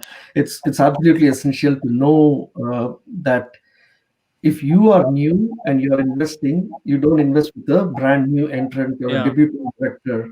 You go with the established one. Absolutely. But if you're already an established investor, you've done several movies, then you can run the risk of launching a debutant director, because you know the strengths and your strengths as an investor that you bring to the table, and you can't go wrong if you're launching someone's career. But if you're a first timer, definitely go with somebody who's already been there, done that, and who's reputable. What's also interesting, I'd like to add, is that regional cinema in India is becoming very popular. Mm-hmm. So Marathi films, Gujarati films, Telugu, Tamil, the more regional it is, the more successful it will be, because people are now wanting to see authentic and real stories, and not just everyone thinks that, oh, it's just Hindi cinema and the big Bollywood movies you have to invest in, and I don't think that's the case anymore. The smaller filmmakers and are really coming out with some really interesting stories, so it's doable. And the regional cinema, I think, is something where it's a really interesting place, because you won't have to invest too much and you won't have to invest too much time. And then you can get, some pretty good rewards. Sure. So one of our viewers, Mohan Krishnaraj, is asking, is there any channel to go for a project so as to invest in the fund? So Mohan, yes, you will be, if you're continuing to watch this, ATEA event, there is a startup showcase coming up, and in that there will be information on how you can invest in a movie fund, and you can approach any one of us in this panel, and we can definitely guide you in that direction. So, and then we have Deepa, who's saying that Kunal is absolutely right. Investing with the right team is very important, other than picking the good story. All right. Yeah. So coming back to, Kotalongo has been with us, and I wanted to ask this particular aspect, right? The business of filmmaking, it's now moved from the film roll, the reel, to digital content. Everything is digital, and these are really large files that you're moving. How has the technology world adapted to managing this kind of content and sharing it, and the security part of the content, and so on and so forth? Yeah, it's interesting.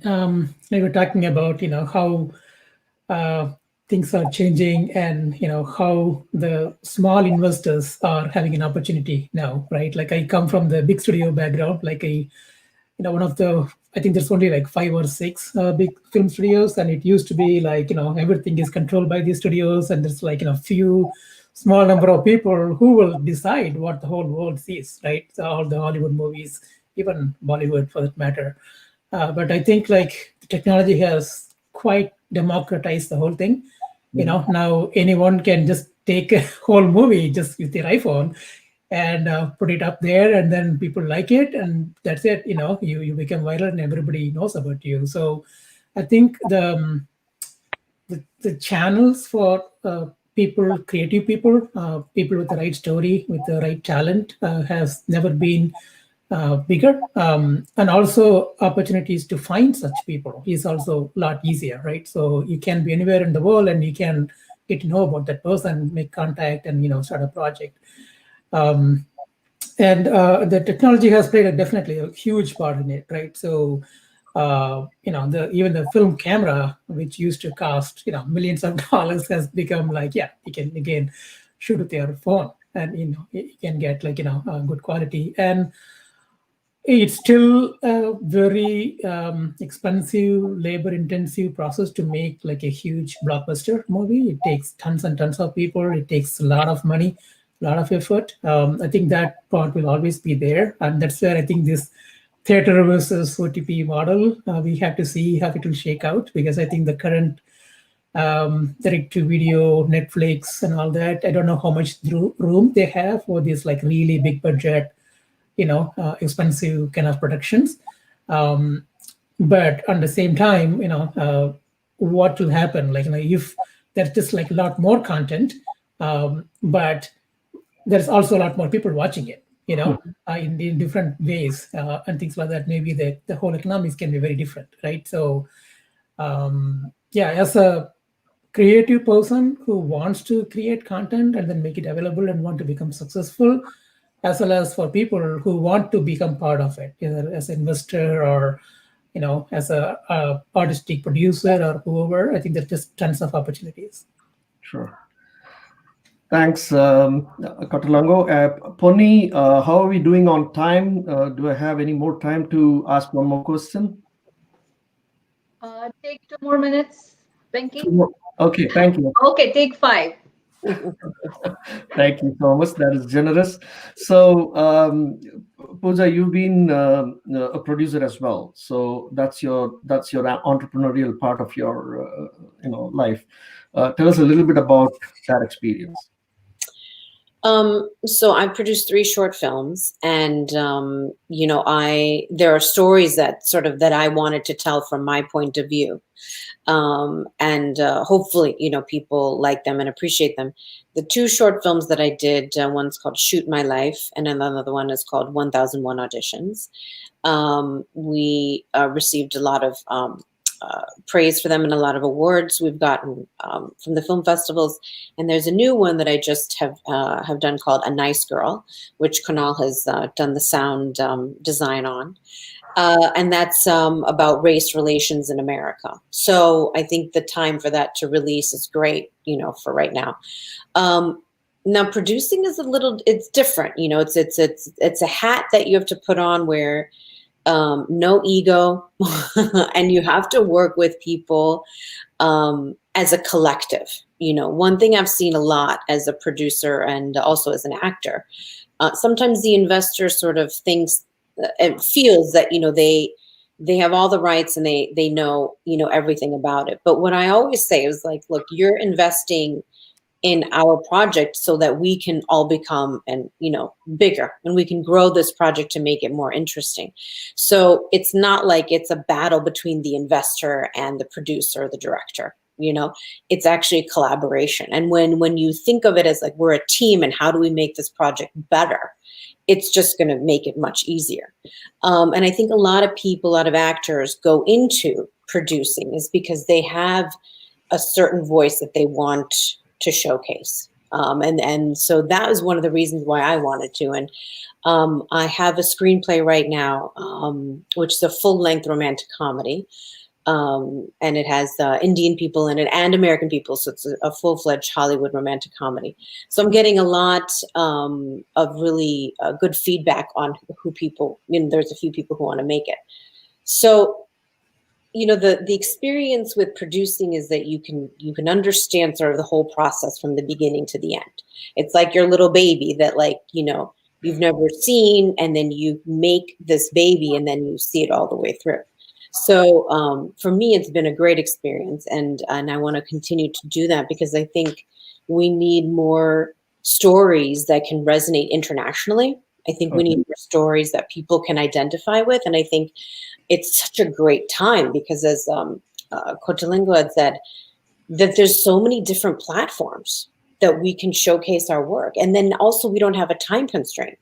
You can make a 10-minute, you can make a 30-minute, you can make 5 hours, you can make 10 hours. Exactly. So it's like a great playground for the artist right now, for directors, for writers, for artists. It's like, oh my God, this is the best field that we have now.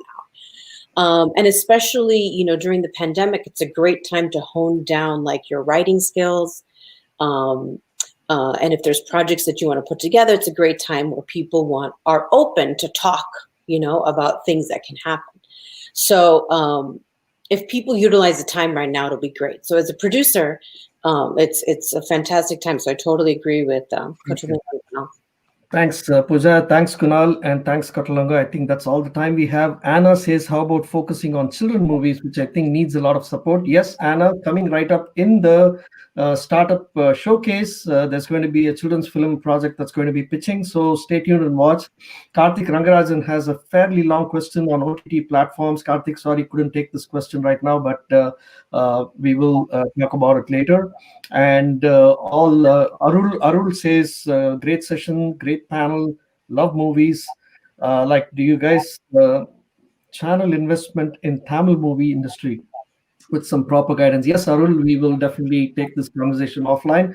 But one more time, thank you so much to all three of you, Kunal, Katalango, and Pooja, for taking your time and sharing your valuable insights with us today in the ATEA Virtual Regional Conference. It was a pleasure having you. I wish we had more time, but the shortened version had to be done quickly. So hopefully the pandemic ends soon and we're all able to come together in person for a conference where we can have a much lengthier session. But thanks again. Thank you so much for taking your time.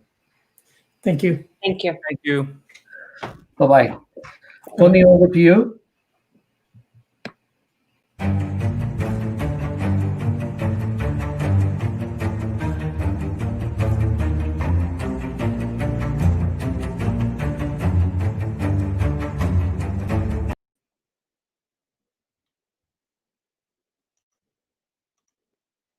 Thank you, Venki and team. It was a wonderful event. I don't think especially for Tamil industry, we were always, known to the big brand names like Tenambal or AVM and all those things. But then you definitely showed us even, in a small scale, we all can invest. Thank you so much. It was a very insightful panel. Next on, so there are three new startups every second. There are 3 new startups launched globally every second, making up for 11,000 startups per hour, or 2,592 per day. In the US alone, that number is much lower and usually averages at 3 per minute. It's like amazing statistics. So today we have around 8 startups coming to the spotlight. Along with the startups, we have 2 senior mentors, Araga Periyanan and Krish Ramakrishnan of Blue Jeans by Verizon, sitting right beside the startups, mentoring them, asking them, teaching them. So let's go into the startup showcase. For that, I would like to bring Sri Ramasamy. Infinlyrics provides SaaS-based AI solution to the insurance industry. Sri, let me bring Krish and Aragu also to the stage. Welcome, Krish and Aragu. Happy to have you. Aragu, you are on mute. Just want you to know the stage is yours, Sri. You have 5 minutes. It's 2:48 now. You have 5 minutes. I'll be keeping the counter. I'll come on when there are any questions from the audience or anyone. Stage is yours.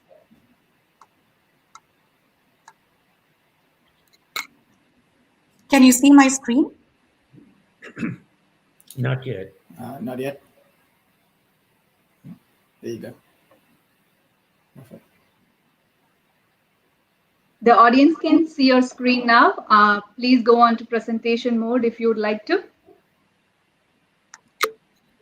Okay. Perfect. Can you hear me okay? Yeah. Yes, you are clear. Okay. Thank you for having me here. I'm going to get started. Did you know that more than 80% of the insurance data is in unstructured format, and more than 75% of the time is spent on manually organizing and analyzing this data for patterns and insights? This contributes to process inefficiencies along with fraud and litigation that is costing the insurance industry more than $150 billion each year just in the United States. These are passed on to you and I as increased premiums and decreased coverages. Ladies and gentlemen, my name is Sri Ramaswamy, and I'm the founder and CEO of Infinlyrics. At Infinlyrics, excuse me, we offer SaaS-based artificial intelligence solutions to the insurance industry. We have created the very first industry's pre-built insights engine that delivers insights and patterns from a variety of data sources within minutes. Gartner also recognizes the insights engine as a separate quadrant in their September 2019 report. The key takeaway is the insights engine is a very integral component of any company's digital transformation, which is the need of the hour for the insurance industry today. There is a rising staffing gap and people leaving with immense amount of knowledge. That is also contributing to the process inefficiencies. And this is exactly why we brought in a team of industry experts that collectively contribute more than 130 years of combined insurance knowledge into our pre-built insights engine. I myself come from the insurance industry and have launched 2 solutions prior to starting Infinlyrics. Our pre-built insights engine is offered to customers in 2 different ways. One is a web application, the way you're seeing it here, or as an API. 4 simple steps in starting the process: load the structured and unstructured data directly into our backend or through an API, and search using very simple Google-like search terms, as you're seeing here, and discover patterns. A claims manager, for example, can leverage these patterns and also can dig deeper into the individual claims that shows these patterns and very quickly assign them to their senior adjusters, thus removing process inefficiencies and keeping the workflow moving smoother. The underwriting manager can leverage these patterns in pricing their new businesses and their renewals in a very profitable way. This is exactly how one of our customers from last 3 years has been leveraging our pre-built insights, both in the claims and in the underwriting side. They've been leveraging our pre-litigation insights and patterns to manage their portfolio profitably and thus increasing their underwriting profits. We went live with them in less than a month, and this was only possible because of our pre-built repository of insights. This is exactly what separates us from the rest of our competition. Our insights, our pre-built insights today supports 5 lines of the insurance business. And this was possible because of all the different projects and pilots that collectively contributed to more than 35 million claims on which we were able to trade. And this helped us create a growing repository of 3,000 plus claim insights and patterns. Today, we have integrated our insights into 2 channel partners' claim workflows and are beginning to CoreStack. Within few weeks of our search analytics dashboard, which you just saw before, within few weeks of that, we have already gathered more than 6 qualified prospects. Our customer of 3 years has gone from 1 contract to 2 contracts and currently is about $180,000 in ARR. With every customer, we are growing our repository to a very rich set of insights and patterns. And this is what is going to make us the Google for insurance insights. We are going to do this in 2 different ways: through our low-cost search analytics dashboard and partnering with channel partners and integrating our insights into the claims workflows. And this helps us expand our market base. This is an $80 billion market opportunity, and we are starting with the United States property and casualty, 1,400 insurance companies. 2 different revenue channels will help us get to this. Ladies and gentlemen, we are raising a 250K bridge round. We are 28% through that at this time, and this will help us acquire 2 to 3 customers by the end of 2020 and also position us very well for a 3 million raise by the first quarter of 2021. It will also help us support, and we do this by accelerating through the 30-day free trials that will not only help us with quick conversions, but will also continue to grow our repository of insights and giving us many more land and expand use cases. Please join me in my mission to become the Google for insurance insights. Thank you very much. My name is Sri Ramaswamy, and I'm the founder and CEO of Infinlyrics. I'm here available for questions. So can I ask the first question, Krish? So how long does it take for you to, when a customer expresses interest, how long does it take for them to actually implement this on site and get meaningful results? This is a cloud-based solution, so they can upload all of their data, and within 1 week, using our pre-trained insights, they can leverage, at least the initial insights. And then if they have any unstructured data like documents, letters, or emails, anything else that they're trying to bring, our pre-trained insights will do 55% of the training already. 55% of the implementation is fast-tracked because of our pre-trained insights. So within about 2 weeks, they will be able to fully see within the 5 lines of business that we talked about. And that's why, the implementation is very quick. Within 2 weeks, they can be live. Thank you. Right. Yeah. So just follow up to that. I mean, obviously today, you want to do this all cloud based. I mean, that's the right approach. But this is the crown jewels of each of these insurance companies in terms of getting the data to you. So I would encourage you to spend a lot of time making sure that when you go through your security reviews and all of that type of compliance, that you are ready with answers, based on experience, so that you make them feel comfortable. I mean, the more you invest in that area, I mean, that is very key for you to get the sort of speed of trying to do these trials and get people to use it. Absolutely. And we are SOC 2 compliant. We actually spent a lot of time, and we also do regular audits every year. And we are encrypted. We do log monitoring 24 hours. We do vulnerability scans. And yes, you're absolutely right. We also offer this on-premise for customers who are not willing to put it on our cloud. If usually a lot of them have their own private clouds, and we are very happy to install it on their network as well. Yeah, I mean, I think you should, sometimes people overcorrect and say, oh, well, you only are cloud-based. I mean, I think you should be fairly flexible and sort of work with feedback from the customers at this time. Absolutely, absolutely.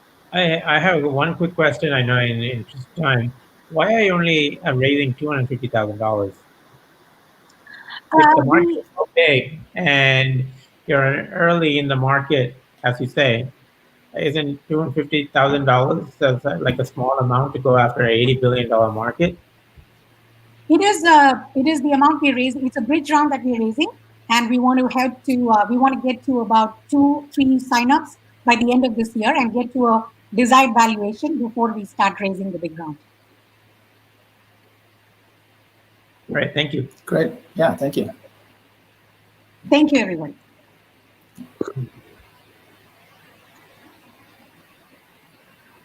Thank you, Sri. I don't know if any questions from the audience.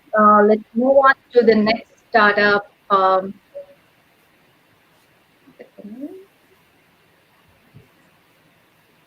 CoreStack. Eril Natarajan from CoreStack. Eril is the founder and CEO of CoreStack.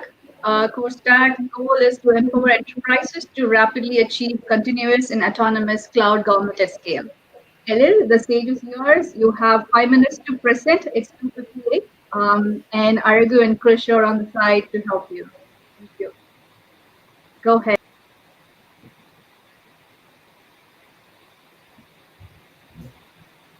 Eril, I think you are on mute.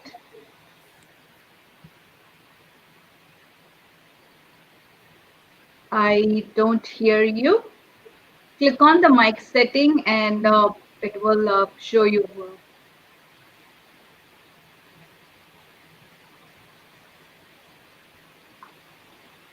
I can hear you. Arun and Krish, can you hear him? Yeah, no, we're not able. Not really, but I think no, Eril. Microphone is the problem. Eril, should we go out? Talk now? I think I was. No. So click on mic, cam mic settings. If you're in Safari or something, you have to enable it.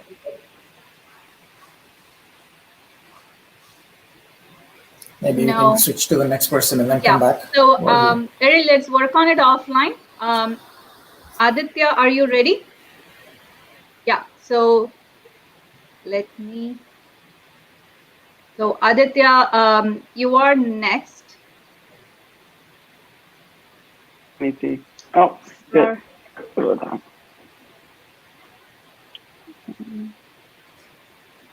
So Aditya has a startup named SwirePay. Aditya graduated with bachelor's and master's from Johns Hopkins and founded SwirePay. An interesting fact is he took from idea to revenue in 3 weeks. Over to Aditya.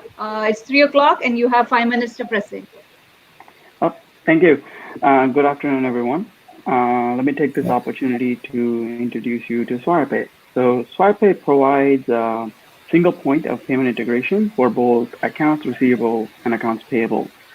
What do we mean by that is currently businesses use payment gateways for, let's say, accounts receivable, a subscription-based platform like Bill.com for accounts payable, while leveraging tools like ADP for payroll.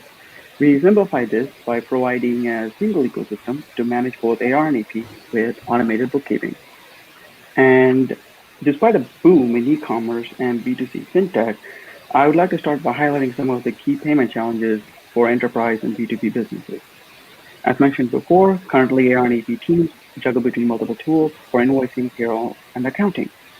Middle market and enterprise companies also struggle with manual reconciliation with their applications on intranet. On the procure-to-pay side, businesses, especially suppliers, need a lot of working capital. Already pre-COVID, suppliers, typically your small and medium enterprise or SMEs in the B2B segment, were paid late for the product or services. Existing subscription-based AP solutions only provided invoice discounting that only worked for large suppliers. So how does SwirePay solve these problems? Well, we provide automated workflows for both invoice generation and expense management with reconciliation. Businesses are able to perform AR, AP, and payroll with little or no development time, and of course, extend our platform using their own developers. Our unique architecture enables seamless integration with on-premise ERP and applications on intranet. Lastly, we provide transparency between the buyer, supplier, and lender for collateral-free working capital. To give a brief history of SwirePay, we first launched with a pilot with a publicly traded company in Texas and quickly scaled to a few thousand businesses before getting an on-site interview with Y Combinator. We onboarded a former Y Combinator fintech CEO onto our product team and switched our focus to Asia and Europe as the latest and greatest fintech happens there. And we launched in India with partner gateways aimed at B2B SMEs and enterprise customers. As soon as we got a projection of $1 billion in payment volume, we received official bank deals from 2 of the largest private banks in India. So that being said, how does a SwirePay work actually? So at the core, the gateway enables accounting teams to connect their CRM, VMS, and existing application to set up automatic invoice generation. And at the same time, accounting teams are able to funnel all payment events such as expenses, charges, refunds, and fees onto their application in real time. And where we're different compared to other solutions is that we have customizable software called gateway modules. And gateway modules enabled us to win major government and enterprise clients. For example, an electricity board in India was able to use our software to funnel both usage and payment data from cloud onto their applications on internet. And they have about 25 million customers per month paying them. As soon as we completed our 2-week POC, the largest private bank in India quickly got in touch with us to onboard them and other large merchants with similar challenges using our solution. And the banks have been trying to solve the solution with 16 other aggregators to tackle these customers for the last 2 years, by the way. So for the SMEs, we provide a platform that benefits the buyer, supplier, and lender. SMEs join our platform and immediately onboard their upstream buyer or supplier, which in turn creates a network effect. They transact using B2B payment methods, such as wire transfer and EFT in India that traditional B2C gateways do not provide. Our AI monitors the transactions with about 12 months past history, which we normally perform as part of our underwriting process. Our AI then notifies the lenders of the low-risk SMEs and their POs and invoices are surfaced to lenders. Lenders approve and the suppliers and buyers as a relationship, which at point the lenders actually become business partners in the buyer supply chain. I want to just review some of our key partners. we work with several existing payment gateways, for example, Flipserve or First Data. Their customers are able to leverage SwirePay natively with their accounts. We provide their Flipserve customers with internet reconciliation, workflows, and payment services, including support for B2B payment methods. And SME lending that want to leverage our platform, to gain access to new customers, as we have another channel for lower risk SMEs. In India, we have strong partnership with 2 of the largest banks, and the banks believe a startup like us will be able to transform and capture the B2B e-commerce market, similar to how Razorpay and others were able to successfully capture the traditional e-commerce vertical. And thank you for your time. And yeah, you can visit us at swarepay.com or reach out to me at amorali@swarepay.com. And we support customers both in US and India with following payment methods. And I'll end with our little team slides. We have expertise, strong advisors both in financial expertise, as well as the former CIO of like TVS and Ford Motors. Thank you very much. Great. I love the fact that you started off trying to go after a market in the US and quickly sort of saw where the traction was and started focusing in India. I mean, certainly there's a lot of much more mass market opportunity to do something there. How does some of the UPI efforts in India, which has been lauded across the world, is a very key piece? How does that help or hurt you here? So UPI actually, we also noticed a drop in 12% in volume ever since they launched the thing of MDR there. And that's shared across with all, EasyTap, who we have a relationship with. Planlabs wants to make a relationship with us too. We all discussed it. And we believe that UPI, now that chargers are there, it's going down. And card is still the majority of transactions. The major part is even RuPay got pretty much hit because the banks never had incentive, right? So these are the reasons. It's actually pretty interesting because a lot of businesses like, especially Y Combinator one, like I think Bitwise was a good one. We were in touch with, they actually completed their program last, I think this summer, and they basically came up with like a WhatsApp-based Shopify, and when UPI MDR started coming in, they started seeing that market, it became more challenging, and it's very hard to bet on something like this when things might change. And we believe actually UPI will have an MDR eventually, or it does already have because banks want to charge it. Some banks do, so that's my take on it. On B2B side, a UPI can't solve anything. It's all NEFT based. So primary advantage we have over other gateways is NEFT. So what does your go-to-market look like? And so what is holding you up from going big? What are some of the challenges you have for that? Yeah, so mostly getting, so if I were to, you guys can see my slides, right? Some people were saying they can't see the slides. So, we were not now. That's okay. Yeah. You able to see it now? It's good now. Yeah. Yes. We couldn't before. You were able to see it when I was talking, right? Some people were saying they weren't able to see. Okay. You were able to see these slides? Just want to confirm. Yeah, right now we can. We weren't able to when you were talking. That's okay. Oh, when I was talking? Oh no, that's I don't know. I was sharing it, but yeah. That's okay. Okay. So essentially, right? So this was the slide deck I had. So if I were to give a free chance, right? This was the problem slide. These are solutions, right? And our roadmap, essentially, right? We switched this to India launch around midway in our progress, right?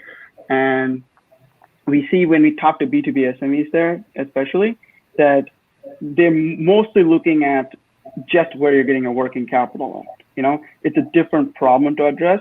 So when we got that through with lenders and getting that program done with banks, because remember, it's a new space, that's what our biggest challenge was. And I think we crossed that hurdle. It took about 6 months of downtime to become like level 1 compliant before you get the projection. So there's a lot of regulations, underwriting there. But the advantage let's say compared to the US B2B market, is that in the US, your B2B is more cross-border.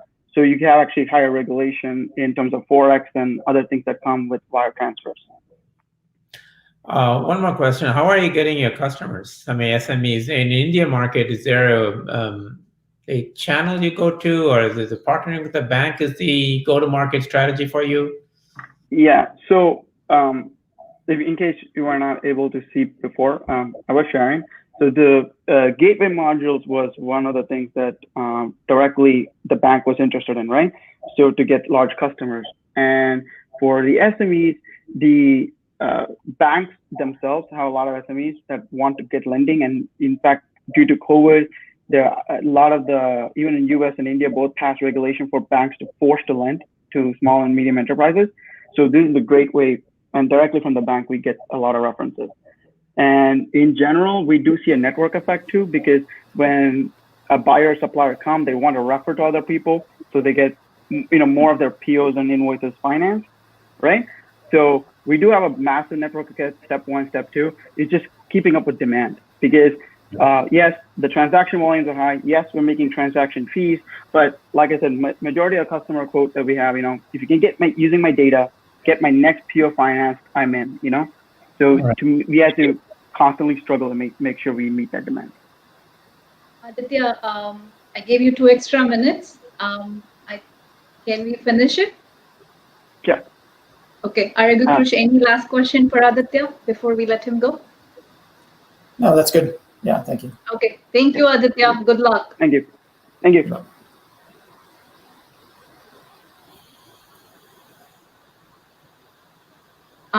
I would like to bring Errol. Errol, can we check your mic for a second? Hopefully, yes. You guys hear me now? We can hear you. Yes. We can hear Very you. good. Yeah. Yeah. Okay. Thank you. So are you presenting, Errol? Yes, I'm going to share the screen. Okay. Yeah. You see my screen? Yes. See your screen. Yep. Okay. It's 3:11 and you have 5 minutes to present. Thank you very much, Ponni. Much appreciate ATEA for the opportunity, and good morning and good afternoon to all the audience and the panelists here. I'm Easy Natarajan, call me Easy, founder and CEO of CoreStack. I'm happy to present about CoreStack today. Enterprises are rapidly embarking on digital transformation initiatives, and cloud adoption, as you know, is a strategic part of this. As per Gartner, by 2022, public cloud consumption is expected to grow to 350 plus billion. And with the rapid adoption of cloud, enterprises are faced with significant challenges with security, compliance, cost optimization, and operational complexities, and so on. The current solutions, including those that are offered by the cloud-native providers, they all severely fall short in addressing many of these challenges. In addition, some of the latest reports show that enterprises are considering multi-cloud up to an extent of 93%. As you know, with multi-cloud, the challenges only get worsened. What is needed to address these challenges is a real cloud governance, one that is continuous, autonomous, and scales. Welcome to CoreStack. We empower enterprises rapidly achieve continuous and autonomous cloud governance at scale. We have customers across multiple industries with predictable outcomes, helping them achieve up to 60% cost savings, achieve 40 to 50% of increase in operational efficiencies, 100% compliance standards with multiple industry regulations. We achieve this through what we call as our 5 values or 5 pillars of value creation. We call it as OSCAR: operations, security, cost, access, and resource. Think of this as a traditional ECG that helps detect the health of a human heart. CoreStack's enterprise cloud governance is a ECG to the cloud that identifies various anomalies that are happening across the cloud, and governance is achieved through a continuous cycle of prevention, detection, and correction. We are backed by the cloud native governance. We build on top of cloud native or cloud service providers' native capabilities. We enhance them, bring seamless, sustainable, consistent experience across all cloud providers. In addition to cloud native governance, we utilize cloud as code approach, orchestration frameworks, deep AI and ML, and we have a patented technology we call as connectorless model, which helps us support any new capabilities or newer cloud platforms in matter of days. We have customers across multiple industries, including financial services, healthcare, retail, public sector, telecom, and so on. And being a truly cloud agnostic platform, ability to deploy CoreStack in any geography is much easier. We readily support 400 plus policies, thousands of controls, 13 plus standards, including FedRAMP, HIPAA, ISO, PCI, NIST for financial industry, and so on. We have deep alliances and partnership with AWS and Microsoft. Try and help the customers unleash the power of cloud and increase their cloud consumption in their digital transformation journey. Whether it is an enterprise or a partner who's helping a customer achieve real cloud governance, we have solutions that are tailored to meet the demands of what customers really want to achieve. Our pricing model is structured that we grow as per the cloud consumption increase of the customer. Some examples of what we have been able to deliver or what CoreStack has been able to deliver to our customers. Fortune 500 company in the pharma industry, which claims to have touched more than 5 billion people on earth, has achieved 100% preventive continuous compliance for privacy and GxP when they move to cloud. One of the world's Fortune 100 precious metals company has saved 40% of cost when they started using CoreStack. A large telco major who delivers managed services for telecom industry from Japan all the way to US has seen 70% of operational efficiencies after using CoreStack.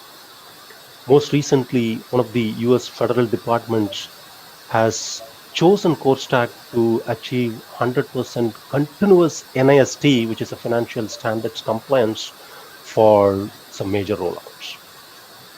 A testament of the values that we've been able to create for customers. We've been honored to recognized as IDC Innovator, Cool Vendor, and be included in multiple Magic Quadrant studies of Gartner. Supported by a strong leadership team and strategic advisors with more than 100 plus years of relevant domain experience. We're also backed by industry-leading investors.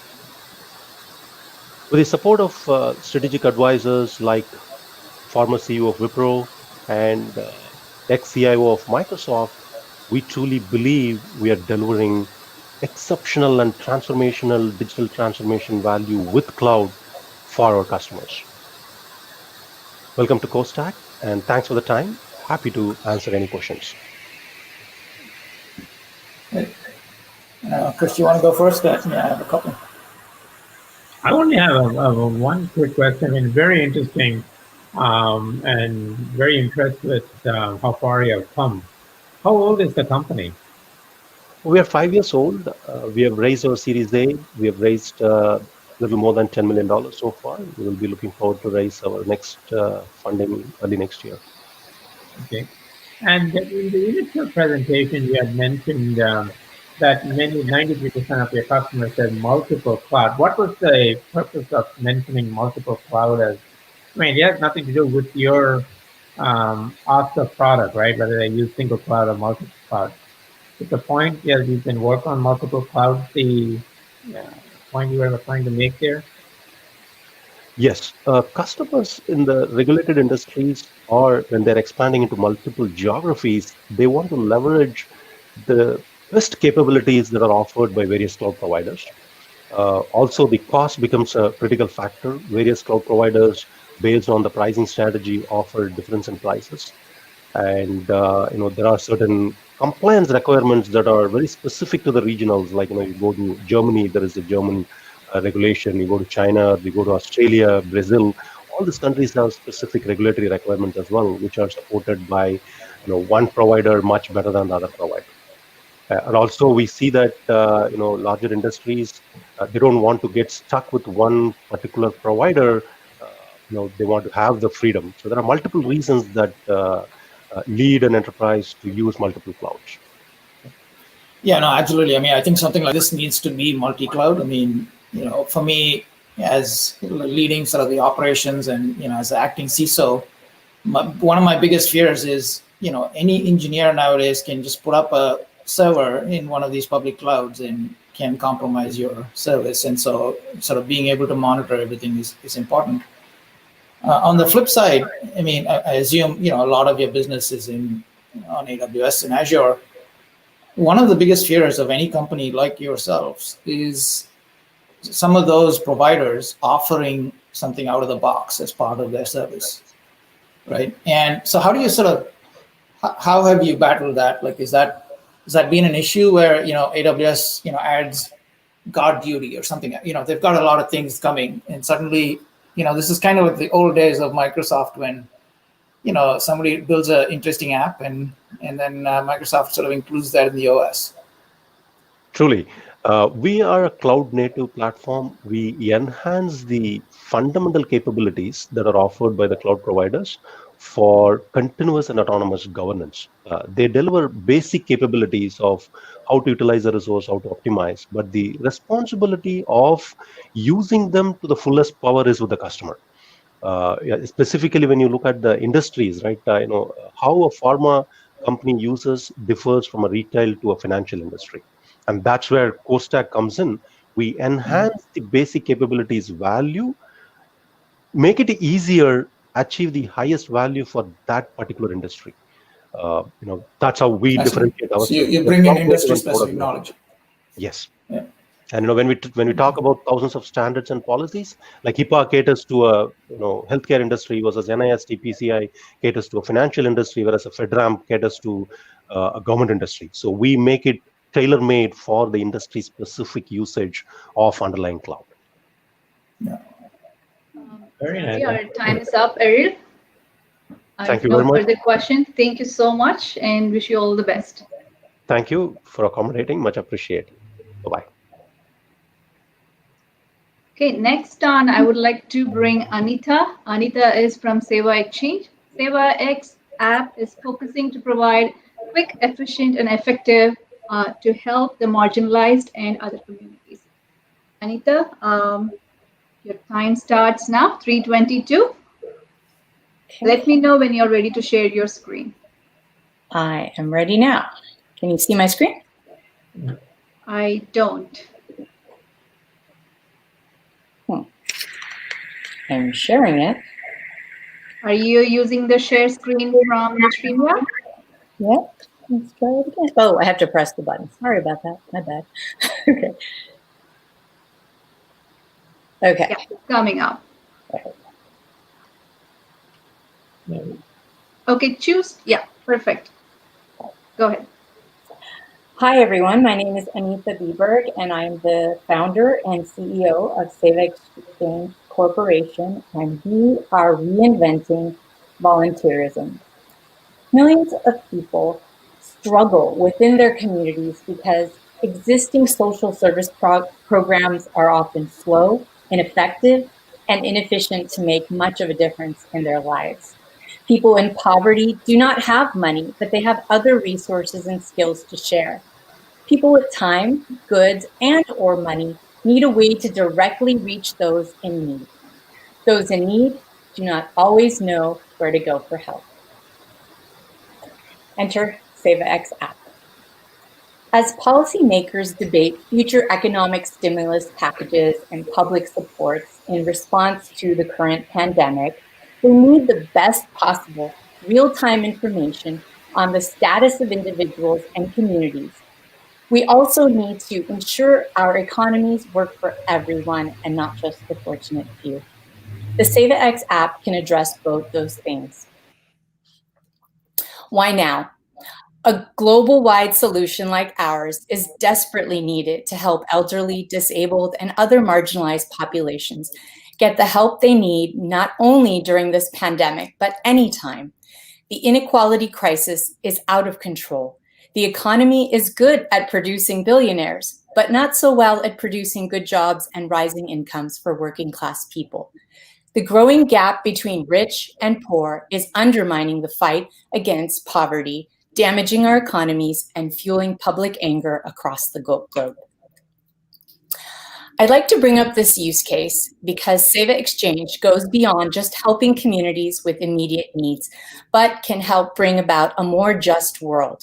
Our customer, Dartmouth Hitchcock Medical Center, I'll just refer to them as DH, had the following concern that the diversity and inclusion work that is underway needs to address not only the hospitals of DH and Geisel, but works across the entire system, including the overall surrounding communities, as well as the university. They had tried several solutions, including Facebook groups, and they were all ineffective. They started using the SevaX app to address the various scenarios, and the SevaX app checked all the boxes and a whole lot more. Our key differentiators are private and secure data, intelligent skills matching, data analytics and reporting, and project management capabilities. We have 35 plus communities signed up already, but our notable clients and partners are listed right here. We actually deployed the white label version for Andrew Yang called the Humanity First app. We have a freemium model. We sell subscriptions to our platform with 4 different levels of admin capabilities to allow for freemium pricing for small communities all the way up to high margin enterprise offerings to corporations and large nonprofits. There we go. Our entire executive team comes with decades of leadership experience within their domains. I've spent over a decade managing enterprise software and mobile app development. Prakash Narayan has had 2 successful exits, both as a CTO and co-founder. Martin Hoyes brings 2 decades of enterprise app experience from Oracle. Richard Kreidler has decades of experience as a top sales and business development consultant. We would like to tap into the social consciousness of people to become active within their community through the development of our app. We have the opportunity to truly make a difference in this world. Thank you. I'm going to quickly share another video for 1 sec. There we go. Let me know if you can see it. It should be. Can you guys see it? It doesn't look like it. No, we can see it. The video or this? Well, if you play the video, yes, the screen is coming up. It is. Okay, because on the thing it doesn't look like it. Okay. Just play. Okay. There we go. Imagine a world where you are part of a community that sees you for all that you bring and propels you to become your very best self. A world where everyone is valued for what they bring and everyone gets the support they need. Seva Exchange brings this dream to reality by empowering individuals, communities, and organizations with the right tools and resources to change the world. We do this by organizing people near and far around a goal or project and bringing them together and measuring their success. Our data analytical reports will provide information to support transparency and critical needs in today's world. The SevaX app acts as a secure bridge to multiple communities, including those defined by you, and allows everyone within their community to contribute time through service and request help for themselves. Members can also donate service credits, money, or goods back to their community. Go to www.sevaxapp.com to learn more and start your Seva community today.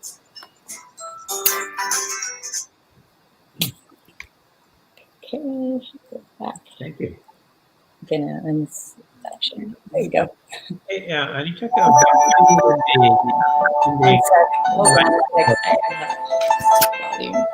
check the autoplay. Where are you in the product cycle, the company journey? Okay, there we go. Sorry, I had to mute for a second. Sorry, go ahead. Now, where are you in the company journey right now? Where's the app at? Where's the company? What stage of the where you are at with the company? I would say we are at the seed stage. I've bootstrapped this so far. I started the company 2 years back with actually the man who invented this concept of giving an hour of volunteer time to get an hour back. It's called time banking. He asked me to do this to mainstream this concept to the world. So I was very honored. I am a senior time banking fellow. So time banking is what I'm getting across to the world.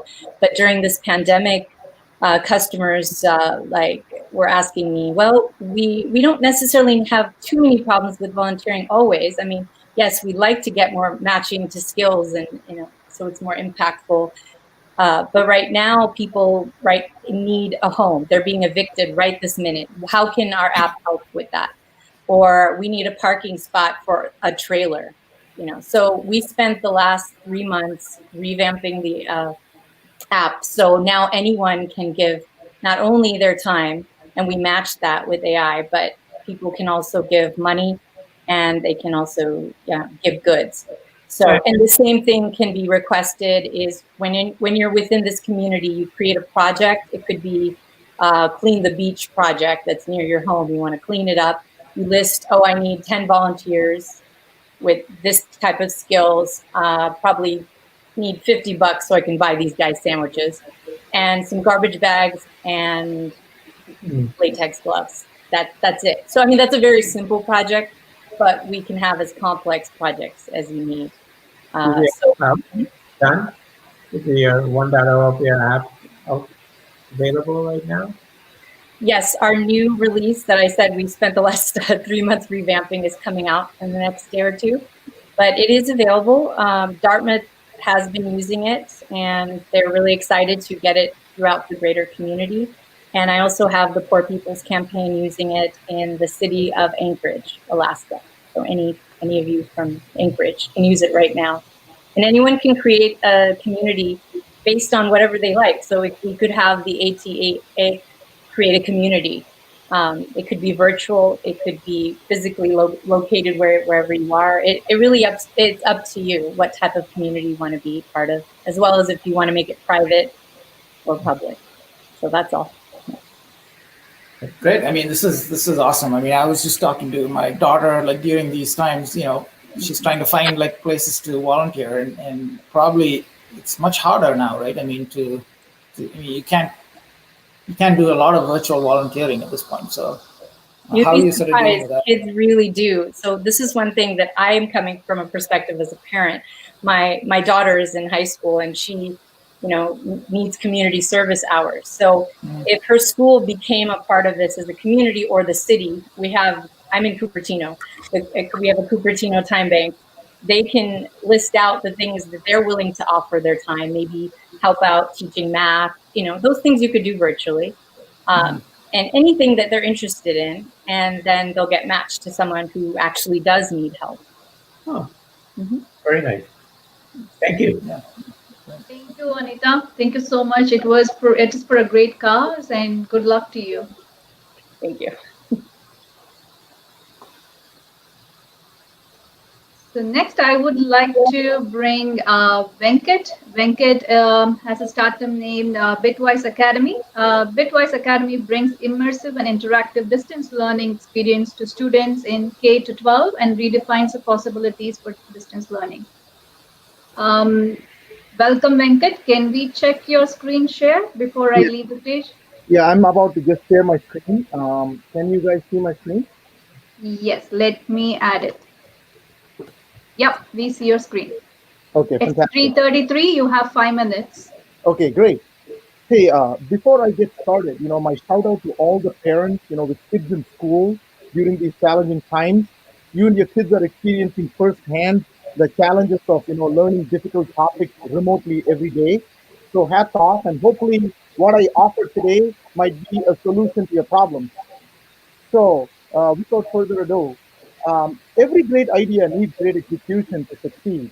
So we have a highly experienced team with decades of domain and subject matter experience and we are tackling a fairly difficult and large problem in terms of STEM education.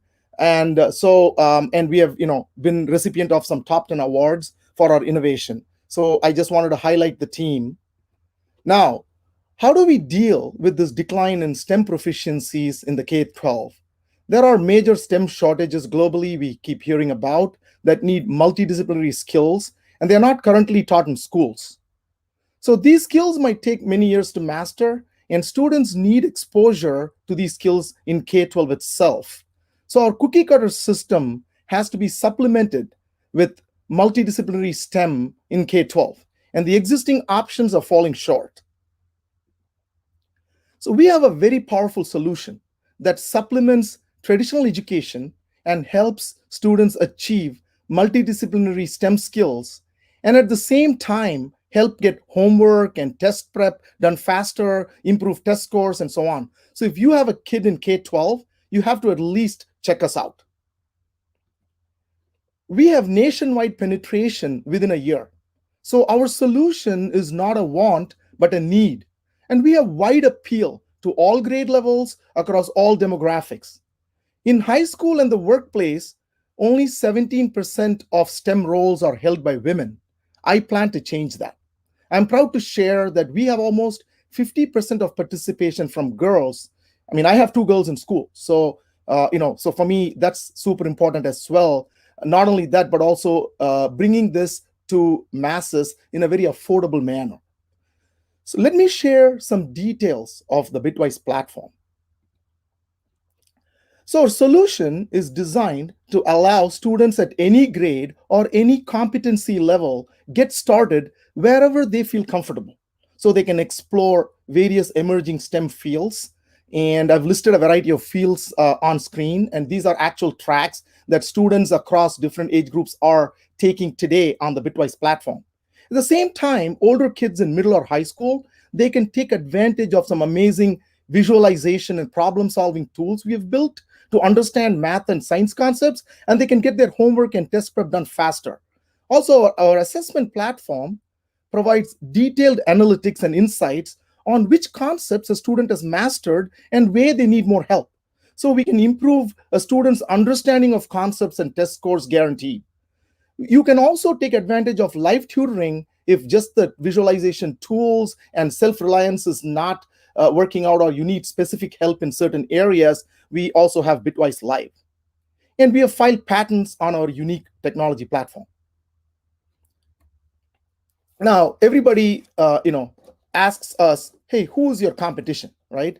E-learning is extremely fragmented. And as parents, you're probably hearing names at home from your kids. You didn't even know such companies existed. And everybody is one-dimensional, providing you one little piece of the puzzle, right? E-learning is so fragmented. The popular names are Khan Academy and Coursera.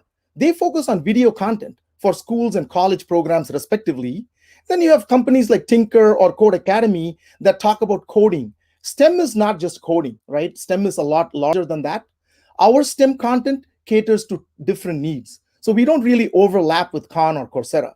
Our visualization tools and assessment engines, with the full coverage of math and science subjects at a very deep level, they address a huge void in today's market. We focus on high-touch engagement and a personalized learning experience with STEM-related content and tools. So we are a very differentiated, unique company right now in education. So from a student perspective, every student is unique. They have their own learning styles. We don't know what goes on in their brain. So we bring cognitive approaches and educational psychology combined with AI. We provide multiple learning modalities to the student. And we personalize and adapt to the student with our algorithms. So what does that mean? Let me show you a visualization. So here are 3 students, right? 3 different students, and they all want to learn some AP Computer Science. This can be applied to any course, but I'm just saying AP Computer Science. Now we can help every student achieve their goals. It'll just happen along different paths and different timelines. Students will feel engaged and supported, and they'll understand what they need to focus on to be successful. Our opportunity, while education is a $1 trillion market, we are focused on an immediately addressable $11 billion market, which itself is growing rapidly. And this is just in the United States. We are also exploring, we have had some pull from India as well as from Singapore. So we'll also be exploring those markets. But right now, this seems like a huge growing market for us. We are so excited to tackle this market. The business model is very simple. Our main goal was to bring super affordable education. Not everybody can afford spending $50 an hour and get private coaching. So, basically, it's a simple subscription model that upsells itself as students advance. Students can start with STEM, and as they go to upper grades, they can add on other components all the way to life coaching. And even the life coaching we want to bring at a much more affordable cost. Let me share some SaaS metrics with you guys. We are growing fast. We have excellent revenue efficiency and attractive customer acquisition costs. Last year was a pilot year. We kind of launched and learned a lot, and this year has been great. So our user base, usage, and engagement are increasing every month. We recently reached break even on an MRR basis. So we only raised a small angel round to get here, and we already have product and revenues. We are planning for another angel round for growth, because we want to quickly propel ourselves to a 1 million ARR and then go raise a Series A with VCs, a 10 million Series A next year would be great. So if anyone out here listening who's interested as an angel investor to participate in a seed round of 500 to 1 million to help us reach 1 million ARR rapidly, please do reach out to me. Now, we could not have timed this better. Education has flipped over to a new normal, and there is no looking back. So let us join forces and bring affordable STEM education to 1 billion students globally. And students can have fun while learning to excel. Thank you so much.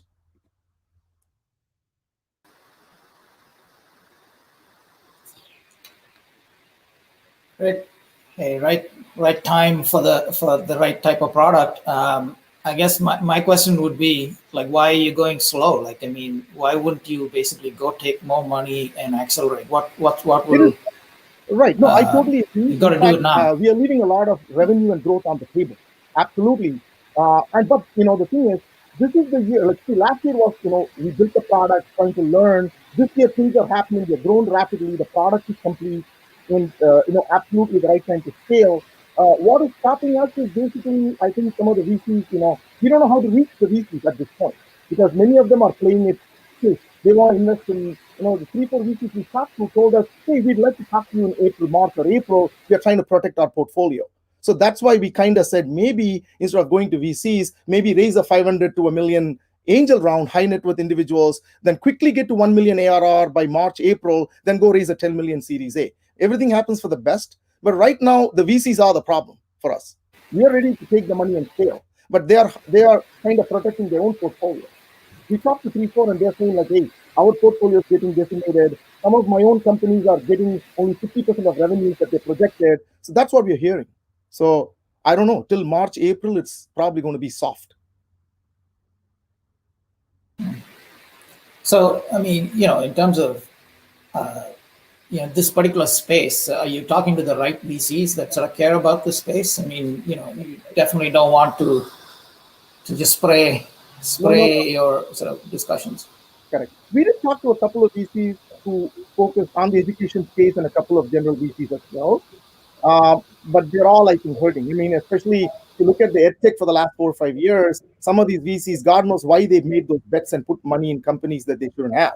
So now they are feeling, some of them, are shutting down because you also burn money through too fast and don't know how to, capture revenue. But companies are going to go out and, EdTech has been a mixed bag for the last 4 or 5 years. So some of these VCs got burned. So, I mean, I would encourage you to, I saw when your pricing plan, you talked about different approaches, but there was no freemium there. So I don't know whether you've thought about that. Like, maybe that's one way to get the expansion going without spending a lot of money on CAC. Yeah, but so we have 2 metrics. We don't have a problem getting people to register and sign up. With or without the freemium, we don't advertise the freemium, but we tell you that you get free 3 days for the whole platform, not even a freemium. You get to try everything free for 3 days. You don't like it, you get your money back. We just want them to put a credit card, try it, and 3 days you don't like it, you're not going to pay anything. So we do have that. So we do get we are trying to get a lot, we're getting a lot of registrations now. It's like pretty much every state, every zip code. I mean, it looks like across demographics, this is something they need. Everybody's been focusing on coding and, or just video content. What we have is something very unique. And it, anybody that tries it, that's it. I mean, they are hooked. So it's now we have to get in front of everybody. As fast as we can, we just got to get in front of everybody. That's our hope. Venkat, Yeah, great awesome. product. Let's talk offline. Yeah, sorry. Unfortunately, we are running out of time. We are really behind our schedule. Thank you so much. Great product. Okay, thank you so much. Thank you. Bye. Bye. Our next startup founder is unlike any other startup founder we have been talking about, Mr. Ganesh. Ganesh is a serial entrepreneur holding 4 US patents, right order fidelity algorithm, buffered mouse, and Flipserve platform. Currently Chief Executive Officer of Wafdale Technologies, founder Flipserve.com, democratizing cloud offering global citizenship for technology services. He is also a part of the board directors for 3 multinational companies. He is in board of advisor for VIT, Nervi Hospitals at Multi-Speciality in Vellore, mentor for Surya's Akaram Foundation, India. He is also an IT advisor for World Bank, Johnson & Johnson, Rolls-Royce UK, and Canadian Pacific Railways. He worked as VP for HP in Geneva, and then VP SAP in Germany, IT advisor for Kuwait government. His list goes on. Ganesh, I hope I covered everything. He is also a great mentor in our ATEA forum. Thank you, Ganesh, for joining us, and it is yours. Thank you. When you are ready to share your screen, let me know. Yeah. I'm sharing. Okay. You could see my screen, correct? I can see your screen. You want to go in the presentation mode? Yes. Yep. Thank you. Thanks, Puni. Thanks to ATEA management as well as to Mr. Krish and Alagu. This is a small presentation. I just wanted to show what the future of technologies will be. Flipserve is a platform. It is one of my brainchild. I put in 2 other patents during the month of April. And already we are working on the MVP, which will be released out in a couple of weeks. Invested about $2.5 million as a convertible bond. So at this given point in time, it is nothing but the frustration I have in the 30 years, the visibility, what I call it, the typical aspect of every IT services being provided today on a traditional manner. There is a vendor lock-in and no transparency. I wanted to change that, and I very clearly defined this is a pure Uber for IT services. How Uber on a ride share came in and made a difference for people to have a clear ETA as well as a good transparency and more importantly, secure. So, and each time a person takes a Uber, it's a contract. So what we are doing is for all the cloud services, we are talking about only 3 clouds here. We are talking Azure, AWS, and Google platform. We are already partners to all the 3, and for Microsoft, we had been partner of the year for 2018, 2019, and 2020. And we had been tremendously working with the backend engineering in automation. So we work terribly, very, very closely with engineers and put all those automations for major corporate enterprises, which they don't even know that we do it behind the scene, is to automate infrastructure service as a service. That's what this platform is about. And we wanted to truly democratize the cloud services. Full transparency, no obligation, agnostically across the platform. And the most important, Uber doesn't own a driver or a car. So with this concept, what we are trying to do is we are going out to the external world and we are trying to get people where people can get on our platform. They're called certified. We certify them like what Uber does, and we ensure that the backend engineering, that is the patent which I have filed in, wherein they can launch, they don't even know to which customer they are servicing, but every piece of the information is recorded from the time they get in to the time they get out. After that, they cannot log in. We do all those technologies, what we possess in terms of infrastructure, like completely a snapshot being taken before it is being executed. Anything goes wrong, we know exactly what is going on. So Either a person comes into the platform to buy a service or he can provide a service. We wanted to provide global passports to get global citizenship. This is basically what we intended to do. As I said, we want to democratize cloud, but most importantly, it's simplicity, transparency, and peace of mind. That is the major focus of it.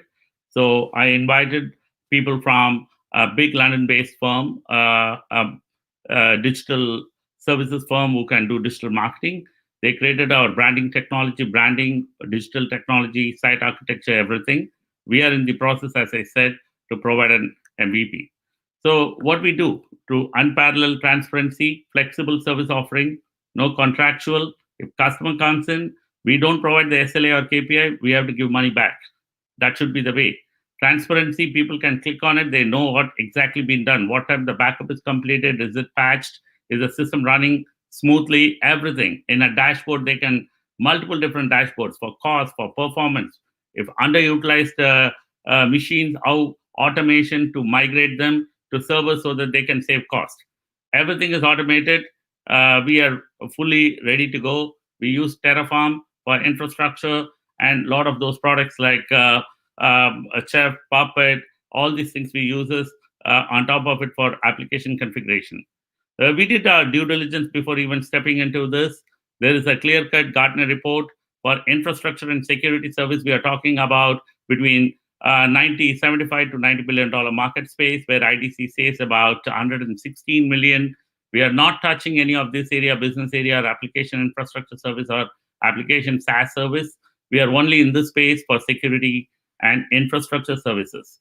So there is a very clear aspect that we are going in on a 3-year basis to hit $100 to $150 million revenue. But there is a very clear market where 229 billion in 2019 will move up to 500 billion in 2023. So we are very clear what we intended to do. We know who are our customers. B2B is our customers. So we already have people ready to sign up, big enterprise customers who are ready to move in about close to 2,500 servers as soon as we move in for a POC. So this is what we do, global citizenship. We ensure that if I would have had this 30 years back, I would have never stepped out of India. But now with COVID, post-COVID, there is a great opportunity that we can find people anywhere in the world. If I give a command in Australia, Singapore, India, anywhere, LS minus L is LS minus L is our theory. So people, we believe in that. We certify them. As I told you, it's ISaaS, infrastructure service as a service. Intention, we wanted to be there in 4 to 5 years, $1 billion valuation. That's what we do.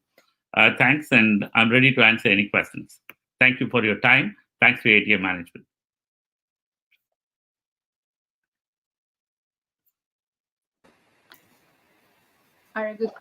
Yeah, just a quick question. In terms of when people don't know who they're dealing with on the other side, does that sort of especially for something as mission critical as keeping a lot of these companies depend on their infrastructure being up and running for their bread and butter, but if they don't know who's on the other side, does that affect their approach? Well, valid question. And since we all work on infrastructure and telco, so compliance and governance is a major part. We already are applying. That's why we are releasing MVP. We wanted to wait for 6 months for pivoting. Main area is containers, serverless, all the things. To answer your question, we are getting the services relationship of ISO 9001, ISO 27001, PCI compliance. All the FedRAMP, NIST, and other things are there part of cloud itself, because we are a service provider. We take the liability and the responsibility. That's a major difference. Like what Uber does, we take the responsibility. The quality of service has been tested before it is released to the user. What we wanted the user to feel is their peace of mind is clear, it is straightforward. They open up, clear cut their dashboard. They know that the machine is being backed up. It can be restored. Everything is chatbot, and we maintain those SLAs. That's the whole intention. To answer you, yes. We, in fact, Easy, who spoke just before me to CoreStack, we are also talking. We may be embedding their compliance also. Great. Thank you. Great, bye. Thank you. Thank you, Ganesh. Thanks, Ganesh. Thank you, Ganesh. Thank you. I would also like to mention that Flipserve is also one of our main sponsors for today's event and the sponsor for this startup showcase. Thank you, Ganesh. Thank you. Next startup is going to be Universe Creation. This startup is unique and very close to my heart because it's two of my good friends, Venki Sadagopan and Arun Vaidyanathan. This is about a kids film that's going to be made by reputed director Arun Vaidyanathan, most of you know, from Nipunan movie, with investments from NRIs like you and me. Welcome, Venki. Venki, you have 5 minutes. You're on mute now. Thank you. Go ahead. Thanks for having me. Hi, Arun. Hi, Krish.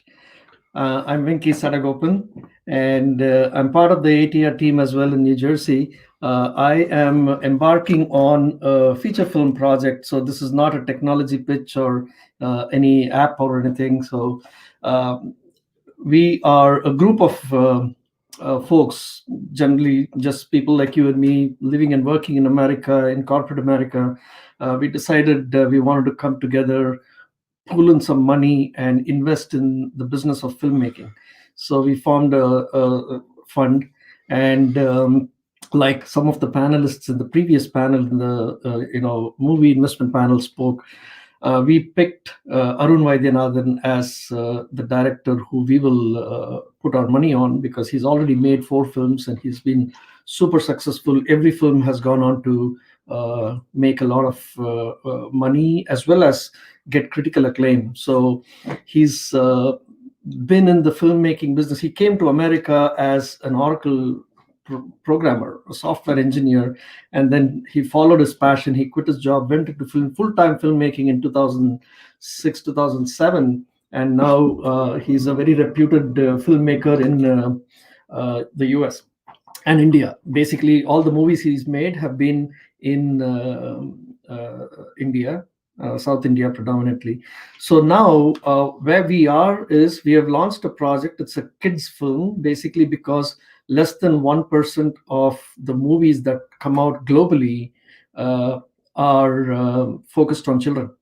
There are kids acting in regular films, but there's no movie that's really focused only on kids, by kids, for kids. So we picked that subject, and it's the script is ready. It's a bound script. It's completely ready to shoot. We were waiting for the pandemic to end. So where we are from a finance perspective is we've raised about 40 to 50% of the total budget. The budget is a very, very tight shoestring budget. We're going to make it in about less than 3 crores Indian rupees. And how we are putting this whole thing together is we are bringing in people who are not going to invest a big chunk and risk it.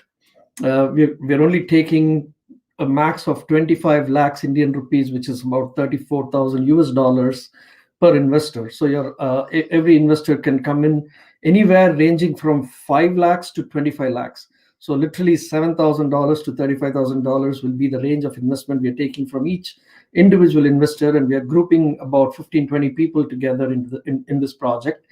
And the other side of the project, where how are we going to make money? Is this movie going to make a loss or break even or make a profit? We've identified 5 buckets, right, where the movie can get a return on investment. One is the sale of the dubbing rights. The other is the sale of remake rights in other languages. The third is satellite rights, giving it to Sun TV, Vijay TV, and all those TV channels. The fourth is digital OTT rights, selling it to Netflix, Amazon Prime, Hotstar, ZEE5, any of those streaming platforms. And the fifth and final bucket is the theatrical release. So we expect that within the first four buckets, we will make way more than the money that we invest, because we're doing it in a very tight, low budget kind of thing. And Arun's movies in the past have sold dubbing rights itself for 1 or 2 languages at 60-70 lakhs. So if we are putting only 3 crores to make the movie, with 2 dubbing rights, 1 remake right, 1 satellite right, and 1 digital rights, we'll probably make about 5 crores. So that's the calculation. If the movie doesn't even go to a theatrical release. But if it does go to a theatrical release, everything that it makes in box office is profit. So that's how we've come about with this project. The whole team is in place, and I'll quickly share my screen to show you the team and the people involved.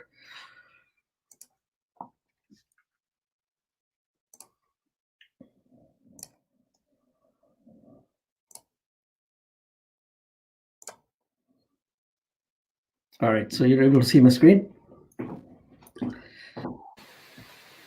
So I'll just go through this. So we're micro investors, like I said earlier. If people want to ask us what's in it for me, you get title credits, you get, definitely some profit on the investment. I won't promise, multi-million-dollar profits right off the bat. This is our first project, but some project profits, and then, a listing in IMDb, which is prestigious, and potentially an opportunity. If the movie goes in place in, film festivals, you have an opportunity to attend those black tie events. We are trying to make it zero risk, basically by ensuring that the script is strong. Like Pooja mentioned in the previous panel, the story has to be really good. And this story involving 4 kids and a dog is something that people will welcome, we know for sure, especially kids. And if kids go out to watch a movie, parents have to go with them. So we've made sure the story is great.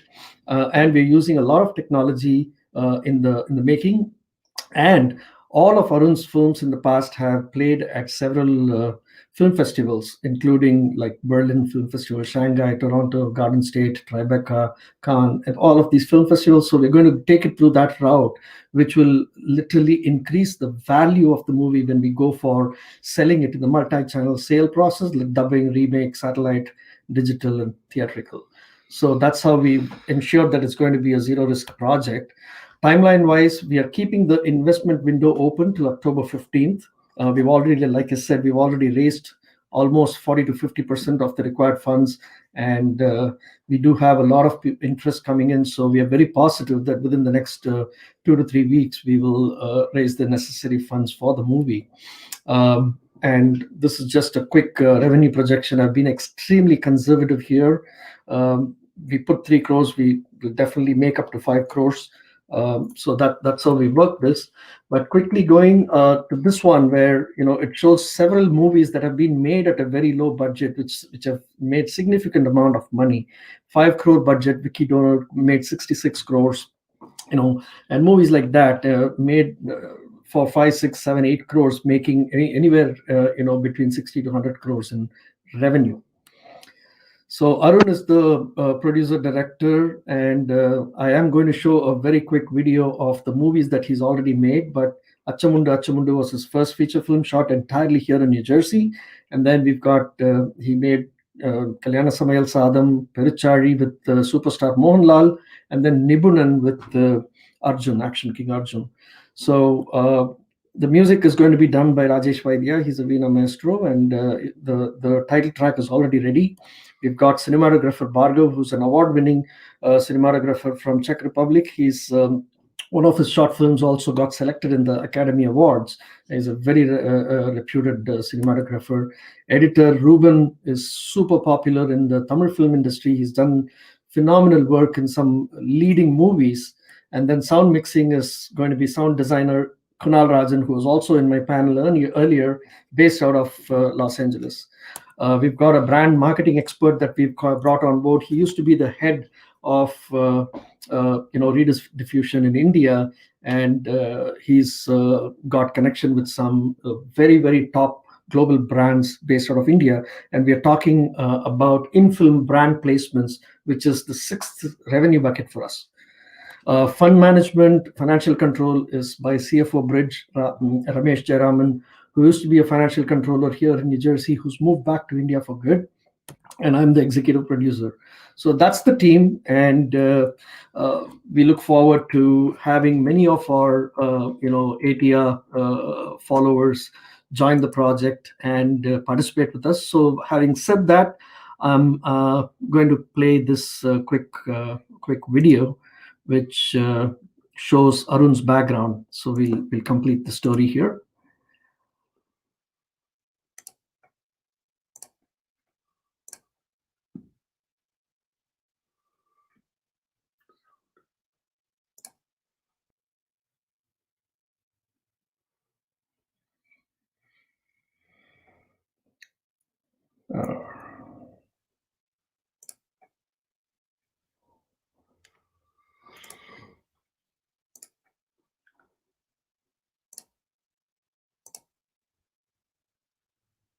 Okay, I need to pick the Technical difficulties, Venki. Yeah, just facing a small little technical issue here. So let me just give me 1 millisecond. I think I should fix it now.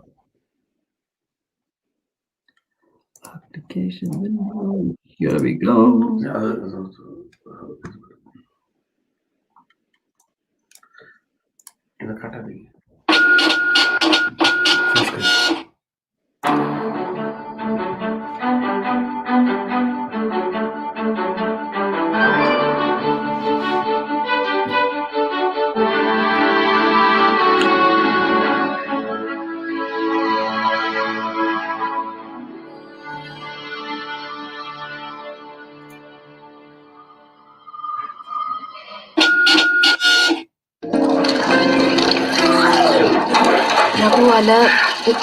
Raghu could not stand up. இல்ல நான் படிச்சிருக்கேன் stress ஆகாத. Medically, this is called stress-induced erectile dysfunction.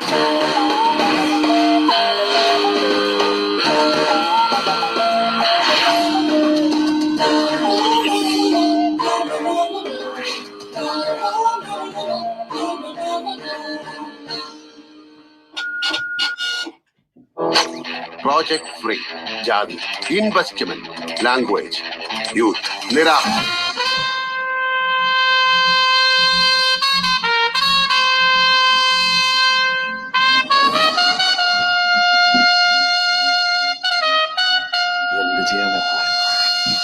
അതൊക്കെ ഒരു സസ്പെൻസായി നിൽക്കട്ടെ, എന്നാലല്ലേ കാണുമ്പോ ഒരു ഗുമ്മുണ്ടാവുള്ളൂ.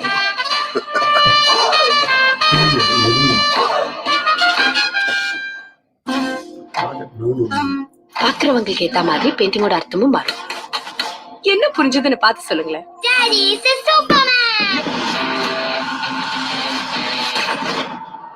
ஒரு போலீஸ்காரனுக்கு வரக்கூடாத வியாதி. இது உனக்கும் இருக்குதா?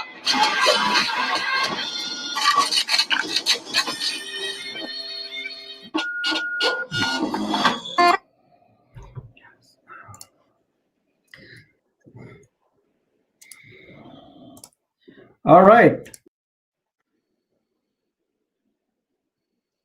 I think we lost Venki when. Okay. Any question for Venki, Krish, and Arun? If not, we can move on to our next startup. Yeah, this is about as far as we want to watch the movie for sure. Yeah, but I mean, it looks like he's thought through a lot of the plan. Like, I mean, it's he's got a plan. It's got to go execute on it. Yeah, it's a good business plan. Yeah. Sorry, instead of hitting the stop button, I hit the leave studio button. I'm very sorry about that. But I do have director Arun Vaidyanathan here with me, and he's the man who made those movies. Hi, how are you? Hi, Mr. Krish, and how are you? Hi, Pani. How are you? How are you? Yes. You can answer any questions if you may have. So I have one question for you guys. One question is really, why haven't kids movies made so far? You said not many people. So is there a market for it, or is that the reason? Yeah, I would like to say, movie making is very, there is no proper, concept which we can say, okay, this will work and that will work. But I always see that there is a huge dearth for kids movies in our country. And where there is a problem, I see an opportunity. And I have 2 kids, and I always wanted to show them something, a happy, poignant kids film. And I have been going through several films by some of the best directors, including Spielberg, Stephen King, and everyone. And I thought everyone has made a kids film, and I thought maybe next should be a kids film. And I came up with this concept. And business-wise, this is much. According to me, see, although we have done movies, we have sold movies, there is always an element of risk in any investment. But I think after doing 4 films, there is a very good opportunity from the past mistakes. I have learned a lot, and kids movie has a huge excitement right now, because even our Indian kids, when they want to watch movies in theater, they have to go and see the Hollywood movies for kids. So I thought maybe if we make it in our own language with our own setting, there will be a huge excitement. Recently, Lion King, which was dubbed in Tamil and Telugu, made more money than the English version. So that's also another exciting factor that, okay, so there is a opportunity, there is a market, but no one is willing to tap. Everyone is going behind the star system and everything. So I thought where there is a problem, I see an opportunity. Good luck, I think. Yeah, good luck. I mean, I think, this new OTT world, I mean, go find a way to take advantage of that. I mean, maybe some interesting licensing rights. Maybe, this is going to be the next hit where there's going to be a game built on it or something. I don't know. Yeah, actually, that's exactly we are also thinking. We are working on a game. We are working on brand placements very intelligently. All my movies I have done brand placements. So, and we want to beat the usual distribution system, because that's where I always face issues. Although all my movies have released, there is always some kind of an issue, transparency issue, and all those things going on. So I thought we will beat the distribution system by taking the usual distribution platforms. We want to beat the system. So that's why I'm working on OTT, satellite, digital rights, and if possible, theatrical, because all my movies have done theatrical, but I think that's where the huge gap is also there. And fortunately, COVID has come.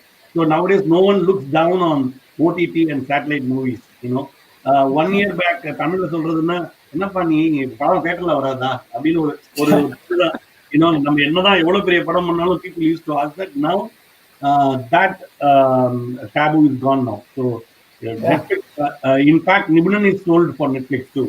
So I have a lot of confidence that this kind of movie is the next biggest thing.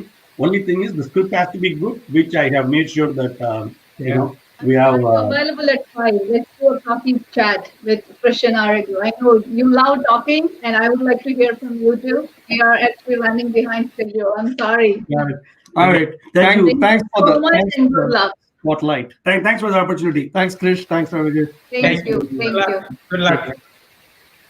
So our next startup is actually one of our main sponsors for this event, Askara, AMP Amalgamated Marketplace. They are a startup from Tamil Nadu, India, which is a core retail ecosystem, first of its kind globally. I really like their concept. So let me bring Deepa and Rajesh. Rajesh is actually dialing from Coimbatore, and Deepa is local to US. Deepa and Rajesh, I know you want me to play the video first. Let me play the video, and then I'll. Puri, just a small correction. I'm dialing in from Singapore. Oh, so sorry about that. Yeah, that's okay.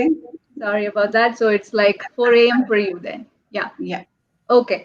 Let me play the video first. Sure.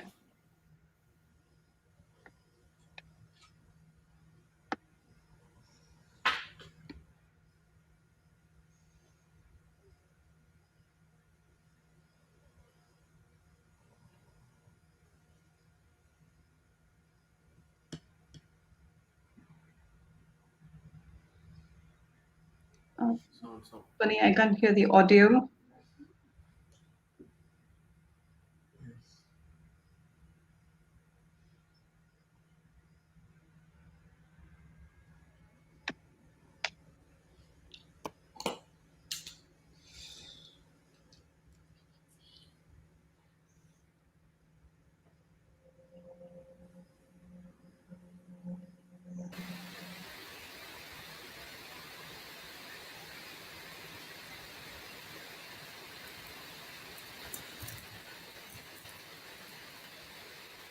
I know audio only.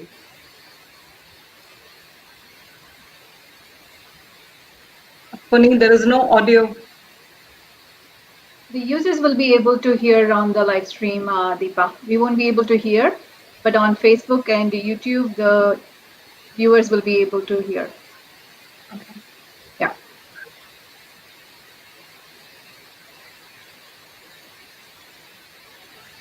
It's not audible even in YouTube, Pony. Oh. It's not audible in YouTube as well as Facebook. Let me check. Can we pause it for a minute and then we can come back to this later? Is that okay? Sure. Okay, we can play the video at the end then. Okay, over to you, Deepa. All right.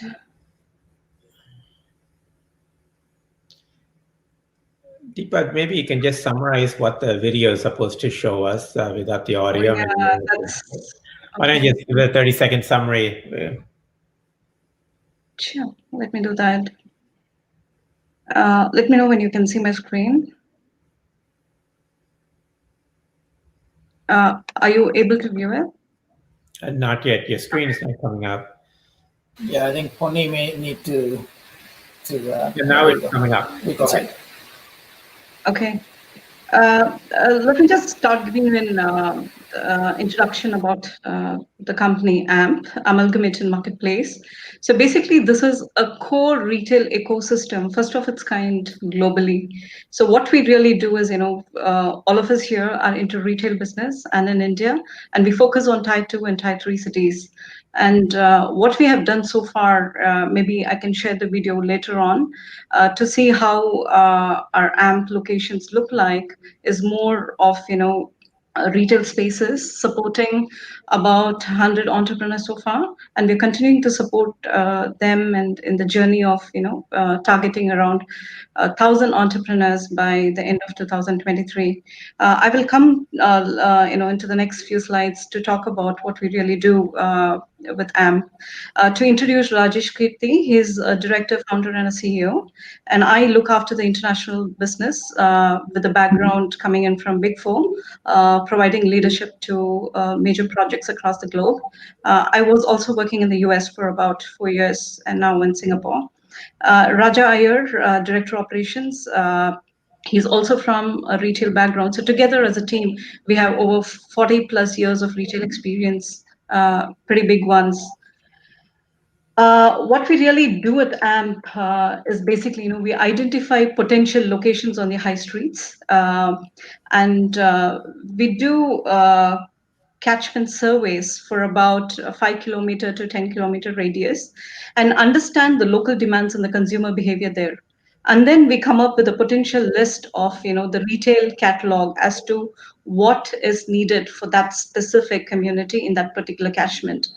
And then we'll propose the list of retail outlets that can come in, and also the investments that will be needed to bring in that retail store, and also provide a space within the location that we have identified.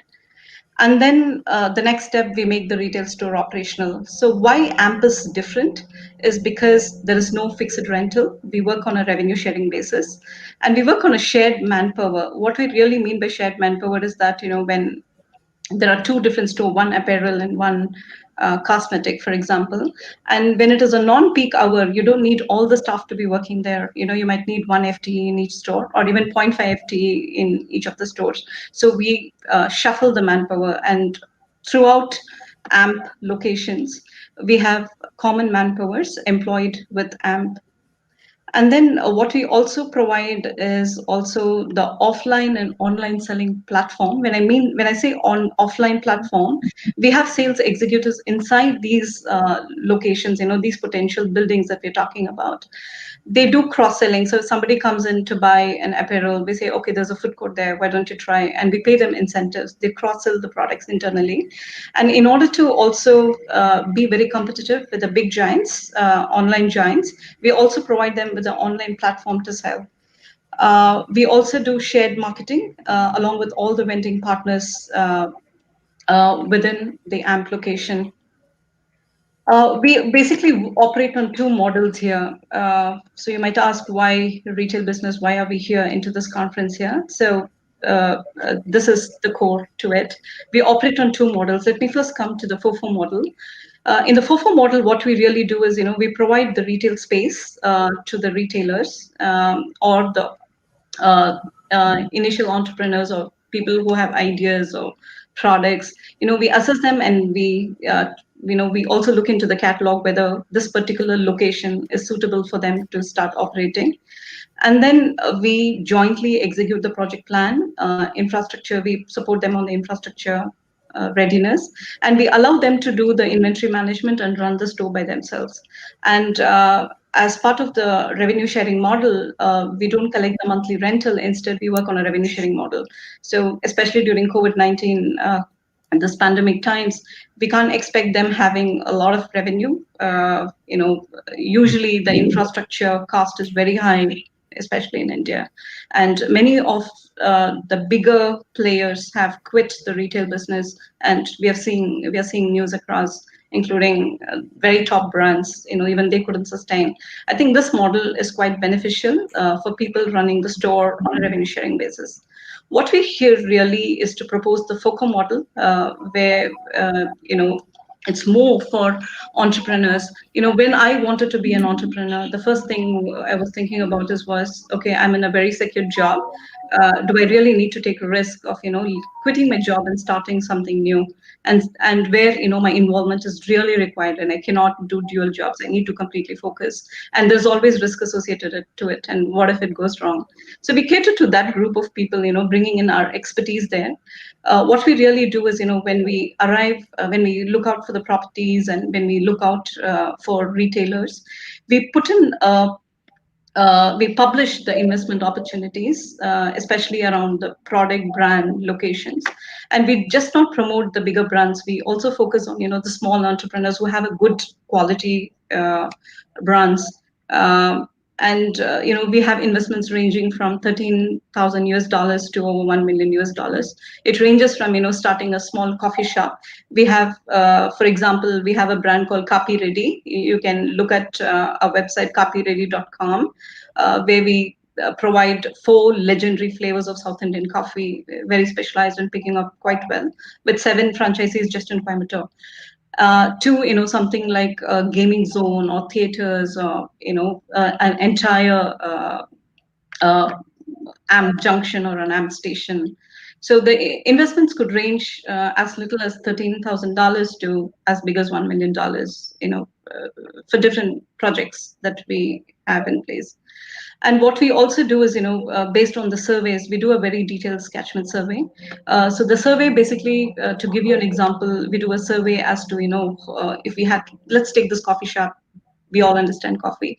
So if there is a coffee outlet here, if you're proposing a place, and we look for the circumferences, we at least make sure at least 2 kilometers away there is nothing, or at least 1 kilometer away there's no other coffee shop in place, and we know that this place is a potential location to start off. We also provide the P&L projections and detailed investments, and we also support on the inventory part of it. To give you an example, we have partnered with one of the manufacturers for apparel. With 5 lakhs deposit of inventory, we get 15 lakhs worth of apparel stock, and it's all branded. So this is just an example. Likewise, in every retail sector, we have a very good network and tie-up with sourcing the inventory as well. What we do in the FOCO model is that we collect the investment from the investor. We take care of the retail store. We set up the retail store. We keep it operational. We manage the manpower, and we give a live access to the store. You can access via a camera. The CCTV camera can be accessed anywhere. And we also give a live ERP financial tool. It's quite exhaustive, and it even does predictive analysis. It's quite good what we use at AMP. As soon as a sale is made, the person can look into the mobile and see, okay, there was a sale made.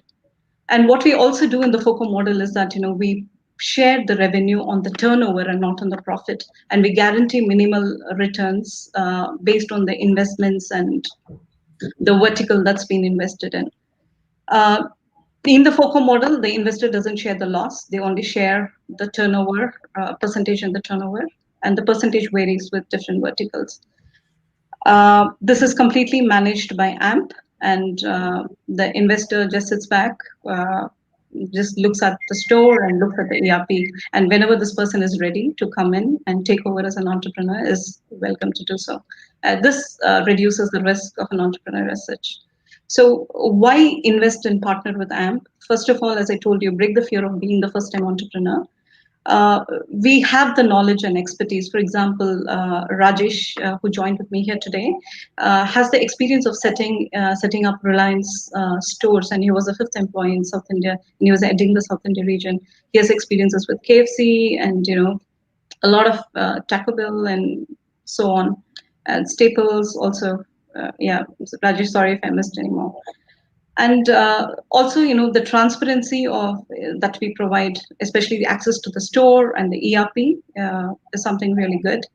And what we also do is create and expand the brand. Say, for example, you start a retail outlet with us in Coimbatore, and we expand it to Madurai, Trichy, or Erode, or whatsoever. We carry the brand. So whenever we say, okay, there is a apparel outlet needed, we try to expand the brand that are already associated with us rather than calling in for the new brands. And we also support them, in expanding their business by bringing in the franchising model and allowing franchisees and managing that for them. As I told you, in the FOCO model, we provide assured return on the turnover and not on the profits. And the investor doesn't share the loss on the FOCO model. And we efficiently manage the inventory and waste management. And what we also have done is, we have partnered with a legal firm to support an audit and legal advice, especially the FDIs and others. What I have here, I'm not going to go through in detail, but I'll be, Puni, if there is a way to share this, I would be willing to share. It's quite detailed and exhaustive. So this legally talks about, how you could be associated with us and what are the pros, cons, and the details of, repatriating the money back into the US, or do you want to have that money in India. As an example, one of our investors from the US wanted to invest only because, he was sending regular money to his parents monthly. Instead, he wanted to start a business and all the income from that business go to his parents. And, his ROA was about in 24 months. And that was quite a good deal for him. And we also have big investors, who had started an LLP in India. We had facilitated in supporting in starting up this company, and then they have associated with us, so that they can repatriate the money back into the US. Sorry to interrupt. In interest of time, where are you in the journey right now? How far have you come along? And where are you, and what the ask? Yeah, sure. So to let you know, this is a glimpse of what the locations look like. So we are already operating in 3 locations, and we are also coming up with this one. This location here is our flagship with 40,000 square feet, opening up shortly, October 18th, and this one also opening October 18th, and Just to add, this one is created September. yeah. Yeah, and where we are looking at going Just to add is, Deepa's right now we point, have. Sorry. Can I just add on, Deepa? Yeah, go ahead, Rajesh. Yeah. So currently we are working on the seed funding by the investors, by myself, Deepa, and Mr. Raja Iyer. So we are now we have invested close to about 3 crore of INR, and we are looking for Series A of $2 million US dollars for next expansion in Tier 2 and 3 cities around Coimbatore. Yeah, continue, Deepa. Yeah. Okay. Yeah, we're targeting more of Erode, Pollachi. Yeah, it's a lot of potential, and this model has worked out very, very successfully for us. And especially during this COVID times, it's worked out very well for us. And if it worked so well for us in the COVID times, we are very positive about what this could get to in the future. All right. Thank you. You're ready with your video. Should I play? Just keeping the Yes. time in mind. Arun, can Yes, you Pune. please play the video?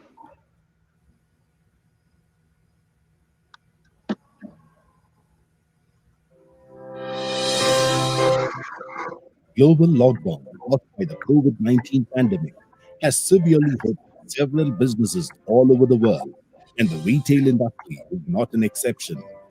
Even well-established brands aren't immune to this big blow, and needless to say, every retailer, irrespective how big or small, are looking to make a comeback.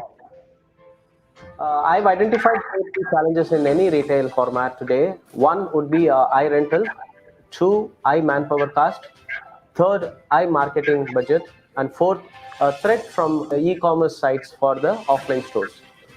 So I identified these challenges, and that's how we came up with the concept called AMP, or you can call it as ecosystem for all the vendors and the consumers. The following are AMP's solutions to tackle the 4 major challenges of retailers. Number 1 is high rentals.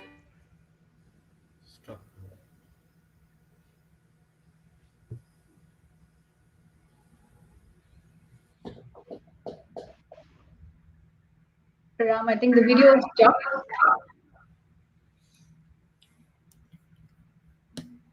Okay, so I will play the video right after the show, and before we end, is that okay?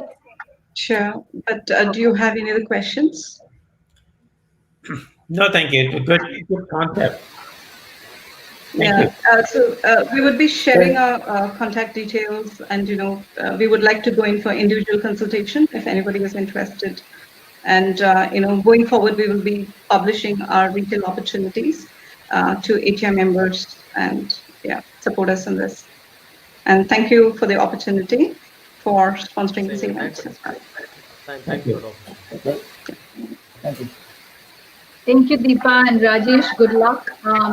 I'm sure there are a lot of folks looking forward to have the information. We will share it on our website and Facebook and YouTube. Thank you so much and good luck. Thank you. Yeah. Argo and Krish, thanks for staying with us for long. Next is actually your main session. Do you want to take a 2-minute break or do you want to continue? I think we should continue. Yeah. Continue? I mean, I think it's probably getting pretty late on the East Coast, so let's keep going. Okay, so ATEA is doing multiple things, and there is one important thing we want all the audience to know is, did you know, video. Can I just play that 20 seconds video before we go on to your keynote? Yeah. Okay.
Thank you.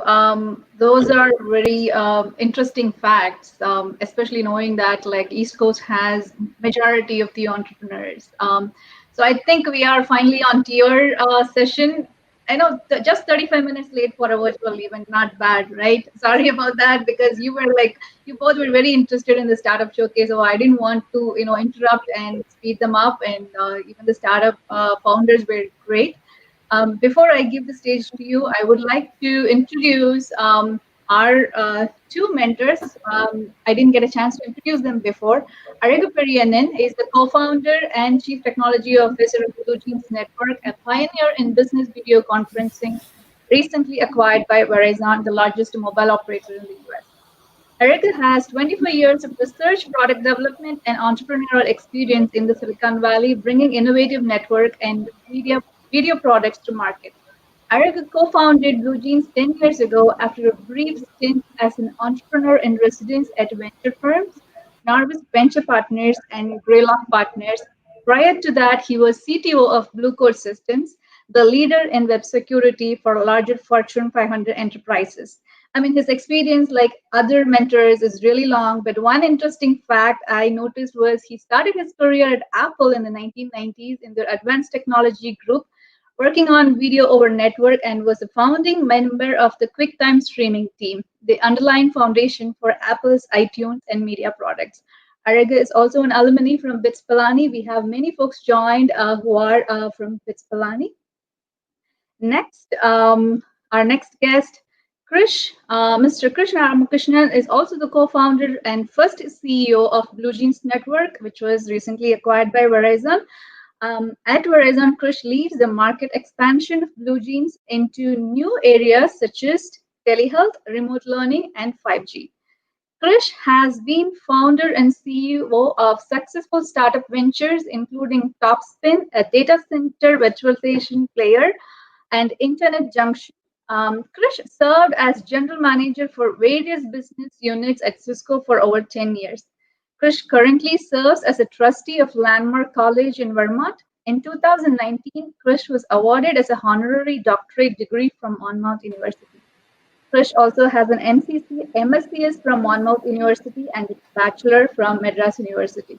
Thank you so much for joining us, and thanks for being the mentor to the startup team. Now the stage is yours. Thank you. Hey, thank you, Pony. Thanks everybody. The awesome startups we heard. I mean, Krish and I are reminded of like some of the hackathons we've had internally, where you can never like keep to the time. There's always interesting questions. But it's great to be with all of you. Good afternoon. I guess it's afternoon everywhere. We're both joining you from the West Coast. Thank you to the ATEA. When Prakash invited me, a few weeks ago to be the keynote, he wanted to, it's a Tamil conference, being of Tamil origin. So I said, hey, what's better than, one Tamil entrepreneur? Like you got two Tamil entrepreneurs here. So, I'm happy to share the stage here with my partner in crime, my mentor, Krish. You guys, hopefully some of you have used our product, Blue Jeans. We're now part of larger Verizon family. I certainly have used Verizon, I'm sure. For us, for this session, 30 minutes, we wanted to see, what's the best areas we could cover. And we picked, wanted to sort of give some people a little bit of lessons we've learned, some, parts of our journey. And so we're going to be covering sort of three areas. One is about sort of people, a little bit about how Krish and I met and the founding, how we built our team. The second is, about the product, the idea formation and sort of, getting that product market fit. I know there was a session earlier on that. And then the last most important one is pivots. I mean, some of the startups we heard here, really sort of saw what was happening in the market and had to make that change. And so we, want to talk about some of the pivots we did and how that, all worked. So with that, 3 Ps, we just sort of came up with that. Let's jump in. And, I wanted to, the format we're going to follow really is, Krish and I are going to almost like interview each other. And so I'll start off with, Krish, talk about, how we met and were you really looking for a co-founder? Do people actually need a co-founder to start a company? Just, why don't you tell us more about that? Yeah, I'll go. Thank you. Before I want to get started, I'm also very excited to be here.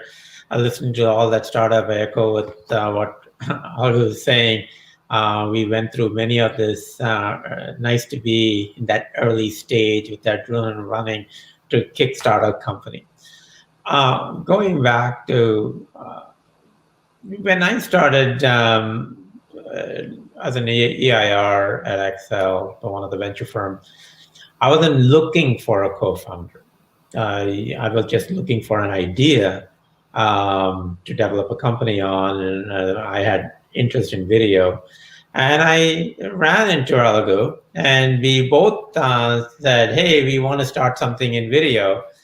And it dawned on me that with Algo's strong technical skills, as you just heard his background in QuickTime and everything else, we quickly hit it off. So one of the things that it touched upon is, why do you need a co-founder?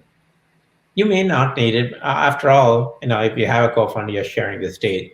But what I found is a co-founder is very useful, very beneficial, because it's always going to be lonely at the top, right? And you can bounce decisions off each other. And there's lots of fun. You can bring complementary strength to each other and so on. So it actually strengthens us. Not everybody can be great at everything else. So Arun and I found this great partnership. And one of the things I want to touch on is, how do you get a co-founder? How do you know it's going to work? So what I feel is a critical ingredient if you're looking for a co-founder with you is, do you have the same shared value? And that is critical. If you have the same shared value, in our case, trust and honesty, transparency, and building a people culture was very important too. And it so happened it was important to Algo. So it could be anything as a core value, but that's how we started, how we met, and it's been an 11-year journey. I argue we have some disagreements, but mostly in a professional sense. But by and large, 99% very positive. Yeah, no, Krish, it's been great. I mean, I think some of us shared, when we used to hang out at the Plug and Play in Sunnyvale. I remember, almost on a daily basis, we go have dosas at Vaigai and the Madras coffee. So we like some of that food too, right? So I mean, I think when it comes to a founding team, we're very fortunate that we found each other. And I mean, I think one important thing is, when I disagree with Krish, I mean, one of the, it sort of initially bothers me. Then I sort of look at it from his point of view, and, that type of empathy is really important, in any type of partnership. So one of the things we did was Algo always had a good communication privately. So we don't whether in East staff or any place else, we don't if we had a disagreement, we made it private. So that helped basically. You can break into Tamil. That's right. Yes. There you go. We didn't do that very often, though. Yeah. I mean, once we locked in on a product strategy, which we are going to talk about, one of the things that in the people context is the importance of hiring an early team. And I know that early team actually forms the culture of the company that sustains over 10 years, culture that keeps the company together. So maybe you can share your thoughts on, because the early team is all engineering. How did you go about bringing one of the best teams that I have seen? Yeah, no, I mean, I think, we'll get into some of this in the product. I mean, though Krish and I have been sort of in the valley and done various things in networking and video, video conferencing itself is not something we had done before anytime in the recent past. So it was very important for us to build a team where if we had to go disrupt a market, we had to build a team that knew the space, but also a team that did not know the space. So we sort of split the team 50-50. We wanted to bring completely, industry outsiders. I mean, both of us were sort of industry outsiders from the video conferencing. Krish was at Cisco, but he wasn't working in telepresence or any of those WebEx or any of that. We weren't from Polycom and Microsoft and some of the other companies that were doing video. So we very clearly said half the initial team needs to not be from the space, and the other half needs to be from the space, because we don't want to go make the same mistakes. So that was a very key piece in the early team. Now, the interesting thing is the first person we hired was actually, if you recall, Krish, Tasha, who is sort of later on, became head of people in HR. But we hired her just to recruit. And we had this, we needed specific people that we would identify, or sort of areas we would identify. And then she would really go find a way to connect with those people and hire and, get them excited. So our first hire was really not, we had some engineers and others who we knew lined up, but, Tasha was one of our sort of very early hires. And then I think we started India fairly early, and in the process, I think that was an important component. And we took a very, very different approach. A lot of companies at that time were focused on just getting work done in India. We really, brought the India team on early and gave them full ownership. Today we have product management, design, not just, people developing software based on, things being spec'd out in the US. So the early team that we hired were pioneers. They were not experts in video conferencing. One of the things that you always said was, right, you hired good people, athletes who can actually, design things from first principle. And I think that has helped as well. And that's a good lesson for everybody. You don't have to hire the expert as long as you hire good people, they can actually take you much better. But it's the same journey, though. One of the things we went through this.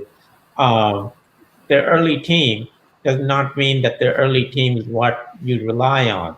In Blue Jean's case, we were very successful and we built a very good product. But as the company grew, one of the lessons we learned is we have to constantly be changing your talent pool, whether it be in engineering, marketing, sales, every aspect of the business. As you grow, you have to change. And sometimes in some areas we did well, we changed. In some areas we didn't change with the time. And in those areas we paid a price. Don't you agree?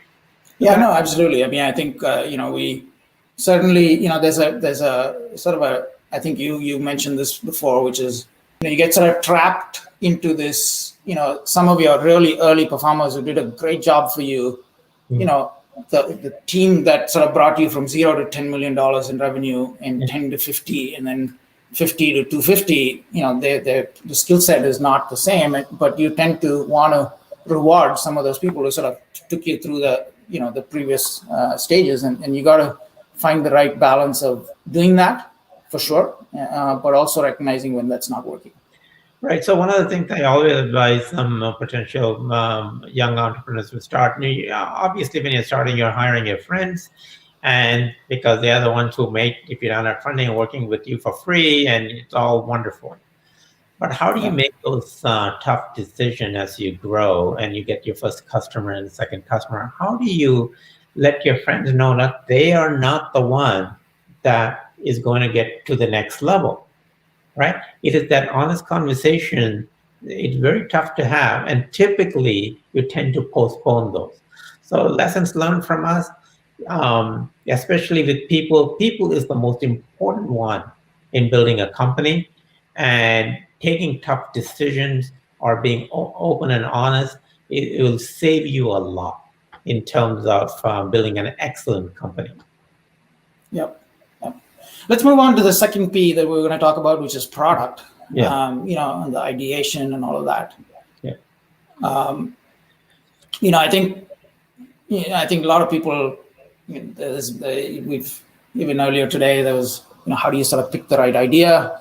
How many ideas do you go through, and how do you select the idea? I think there was some discussion about, you got many ideas, so how do you select it? And I think for us, both Krish and myself, prior to meeting Krish, I had looked at a lot of different ideas in network and security spaces, but somehow sort of never really got myself to do something more in the security space, although it's a very vibrant, interesting space, and there's always companies there.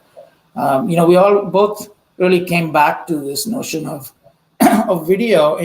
10 years ago, now with the COVID pandemic, it looks very obvious, but 10 years ago, doing video in the cloud for business customers wasn't obvious at all.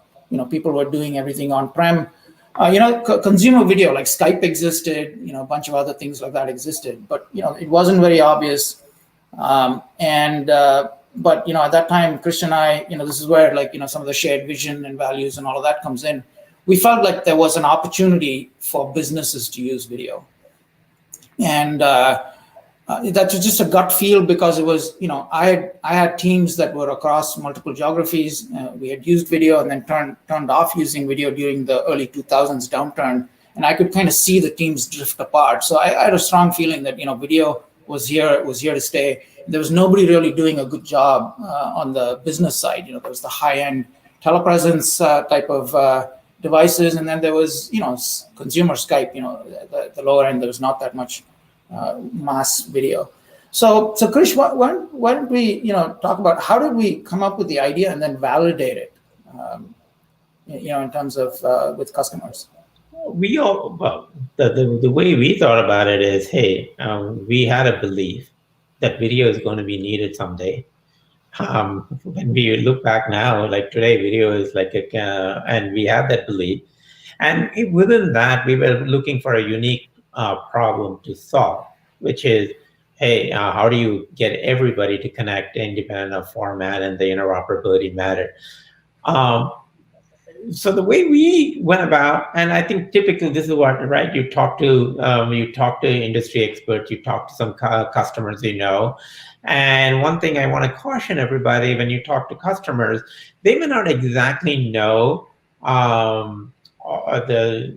what the market is, what the trend is.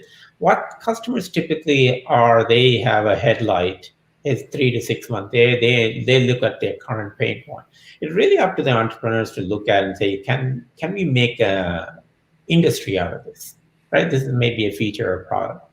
But one of the other things, lessons learned always in starting a company is every time you look at an idea, it's so easy initially to say this is a great idea. And then it's almost even easier to talk yourself out of that idea because you see other people doing it and you don't know how much you're going to differentiate and so on. So you've got to have that conviction that you can, no matter, even if somebody is already in a space, you have to have that conviction that I can actually come up with a bigger, better product. In our case, industry veterans like Cisco and Polycom were already in the market. And for us to have that belief that we are going to do something different, and when the more we talked about it, the more customers and analysts engaged with us, they really like the concept. And so some of it you have to go with faith, right? You have to have some belief, some validation, but you never know. That's the beauty of a startup. You never know. Yeah, I think we really focused on the customer problem. For us, we felt, what is it going to take to make video as easy as audio? We felt, when you walk into an office or like in a business setting, you invite people to an audio conference call, and you give them a meeting to join with some, phone number to dial. People at that time knew what to do, right? You could walk into a room, within 10 seconds of walking into the room, you could dial a number, punch a meeting ID, get on a call with 5, 10, 20 people around the world. And that was certainly not the case for video. So that was sort of the very simple concept that we said, we want to make video as easy as audio. And as part of that sort of came all of the, problems you needed to solve for that. When you invite somebody for an audio conference call, you don't go ask them what kind of phone they're going to use to dial into that call. it's just going to work. It's not, so we had to solve the interoperability problem, and several other things. And we did some early prototyping. So, Krish, one of the areas is really getting those first few customers. Yeah. And I can't stress how important it is for founder-driven sales. And Krish was just king at that. If you can sort of tell us a little bit about some of the early sales to companies like Facebook or Disney, that would be great. Yeah. Yeah, I mean, customer validation, and how do you actually go and convince your first customer, right, to buy a product when it's 1.0 and so on. And I think, Algu, what you're saying is right. There are going to be customers who actually want to be on the leading edge, on the bleeding edge, right? So you don't have to go and find a Procter & Gamble to sell the first day. There are going to be customers who want to try out new product. So, and that's how you have to do it. And you cannot send your sales guy. Founders are the best salespeople for two reasons. First, they're passionate, they know the product. And more importantly, although what we found when we were selling it, customers see the innovation and they want to get involved with the founders. So that actually helps convince them that, hey, you trust me, I'm going to be, I won't let you down if you come with me, right? They have to see that. And that helps us. And once you get one or two customers, they also are willing to be a reference customer because they don't want to buy a product and be the only person that bought that product. So they are going to help you get other customers. And that's how you build it. That's how we did it. And you and I have sold together. We went to Disney, we went to Facebook, a lot of different companies.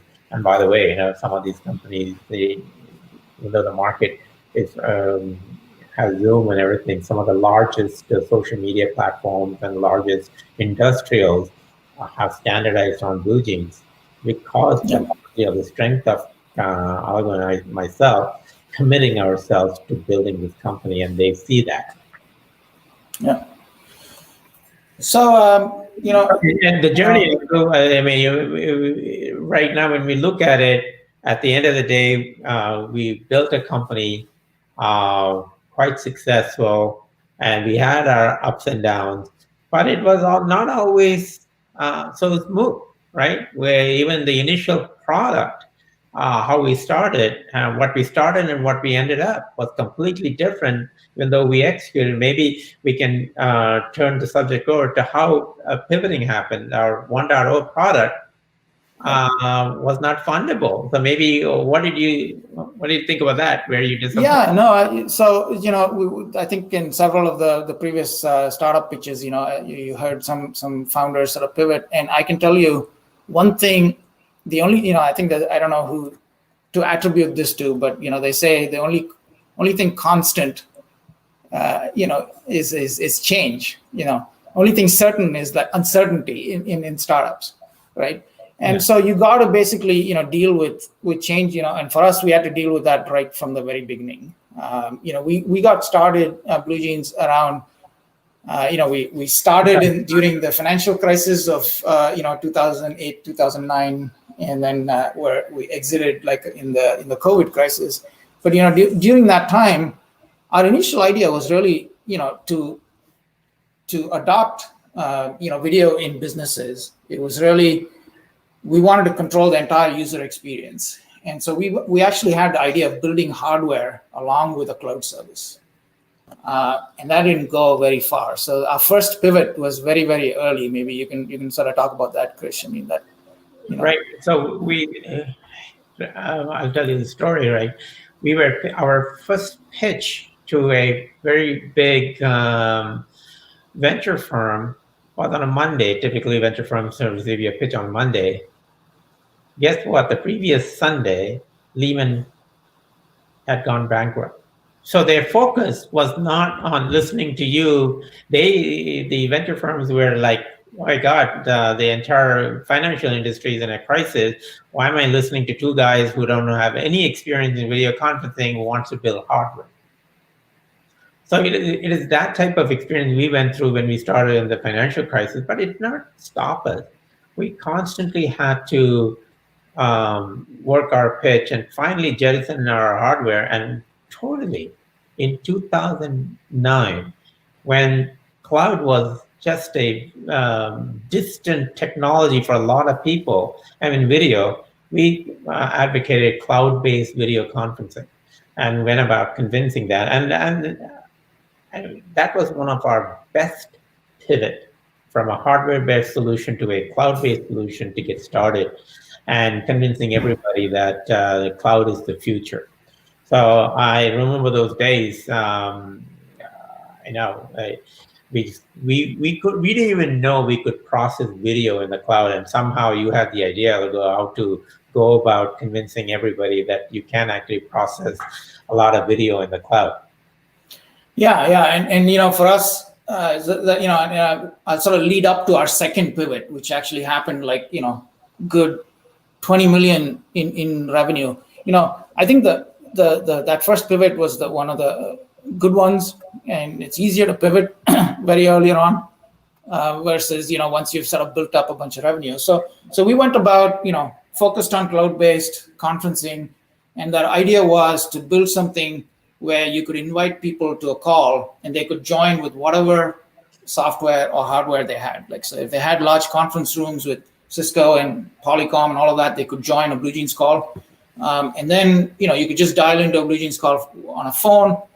And then the last piece was you could dial into a BlueJeans call using just plain old vanilla Skype consumer client, right? And so that was not something that conceptually we pitched that idea. Everybody loved it. I mean, because everybody was using Skype for like their own sort of, talking to their friends and family and all of that. And so they said, oh yeah, if you can make that work, that'll be great.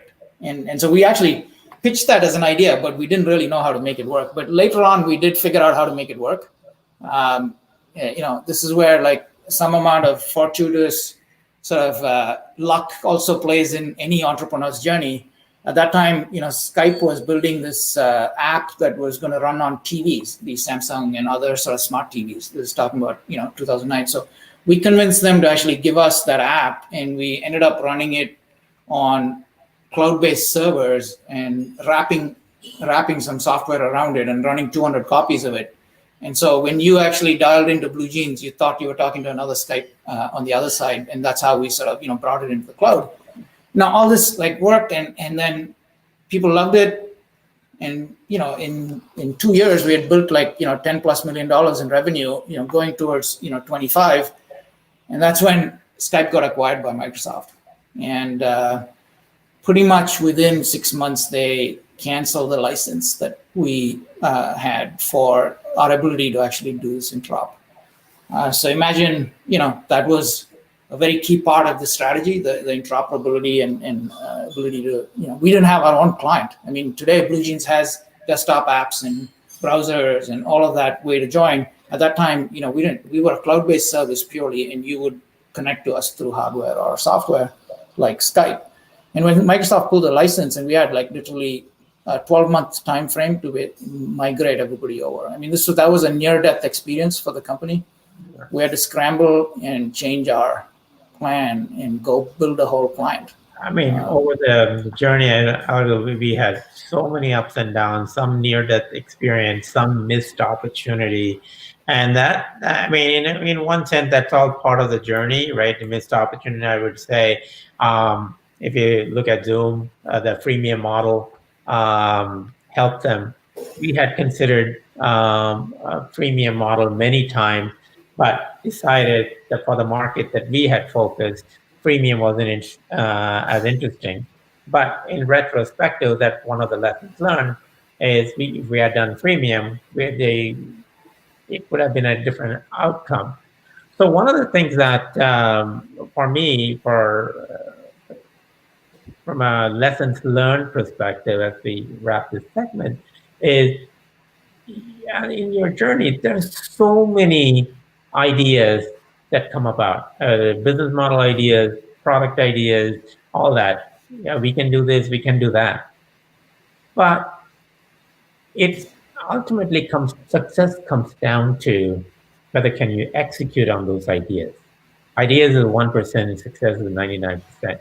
And those companies that are out there successful, Blue Jeans and otherwise, it's really, at the end of the day, I would say one of the lessons is focus on the execution. And if you focus on the execution ideas, really agree with that, right? Yeah, I mean, things. You have to focus on the execution, and really, once you've jumped into a market and you feel like it's a pretty good market to be, at that point, you have to really see how the dynamics are changing. Some of the players are changing. I mean, for us, we focused a lot on video earlier on, and as the market started converging into audio, video, and web conferencing all getting converged into one, I think that's an area where we could have done, even more to transition into web conferencing, right? So I would say, yeah. So I would say, as part of this pivot and wrap this segment, even the idea of selling our company to Verizon, that's it's a pivot of some kind. It's a change in direction. We were always building the company to be an independent company, take an additional investment. Perhaps we can also try ourselves at an IPO. But with COVID coming in, market dynamic changing, we had to find a partner that can fund and take us to the next level. So the business plan has changed. Our mission hasn't changed. Our mission is to make the best video conferencing application, but now with a well-funded partner. The interesting anecdote I will share is entire negotiation for selling to Verizon, the M&A process of a huge acquisition was done over video. So that just proves why video conferencing here to say that's one of the highlights for us. Yeah. I haven't gotten on a plane like since January, so. But we're all on lots of back-to-back calls. So Krish, I mean, let's wrapping up, and then we'll open it up for Q&A. I guess Pony or others can see if there's questions. I think just to wrap up from comment from my side, and then one from Krish. I mean, for me, I think we talked about the ideation, the product. We talked about people and pivoting. I think one of the most important things with any startup and entrepreneur's journey is sort of enjoying the journey, and not really sort of putting any of this is like it's a marathon. Don't run it like a sprint and burn yourself out. You can't put the rest of your life on hold. I think family and spending time and all of that. I mean, I think for me, one of the amazing sort of fortunate parts of this, we had a team in India early. I actually made visits to India like every quarter, and I got to see my parents in the weekend. I would always go spend the weekend with them, even though the weekdays were all in Bangalore. So that's part of enjoying the journey. I took Krish and I took 3 vacations every 2 to 3 weeks of vacations every year. You've got to do that, and I think all that is important. It's all about the journey, not only the destination. I agree. I mean, this has been my 3rd startup, and by far the longest one, and I think in some way the most enjoyable one. I've seen my children graduate high school, go into college, go into master's degree, and come out and going to work all through the journey. So you got to enjoy that journey as well while you're actually building your company. But if anybody who wants to try it, I would say if you have an idea, don't have an opportunity, and opportunity is there, go for it. Do not wait. It's a great thing to be an entrepreneur. Right, I'll conclude with that. Thank you. That's very great. I know that I always have something in my mind. If someone asks you if you want to get on the rocket, just get on. Don't ask what the role is. Right. That's exactly a great way. Just one Probably I'll check if there are any questions from the audience. You said like you're taking a pivot. So then what is next? Just, I know you are still with Verizon and Blue Jeans is now taken care of by a bigger organization. What is your next baby? Are you working on anything else? Did I ask any secret? Tony, you want to get on that train or the plane? Is that the... I don't care what vehicle it is. I am in.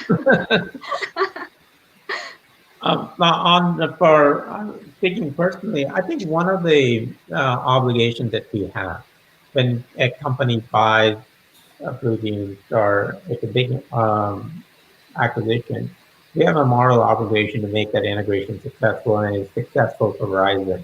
And you have to dedicate yourself to make that happen, right? Whether it's an exit. So we are focused on making that acquisition successful. What comes after when we life after Verizon, I'm sure there is something we have to think about that. You cannot think about it right now while you're trying to make this acquisition successful for Verizon. Yeah, I mean, I'll add to what Trish is saying. I mean, I think, this market is just getting started. I mean, you may think like it's already there. There's lots of players. I feel like this mode of operating, post-COVID as well, we're going to be in this hybrid mode. This is how it's going to work, and so there is a lot more opportunity. I have this notion that I'm sort of developing, which is I think the ability to communicate on video is a basic human right. It's like right to food and shelter and protection. The ability to remotely communicate is a basic human right. And so there is a lot more to do here, and we cannot let a couple of companies, control it.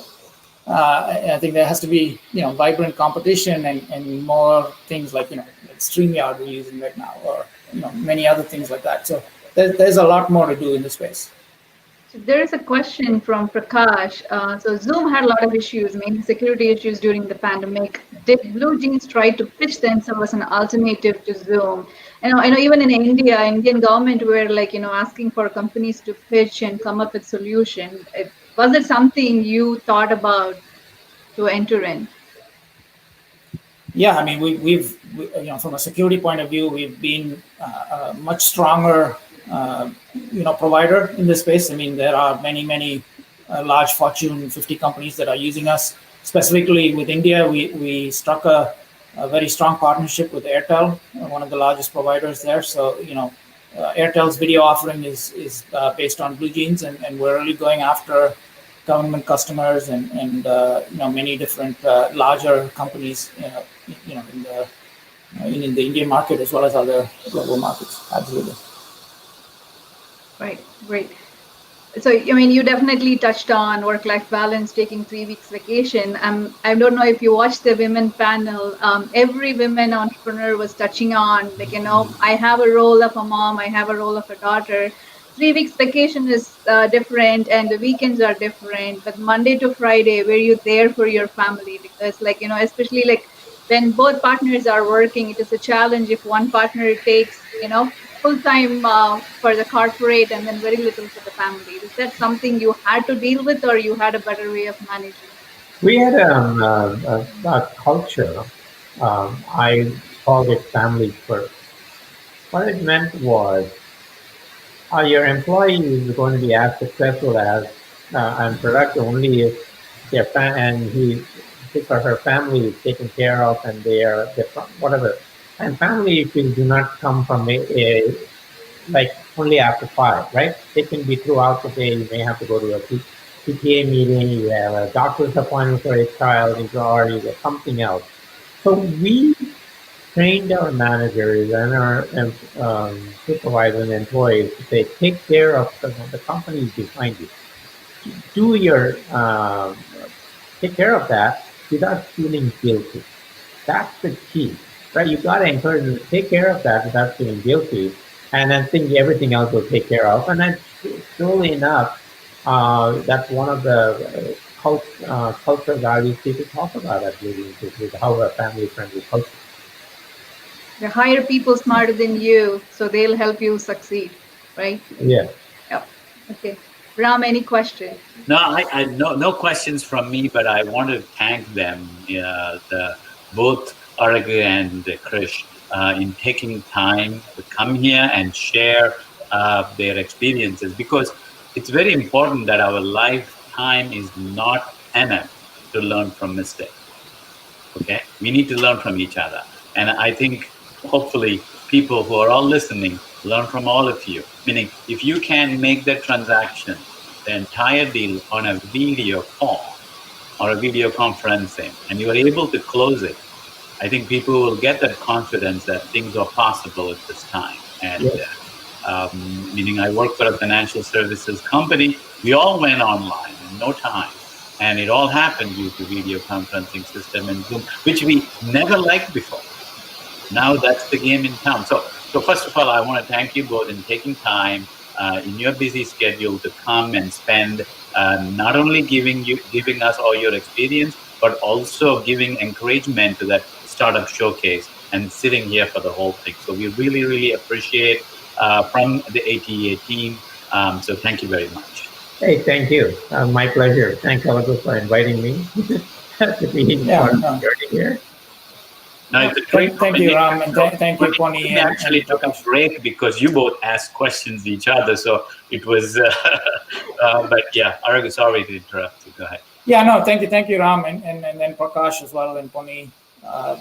We're happy to sort of, this is very important to us in terms of giving back. I mean, people always say, like, how does Silicon Valley work? I mean, it's all about, this type of giving back, and that can be done in this type of remote forums, whether it's under the auspices of the Tamil entrepreneurs or, my alma mater or, other types of farms. Yeah. There's many ways in which we can, give back. Yeah. So we thank you. We thank you. All right. Thank you, Christian. Thank you, Arun. Thank you so much. Yeah. Thanks. Yeah. So now I have, so while I think Alagu and Krish are welcome to stay, because I'm going to show 1 minute of something that may interest you as well. So ATEA has taken an ethnographic study on Indian entrepreneurs.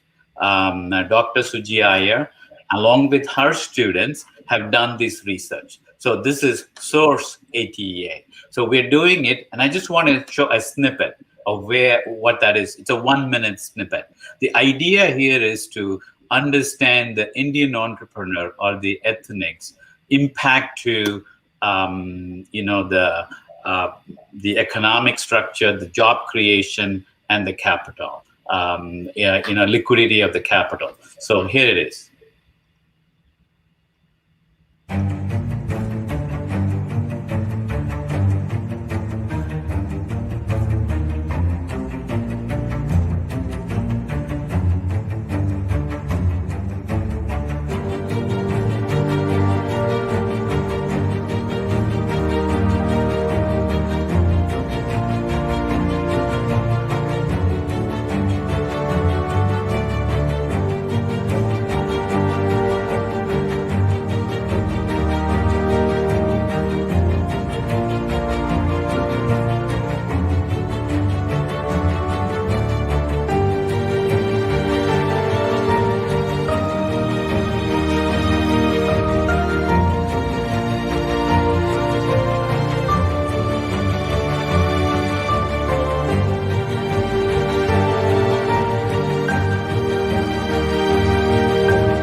So that's the shorter teaser version of the ATEA index and indicators.